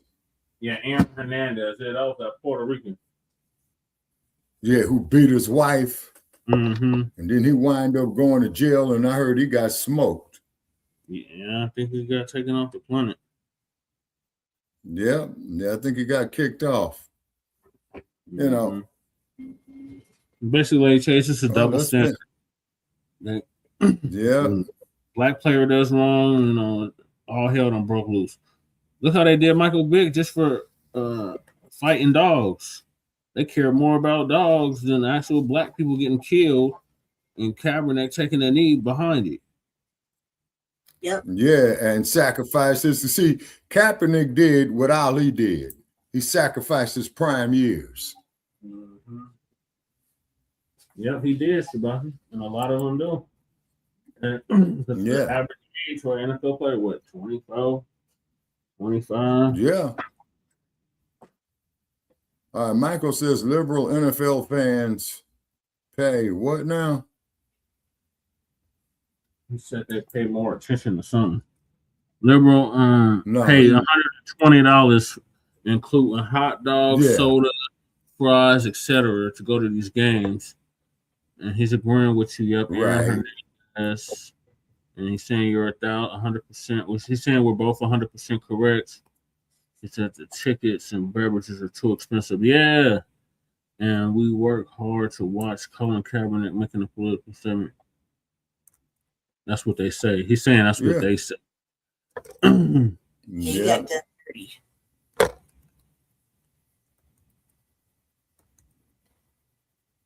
He's agreeing with us and said, yeah, he's agreeing with all three of us. Mm-hmm. All right. Well, let's see what this last clip is. That's what the Latinos got to say. They just live in it or work in it, but they don't maintain it. That's why there's always something collapsing over there. So that being said, man, ain't nobody thinking about y'all. I am around my people every single day, and the word Puerto Rico don't come up. Right. It don't come up at all in our everyday lives. Right. So ain't nobody thinking about you like that. And we don't even have Puerto Ricans. So let me go ahead. We do. We just, and share my screen. I mean, like, I'm not really bothered by them at all. Because compared to back east, we really don't. We got our main thing is Mexicans. We got more Mexicans than anything. But yeah, I only ran into a few Puerto Ricans out here. Yeah, me too. I think I've ran into like a collective of like maybe 10 my whole life. But like when I was in New York, they were everywhere. Right. Yeah, because New York is their point of entry. Mm-hmm.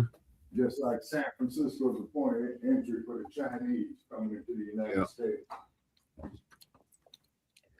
After looking at your island, I actually went through and looked at the houses and looked at the, just the whole landscape. Trust me when I say nobody is jealous of you. Not a living soul. Okay. Well, what are you supposed to be jealous of? Who about to tell us? Like, what is there to be jealous of? Like, what's the excuse? Imagine Puerto Rico is human. Hold on 1 second. It is right there in the tropics. Yeah. I can't deal with no humidity. South Carolina, humidity. All right, Georgia, y'all, please humidity. give me a 1. I like humidity. If you can see my screen. Yeah. You can have it. I'll take this desert another heat. group of Latinos that believe they are white. That's wonderful for my hair, man. And some of them are darker than us. All right, many of them are. And they're sitting here talking about somebody. I went to Chicago one summer. It was so humid. I'm up there taking showers 5 times a day. Thank you. Okay, well, that too. That's wrong. But man, my hair is glorious. Puerto Rico is humid like New Orleans. Glorious. Talk about I thought my hair was shit down. Angry at the fact that Puerto Ricans are proud of who they are, their cultural identity. Here's this guy right here saying that Puerto Ricans are supposedly so proud, but we live under the boot of America. You do. Is that true? No, that's actually false. It's a dysphorism in order to discourage us out of feeling pride for our culture. But you know who is living and who remains living under the boot of America? Black American. Take into account that in the 1800s, almost 40 or 50 years before slavery was abolished, Republicans founded the American Colonization Society to offer people of African descent to head back to Africa, their motherland. Right. Audacity. We must talk about this, y'all. The tetherosity. All of these foreigners love bringing up slavery. This mofo got a lot of nerve All of the Caribbean was a slave colony, including Puerto Rico. Right. Right. Okay? That whole place That was is a a fact. slave colony. Wowzers. And Like, these right out people the act gate. like they came from an island and there was no slavery there. Wowzers. Puerto Rico was a goddamn slave colony. Yep. You're right. Oh, back with slavery. It's amazing. You know all about our slavery, but you don't know nothing about the slavery that was over there in Puerto Rico. That part. Wowzers, man. Wow. It's just amazing what these people always want to point out. And it's just like these Africans. You were slaves. You motherfuckers were colonized in your own land, and you still are to this very day. Right. You're colonized in your own land. No, that's what the fuck I've been saying every all day along. on top of diamonds and gems and all kinds of resources right under your feet that you're not allowed. Well, Lisa came with the MF term. Y'all need to go somewhere and sit down. You know All of you millionaires. I think that All was of you need to go somewhere and sit down and shut the F up. a triggering TikTok right there. We don't need to hear this from you. In fact, Puerto Rico looks so awful. It looked like you haven't changed the place since slavery. Flag.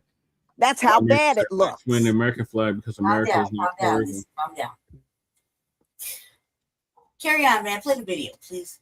Puerto Ricans and other immigrants need to understand the real American history, majority of them freedmen chose to remain under the heel of white Americans as slaves here in America, and a small minority went to Africa and started Liberia. I don't know why African Americans are so angry at the fact that Puerto Ricans are proud of who they are, of their cultural identity.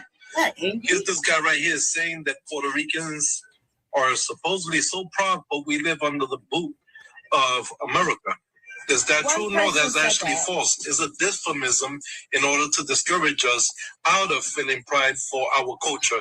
But you know who is living and who remains living under the boot of America? Black American.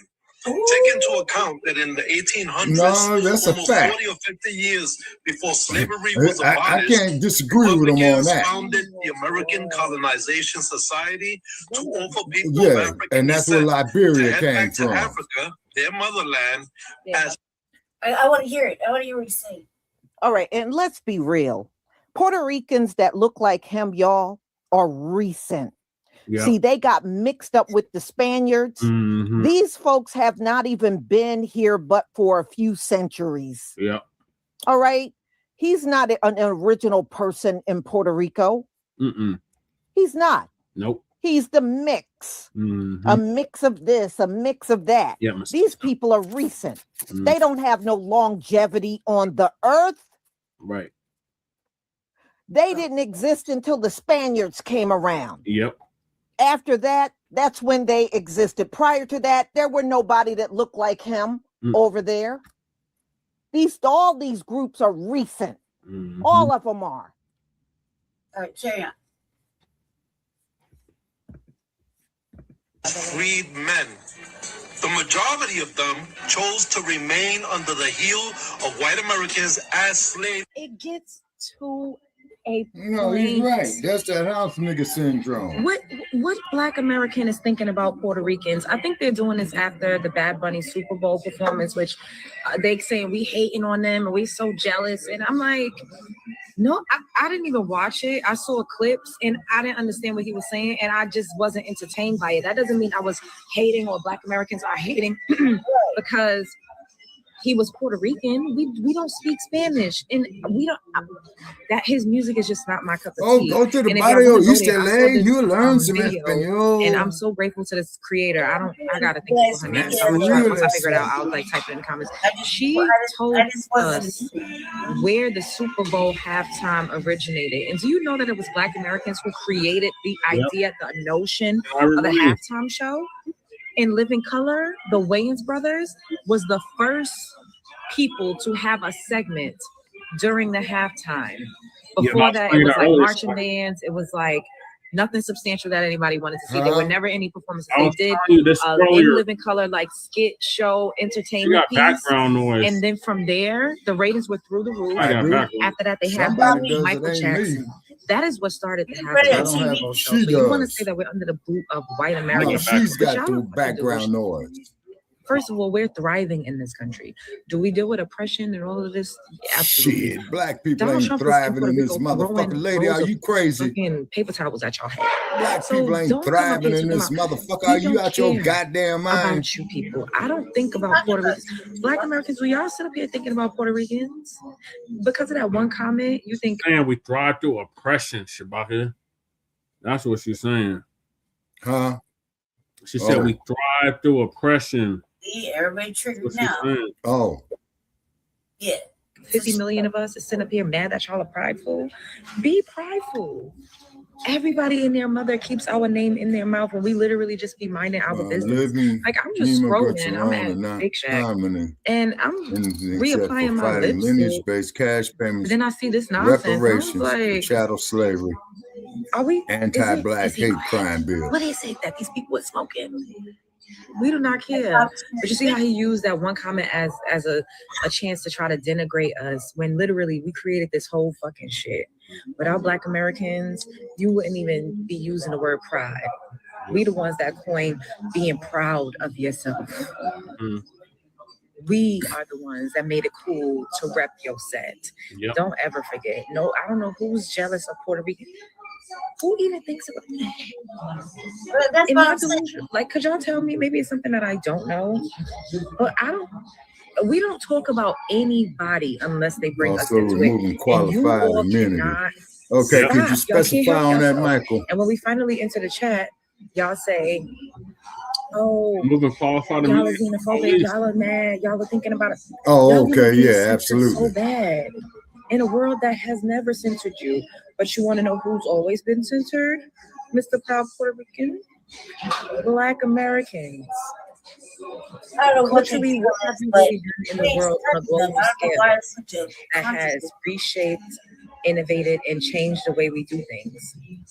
Maybe there's a couple things y'all could enlighten me, because I don't know anything about what y'all do, what you all bring, because the only thing I see from y'all when I do see y'all is trashing and denigrating Black American people, calling us slaves, loving to run with that slave narrative.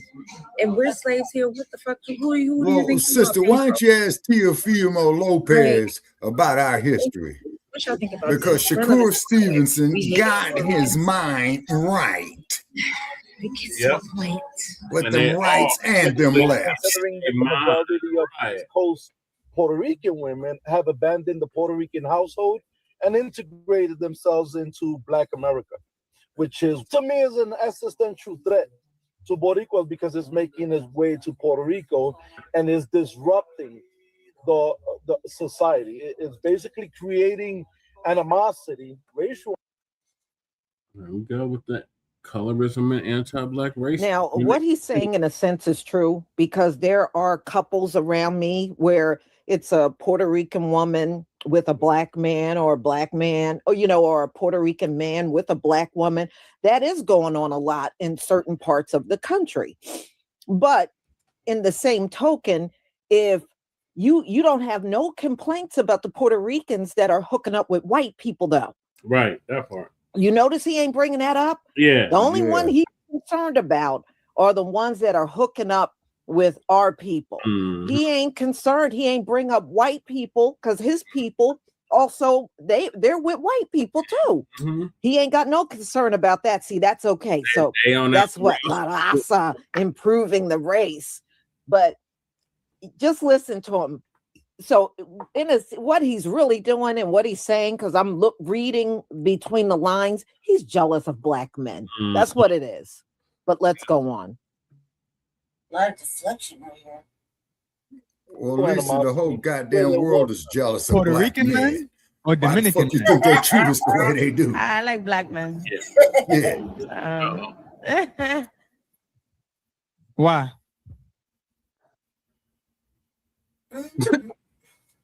You go to fetish. What do you like about Black men? I like everything about them. Do you know why? Come on now, like, come on now. You know. Puerto Ricans are also the pioneers of hip hop. It's not up for debate. What's not up for a debate is a lot of Puerto Ricans don't understand That is English. bullshit. Pioneering something is creating something. Puerto Ricans did not create any aspect of hip hop. Black Americans created hip hop. Just because Puerto Ricans added to breakdancing does not mean they created breakdancing. I think a lot of Puerto Ricans are jealous that Black Americans created something that is loved worldwide, and they wish they could be us. Stop with the jealousy. Jealous. Yeah, so I've been seeing all of this discourse around Black Americans. People love to talk about us because they're so jealous and envious. We don't give a fuck. Now, what I will say is when it comes to non-American Black people, they're super jealous and envious because we don't have to walk around and ask for permission. We don't have to put on this performance. We are just ourselves. And this is why people are so drawn to us. Even people who do not like us, they're obsessed with us because they wish in some part of our culture that they had that for themselves, whether it's our passion and aggression, our creativity, the way we speak, the way we do things. You motherfuckers are jealous. Right. And not only that, I think that non-American Black people deal with higher rates of racism because they tend to want to be inclusive, right? They want to cry and beg for other people to let them in their space. Why? Because they really don't want to be in our space, and we don't give a fuck about that either. Right. But they cry about not being accepted by other people. I'm not like those Black American people. I'm different. Right? Yeah, they try in reality with us, we're like, okay, you have your own space, I have my own space. We're gonna create our own shit. We create so much of our own shit that everybody else want a piece of it. Like, let's be real here. So we don't care about this like how y'all care about it. And this is why y'all tend to deal with higher rates of racism. Because you don't know how to stay in your own space. Right? And so again, a lot of us were like, you know what? They got their own thing going on. If I go over into a space and I feel a little type of weird energy, I'm out. I'm not going to sit up and try to beg and plead my way in for what? And so this is why a lot of them don't like that or don't like us, right? And they're constantly reminded of this on a daily basis. And this is why you will see them kiss other people's asses and, oh yeah, and they try to like mimic. Yeah, no, all of these Latinos are not our people, y'all. Exactly. They're not. I think that trying to say all of them are the 12 tribes, all that is a damn lie. Right. That's why do you think when they come here, they're indifferent to us? They got a Gentile spirit on them. Michael. And that's why when they speak, they use all of the white supremacist talking points because they are Gentiles. And I think you need to look and listen. When they sound like a white supremacist, that ain't our people. And I think all of some of these people that believe in that 12 tribe chart. Okay, what's Michael saying? He's asking me a question. Latinos calling you the N-word. Have you met and saying that we're beneath them and we're the lowest thing on it? That ain't Shabaka, have you met essays who try to sound like our people American freemen despite the heavy accent? Oh yeah, particularly in the body of Los Angeles homes. Because many of these Latinos are Gentiles. Jesus. Some of them are not, but many of them, especially the majority of them that are here on American soil, they are Gentiles. They sound like a Gentile. Yep. They put us down like Gentiles, and they favor white people. And they want to be white. And they voted for Trump. White adjacent. Right? Yeah. And it's the same all over that Caribbean.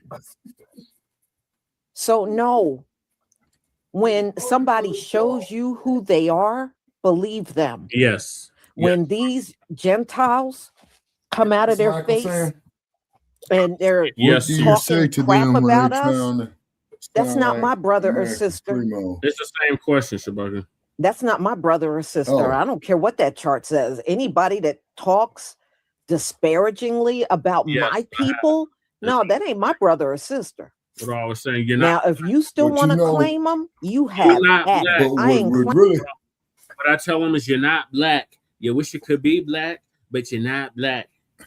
So deal with that. Oh, you know what I would, and then too, Brother Che, I used to have fun with him. I says, do you know what Amanzi is? And they look at me with their eyes big open. What is that? I said, that's Zulu for water. You call it agua. Yeah. That fucked them up. Oh, yeah. They don't know. And then here's something, man, that's going to blow your mind, man. We kind of have that in common with them, actually. Well, when I think about I used to work with a dude from East LA. With their African roots about it. They don't want to have no connection to their African roots. Them okay, but here's something. Yeah. But here's something, man, that blew my mind.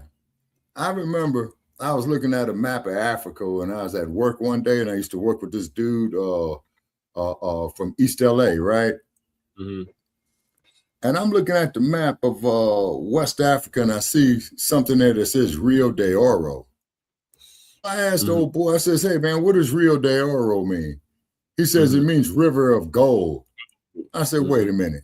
River of gold?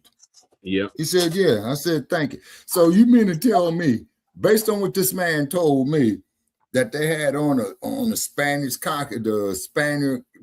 colonizer Africa, rivers of gold? Yep. And I said, I'll be damned. And if a motherfucker got rivers of gold, man, what the fuck is he doing so damn broke? He says, I tell Asians that it's not a good idea to sound like American freedmen because they can tell if Asians are trying to fake it or make it. Yeah, you'll see a lot of that in the Bay Area, Michael. Yeah, Jesse is right about that, Michael. You do see a lot of that in the Bay Area. And I have noticed that Asians are more open toward Black people in the Bay Area, Oakland in particular, as opposed to in Los Angeles. And what they got down there, the Asian communities got Arcadia, Monterey Park. Mm-hmm. And do you know they so cold, man? You got like accounting offices over there, banking firms. They put all their advertisement in Oriental languages. And they got Chinatown. Yeah, exactly. San Francisco, the original Chinatown, and they got a Chinatown in Los Angeles. Yeah, you're right. I've been through both of them. You're absolutely correct. They got a lot. They got a lot for Asians out here too in Denver. They got whole squares and whole strips of stores and Yeah, you got a lot of Asians that own businesses in Seattle. Mm-hmm. Yeah. Yeah, they got their own little sections of every city that they in. You remember that movie called Romeo Must Die? Yep. With Aaliyah? Yep. That was filmed in Seattle. Yeah, Aaliyah was my birthday twin. We had the same birthday. Is that right? Yeah. Okay, all right. Okay, and yeah, and they got a lot of them. Okay, when you say that Asians in the Bay Area open, what do you mean by that? Are you talking about in terms of their racism? They're more no. They will talk to you, and then you could talk to them because I used to see, I saw like about 3 or 4 Shaolin monks up there in the Bay Area, Michael. And here's one for you. I'm walking around Lake Merritt in Oakland with a neck pinch, man, out of this world, right? So there was this dude, man, doing pressure points, man, had the bed out there and everything. He said, you, come here. I said, yeah. Then he throw me down there. You got problem in neck. He worked his voodoo and his magic. And I says, man, give me your card, man. I got to pay you, cat, because now I ain't got no money now. He was mad in the motherfucker. But he understood, but he did relieve that pain. I was fucked up. Yeah. He said he understands now, so I'm going to let the video continue. Yeah, Michael, yeah. Nobody like that. If they don't claim me, I don't claim them. Right. So I'm sorry, you 12 tribe chart lovers, go right ahead and embrace these racist ass Latinos. You have at it. I'm not joining you in it. Have at it. You know who she's crumb bumming on, right? Yep. The Hebrew Israel commercial. Right. Now Even we though ain't trying to see no app.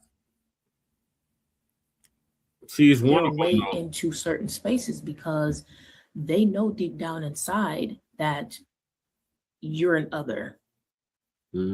Right? Especially here in America, everybody knows that when it comes to Americans, you either have white Americans, you have Black Americans, white Americans. Everything No, I else is wasn't in between. surprised, Michael. So when you come here, you're like, okay, Jesse I don't and know Romeo which way to must go. dad. Okay, We I'm surprised gonna that go over Aaliyah here, invited Jet Li then to the I don't club, know if I should go and over the here. I brother don't know was if I should skeptical, go. You know what I'm saying? We surprised. don't have that issue. Oh, that was Jet Li. If anything, we gonna battle it out. Yeah, that was you Jet stay Li. your ass over there. We gonna stay over here. Yeah, I like a Right? lot of Jet Li's Okay, work. cool. Jet Li, a Go cold over there, ass martial so don't artist. come over here. Yeah. Right? We have that understanding. So again, I see what I see. We all see it. And this is why a lot of foundational Black Americans are choosing to delineate and say, you know what? We don't have to be bothered with you either. Right. We don't have to be bothered with y'all. You know, you don't have to be fake. You don't have to pretend. You don't have to do this and do that. We don't want to be bothered either. And not only that, we can say that freely. The only reasons why a lot of people are reacting and they're responding, it is because we said something first. We're like, okay, you know what? We don't have to be bothered with you. We don't have to engage with you like that. We don't have to, you know, deal with you like that. I mean, what? And yes, a lot of us are very arrogant. Yes, a lot of us, we know that we're the shit. Right. Like I said before, no, a lot of us are not humble. We're not humble.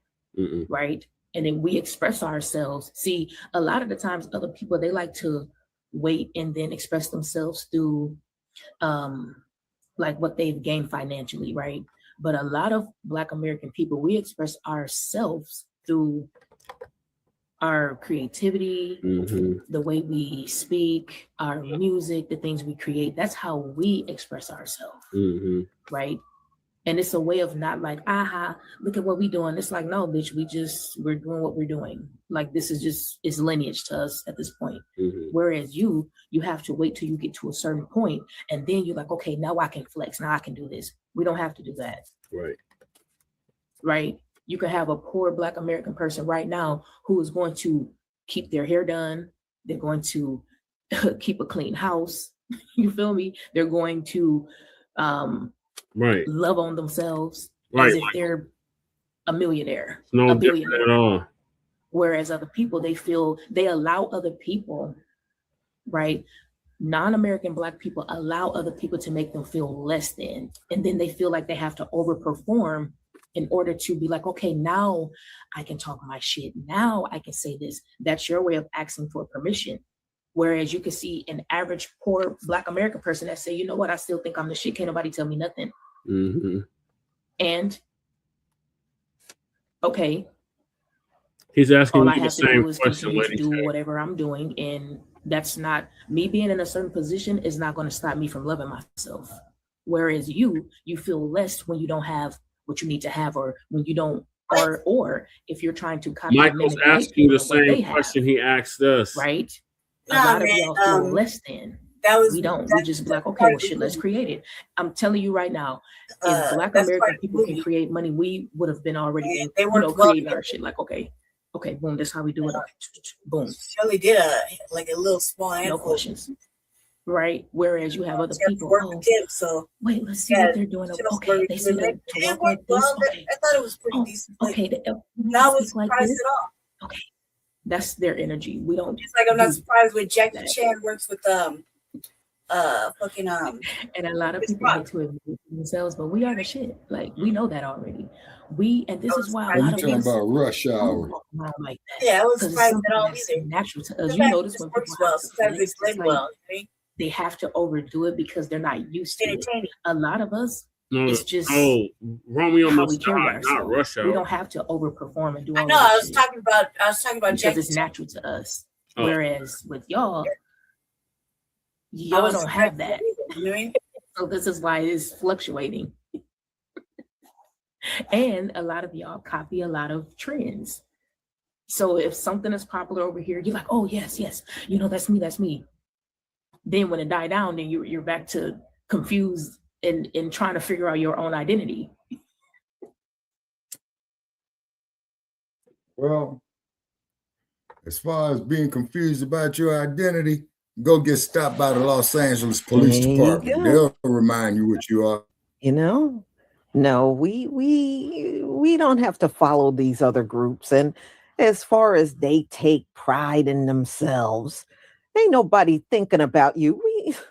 In fact, you know, it was a running joke when I was growing up how Puerto Ricans would put clothes on and nothing would match. They would have plaid pants on with a striped shirt. The only thing we would say is if somebody's clothes didn't look right, why you dressed like a Puerto Rican today? That was funny. Yeah. So anyway, we don't know. We are not following what Puerto Ricans do. We never will. We never will. Yeah. And like I said, y'all, I want you to be real conscious about these Latinos / Hispanics and start looking at the spirit on them. Yeah. The vast majority of the ones here in this land got that same Edomite spirit on them. And no, you're not seeing things. It's really there. Yep, that's what I'm saying. And for you to say, because you wrote something on a chart that I have to embrace somebody with that kind of nature, nah, the Most High would never make us embrace somebody that acts and talk and hate on us the same way as Edom. He wouldn't make us embrace that. Come on.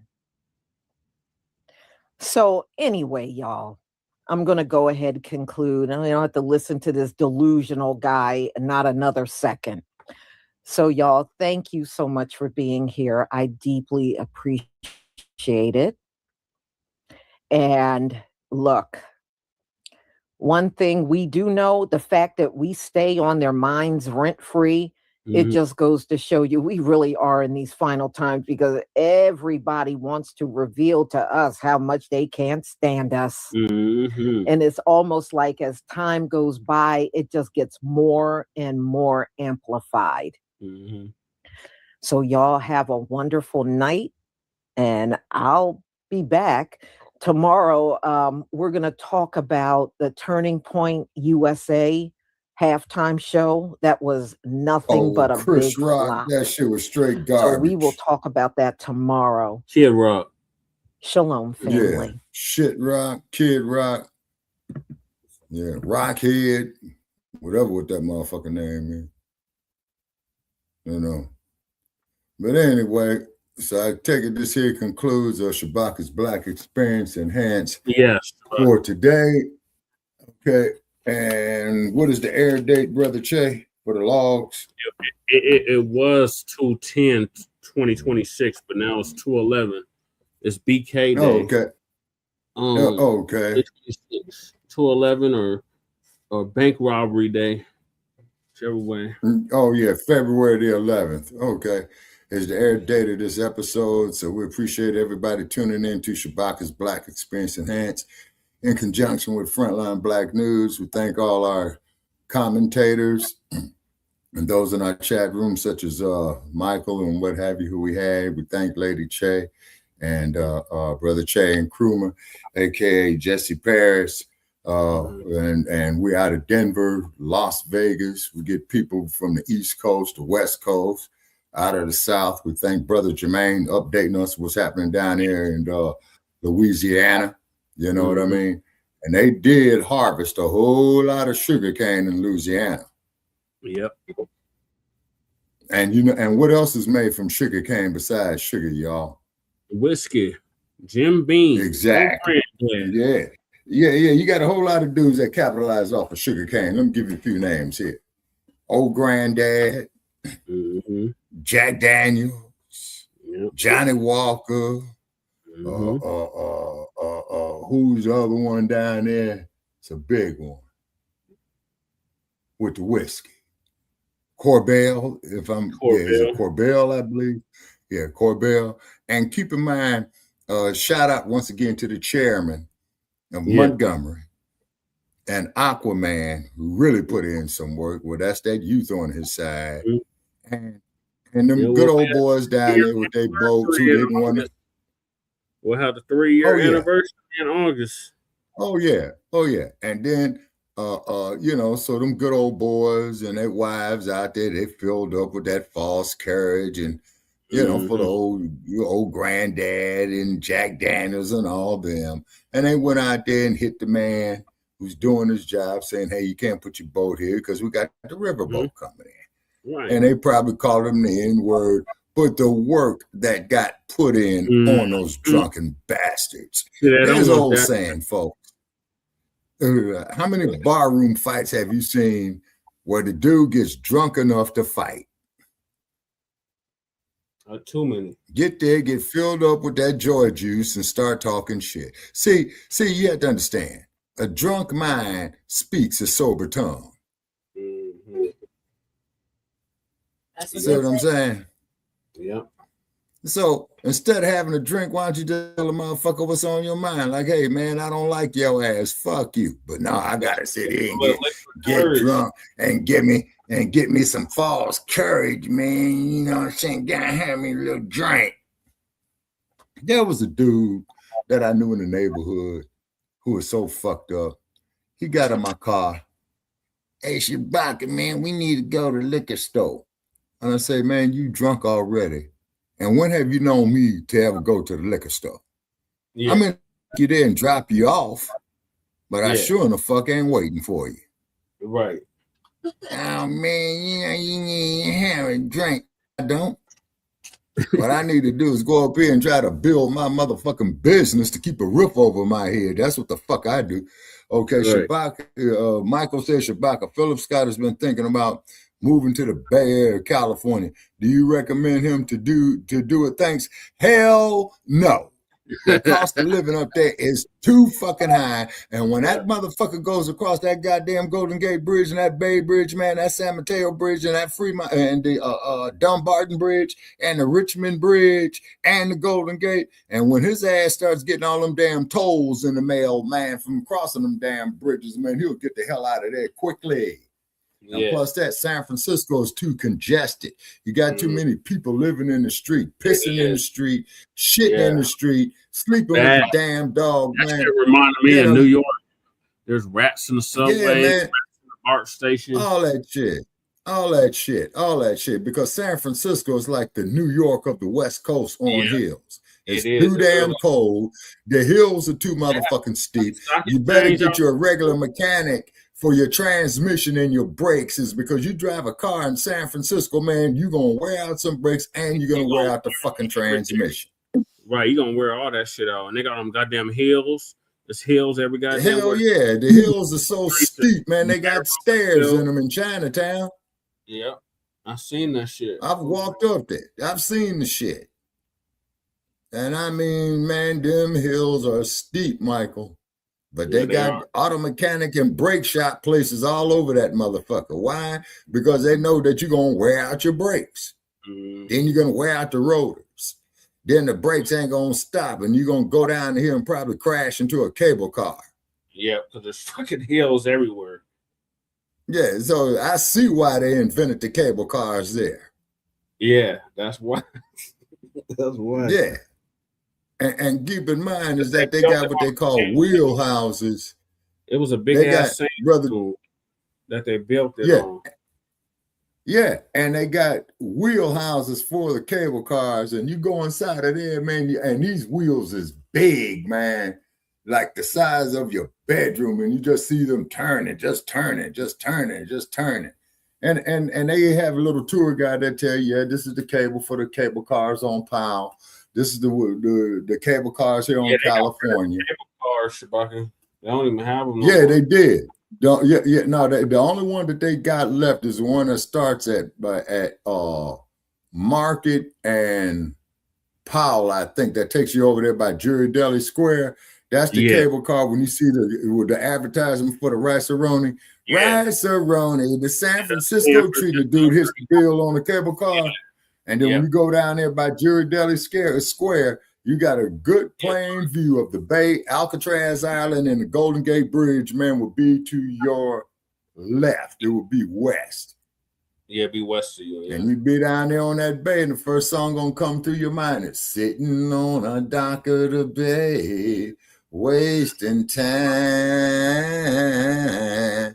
Oh, and by the way, don't let that damn place get caught. Don't get caught in no fog in San Francisco, bro. Yeah, Carl ain't no joke. They named the fog because that's how bad it is. They actually named the fog, and they call it Carl. And when that motherfucker come in, all bets are off. Yeah. Oh, yeah. And you could sit there on the hill sometime and look out over the Pacific Ocean and watch the fog clouds come in or through the Golden Gate. And then the Golden Gate Bridge will disappear. And guess what you're going to hear? Bam. Bam. Yeah. And what it is that they got those horns on the bridge. When those ships come in, they don't hit the bridge towers. Yeah, because the visibility gets down to damn near zero. Yeah, it does get to zero, man. You could barely see 3 feet in front of you in that fog. Yeah. And then, they got all kind of shit that happens in the fog, Yeah. I think when they had the Zodiac killer up in that motherfucker, he was knocking off a bunch of people in the fog. Yeah. Oh, yeah. They're talking about London fog. Yeah, that's how it is. Okay, Michael says, Philip Scott told brothers and sisters, please leave Southern California, move back to the South because Asians and Latinos control state's economy. We can't afford to live paycheck to paycheck. Well, he's right about Southern California, Michael. That's why I left the damn place. Yeah. People calling me up, hey, you back in when you're moving back to Los Angeles. Man, I left that motherfucker, man, and I ain't going back. Right. I got relatives who live there. The only way I'm going back is to see them. But I am not going back, not to live in Los Angeles, not to live in Oakland, not to live in Sacramento, not to live in San Francisco. The cost of living there is too damn high. What about San Diego, Shabaka?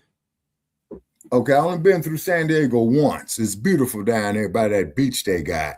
It is beautiful, and that's when you got a lot of the Navy dudes, the Marine Corps dudes, and you got a lot of Navy aviators down there because you see those Navy ships taking off, flying over the Pacific. Only God knows where they're going, And then, too, Brother Chad, I got to check with you, man, to start the PayPal, man, because Shabaka needs some funding to move. Yeah. I got you. Shabaka needs some funding to move, so hit Jesse's PayPal and put up there the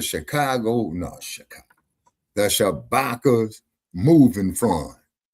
Okay. Because I cannot afford to go out here and be back homeless. I can't do it. I will die.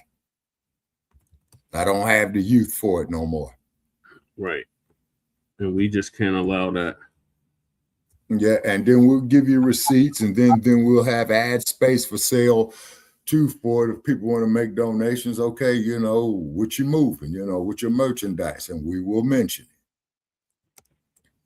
it. Yep. So I'm just putting that out there. Yeah. All right, we gotta wrap be in the living in the Yeah. This is my closing statement. Yeah, Shabaka going in the street in about 30 days if he don't get this money. Oh my God.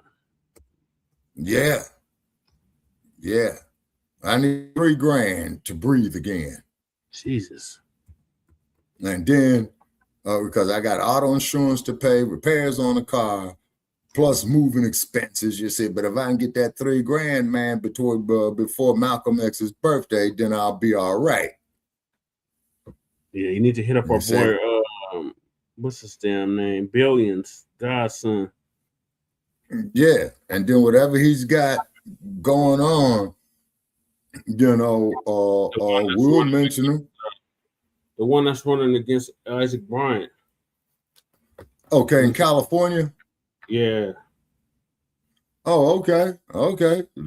We'll campaign for them. All you got to do is just break us some bread. We will give you receipts. We will give you where you could tune in to us to show and to prove to you of how your money is being spent. Yeah. So, Michael, can you try to get Billions Godson's information? Either email it to me or something. His contact information, so we can get Shabaka on board with helping him campaign so he can get paid. Yeah, because I'm on the Titanic. You know what I'm saying? Yes. And Philip Scott, Michael says Philip Scott told brothers and sisters in California, fine, if you all want to stay there, but don't expect Asians and Hispanics to help you out financially. He's right about that. But what you would do, the countermeasure to that, say the countermeasure what will save our ass as a people in California would be music and television, but we got to own all the rights to it. Okay? Look at Tyler Perry. Thought he was going to go up there. We don't have time, Shabaka. We already passed time. So finish. Oh, okay. All righty. Okay, so that's my closing. And thank you also very much for looking at Shabaka'S Blacc experience in hands. Okay. Go ahead. In conjunction with Frontline Black News. Yeah. Thanks for having me. It was fun. Stay black, stay dangerous. Don't let none of this get in your mindset. Nobody cares about, or nobody's really studying what's going on with how Puerto Ricans feel. Let them celebrate. Yeah, that'd be great, Michael. It's sad that there was what it feels like from this perspective that FBAs picked on are always being messed with from this perspective, you know. So thank you, Michael. That right there is tiring. But stay black, stay dangerous. Thanks for having me. Peace out, Michael. Crew. Matt. Oh yeah. Sister Purple Heart, Breeze. Yeah, thanks for showing up. And Jermaine. Yeah. And dark skinned brother. Yeah, DSB. And Daniel. Kahari. And Kahari too. Yeah. And Michael. Yeah. Thanks for everybody. And don't forget Deuce in the Quarter. Mac and Twin. Yep, I already said that. Mm-hmm. So yeah. Thanks. It was fun. Yeah, it was. Oh, and Daniel came through too. Yeah. So I'm gonna do the continuation right after this. Cause come on now. I gotta finish. Like, just do it tomorrow, dude. It already is tomorrow. Like 1 o'clock. Like it's 12. I already got it typed up. Just do it tomorrow. It already is tomorrow, ladies. Do it later today. Shit. Aren't you gonna do the RBA later on today? Does it matter, Jesse? Just do this later on today. Like, we've already been on 4 hours. You were on 7 hours earlier. Like,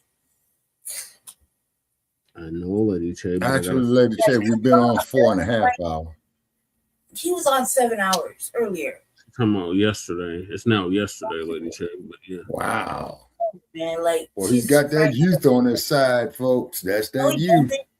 He's gonna fall asleep towards the end of it. I'm gonna be sitting there. It's not that many.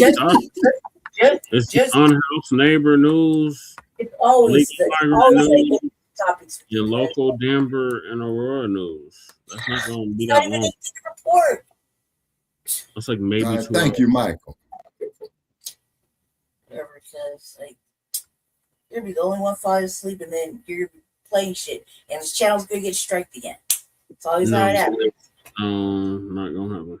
That's how it happens every time. No, you get the channel struck. No, you get the channel struck because you fall asleep and you let you get the channel struck because you be fall asleep every show. Playing. You fall asleep every single show. And then fall asleep this show. You fall asleep through every show, cause. And then fall asleep this show though. You fell asleep yesterday. I keep waking up. You know, people actually sleep, Lady Che. You know. Yes, go to sleep now. Night. Good night. I told people I was going to do another show. So what? It's called Integrity. Whatever, cuz. It's just another way for you to drag out 4 fucking episodes. No, I don't even need to do that. Late, Jets. After this show, we'll be doing no more shows till Friday. Man, come on. She said the late shit. Jesus Christ, cuz how many topics are we talking about? 3. Right. Stop That's now. it. 3 topics. Let's get it cracking. Come on. I gotta end it. So thank y'all for tuning in to this episode of Shabaka'S Blacc Experience Enhanced. Join us right after this for a continuation of Frontline Black News. In the meantime, make sure y'all hit that like and subscribe button. Mackie Samuel said this for Michael, I guess. New York Times journalist.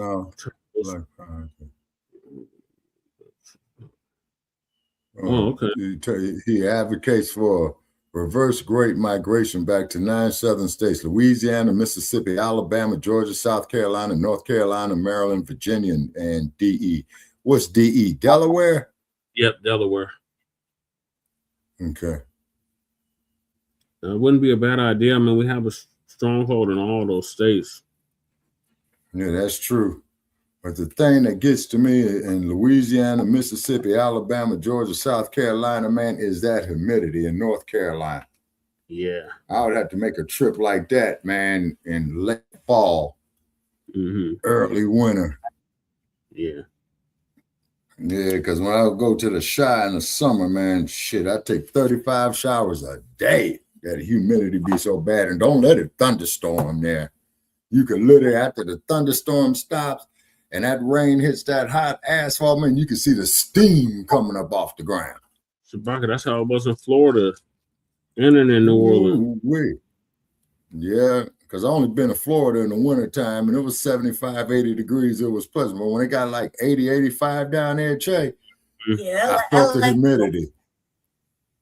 I felt the humidity, and I says, no, at 100 degrees, 100% humidity, and I don't know how our girl Rosita Strobe would be out there doing that road work, man, in that humidity. Yeah, right. Well, but she grew up in it. Yeah. Yeah, I mean, she runs 5 miles. She runs marathons. I believe it. I ran marathons. Oh, yeah. Yeah. It was because I've seen... I was running laps around folks down there last time I was there. Damn. And then down there in Florida, as we all know, the former heavyweight champion, Muhammad Ali, that's where he started the early parts of his career down there in Miami. Because when he won the title the first time, it was in Miami Beach, Florida. Yep, sure was. But I'll take an earthquake over. Yeah, wrapping it up, my last comment. I'll take a damn earthquake at 7.5 before I fuck with a hurricane in the south. Okay, somebody. Because I know what to do in an earthquake. I don't know what to do in a hurricane. Earthquake hit at 7.5 after the rumbling stop. Okay, let me go see all the shit out here that's fucked up. Water. Bottled water. We got to do the same Buy thing. it. Trade for it. Steal it. You're going to need that water. Yeah, thank you, Michael. I'll check it out when I get a chance. All right, so I'm going to wrap this up. Thank y'all for tuning in to season 11, episode 16. That's Shabaka'S Blacc Experience Enhanced in conjunction with the Frontline Black News. Join us right after this for Frontline Black News continuation. In the meantime, make sure y'all like and subscribe to all of our platforms. Frontline Black News on YouTube and Facebook. The Revolutionary Agenda on YouTube and Facebook. And Shabaka'S Blacc Experience Enhanced on Facebook and Twitter. So peace, love, light, reconciliations, and Black empowerment. Chain Crewman, Lady Che, Shabaka, signing out. Go ahead, Shabaka. Yes, sir. Okay, shoot me the link, man. I might join you for a few minutes, man. I'm going to sit at the lunch counter and beg for a cup of coffee. Except the beauty of it is I own the lunch counter. Right. Okay, Shabaka. Thank you for joining us. All right. All right, thank you for having me, and thank you, man, for the shout outs and trying to get the funds, man, so Shabaka don't go sink like the Titanic, you know? Yeah, I got you, Shabaka. Can you imagine the ship sinking in the desert? We'll Well, I just look at your team. That's enough sinking. But thank you for man. By the way, Che, guess what? The Raiders hired a new coach, right? And I put up there on a page because I follow the Raiders page. I says, look, if this motherfucker lose 2 games in a row, fire his ass because they shit canned old boy down here, Pete Carroll, man. He gone. It's supposed to be y'all only great. 1 season. Yeah, man. Yeah, Pete Carroll is gone. They sent him packing. They sent Pete Carroll on his way. You can't go 3-15 and think you're gonna stay the head coach. No. That's unacceptable. Unacceptable. And then losing to the Ponies twice. No. The Broncos. That's double and triple. Y'all don't even make the rivalry fun no more. The rivalry is trash. Man, like I said to him, Brother Che, on social media, I said, Raiders, change your fucking name or leave town. Did they get the memo? Either or. They're still in Las Vegas. Yeah, but that Allegiant Stadium is nice. I'm going to try to get off in that. Shabaka, Marcus Allen's thinking about returning to the Raiders as a running backs coach. Do you agree with them? Hell yeah, they need Marcus Allen in that position. Hell yeah. Hell yeah, they need Marcus Allen in that position. Because it was Marcus Allen that won the last Super Bowl that the Raiders won against Washington. That was forever ago. That was over 40 years ago. 40 years. I was younger than Che the last time Raiders won a Super Bowl. That's a damn shame. Yeah, that is. So we're gonna wrap this up. So thank you for tapping in. Yes, sir. So we're gonna go right back live again here shortly. I'll say 30 minutes. Shoot me the link. I might join you, man. I'm gonna sit at the lunch counter, man, and put in my mind, like Joe Frazier said in Manila, just one more round, boss. Okay, Michael is saying, is Jim Willis, a former offensive tackle with the Raiders, is getting closer to returning to the Raiders organization as VP of football operations. Okay, I think I remember Jim Willis. Yeah, right, he was right there, man, on the line. I got to wrap this up. All right. Thank y'all for tapping in to season 11, episode 16. That's Shabaka'S Blacc Experience Enhanced in conjunction with the Frontline Black News. Join us in less than 30 minutes, probably, for a continuation of the Frontline Black News. And yeah, make sure y'all hit that like and subscribe button. Appreciate everybody that tapped in. Hopefully y'all tap in on the next one. Peace. Yes, sir.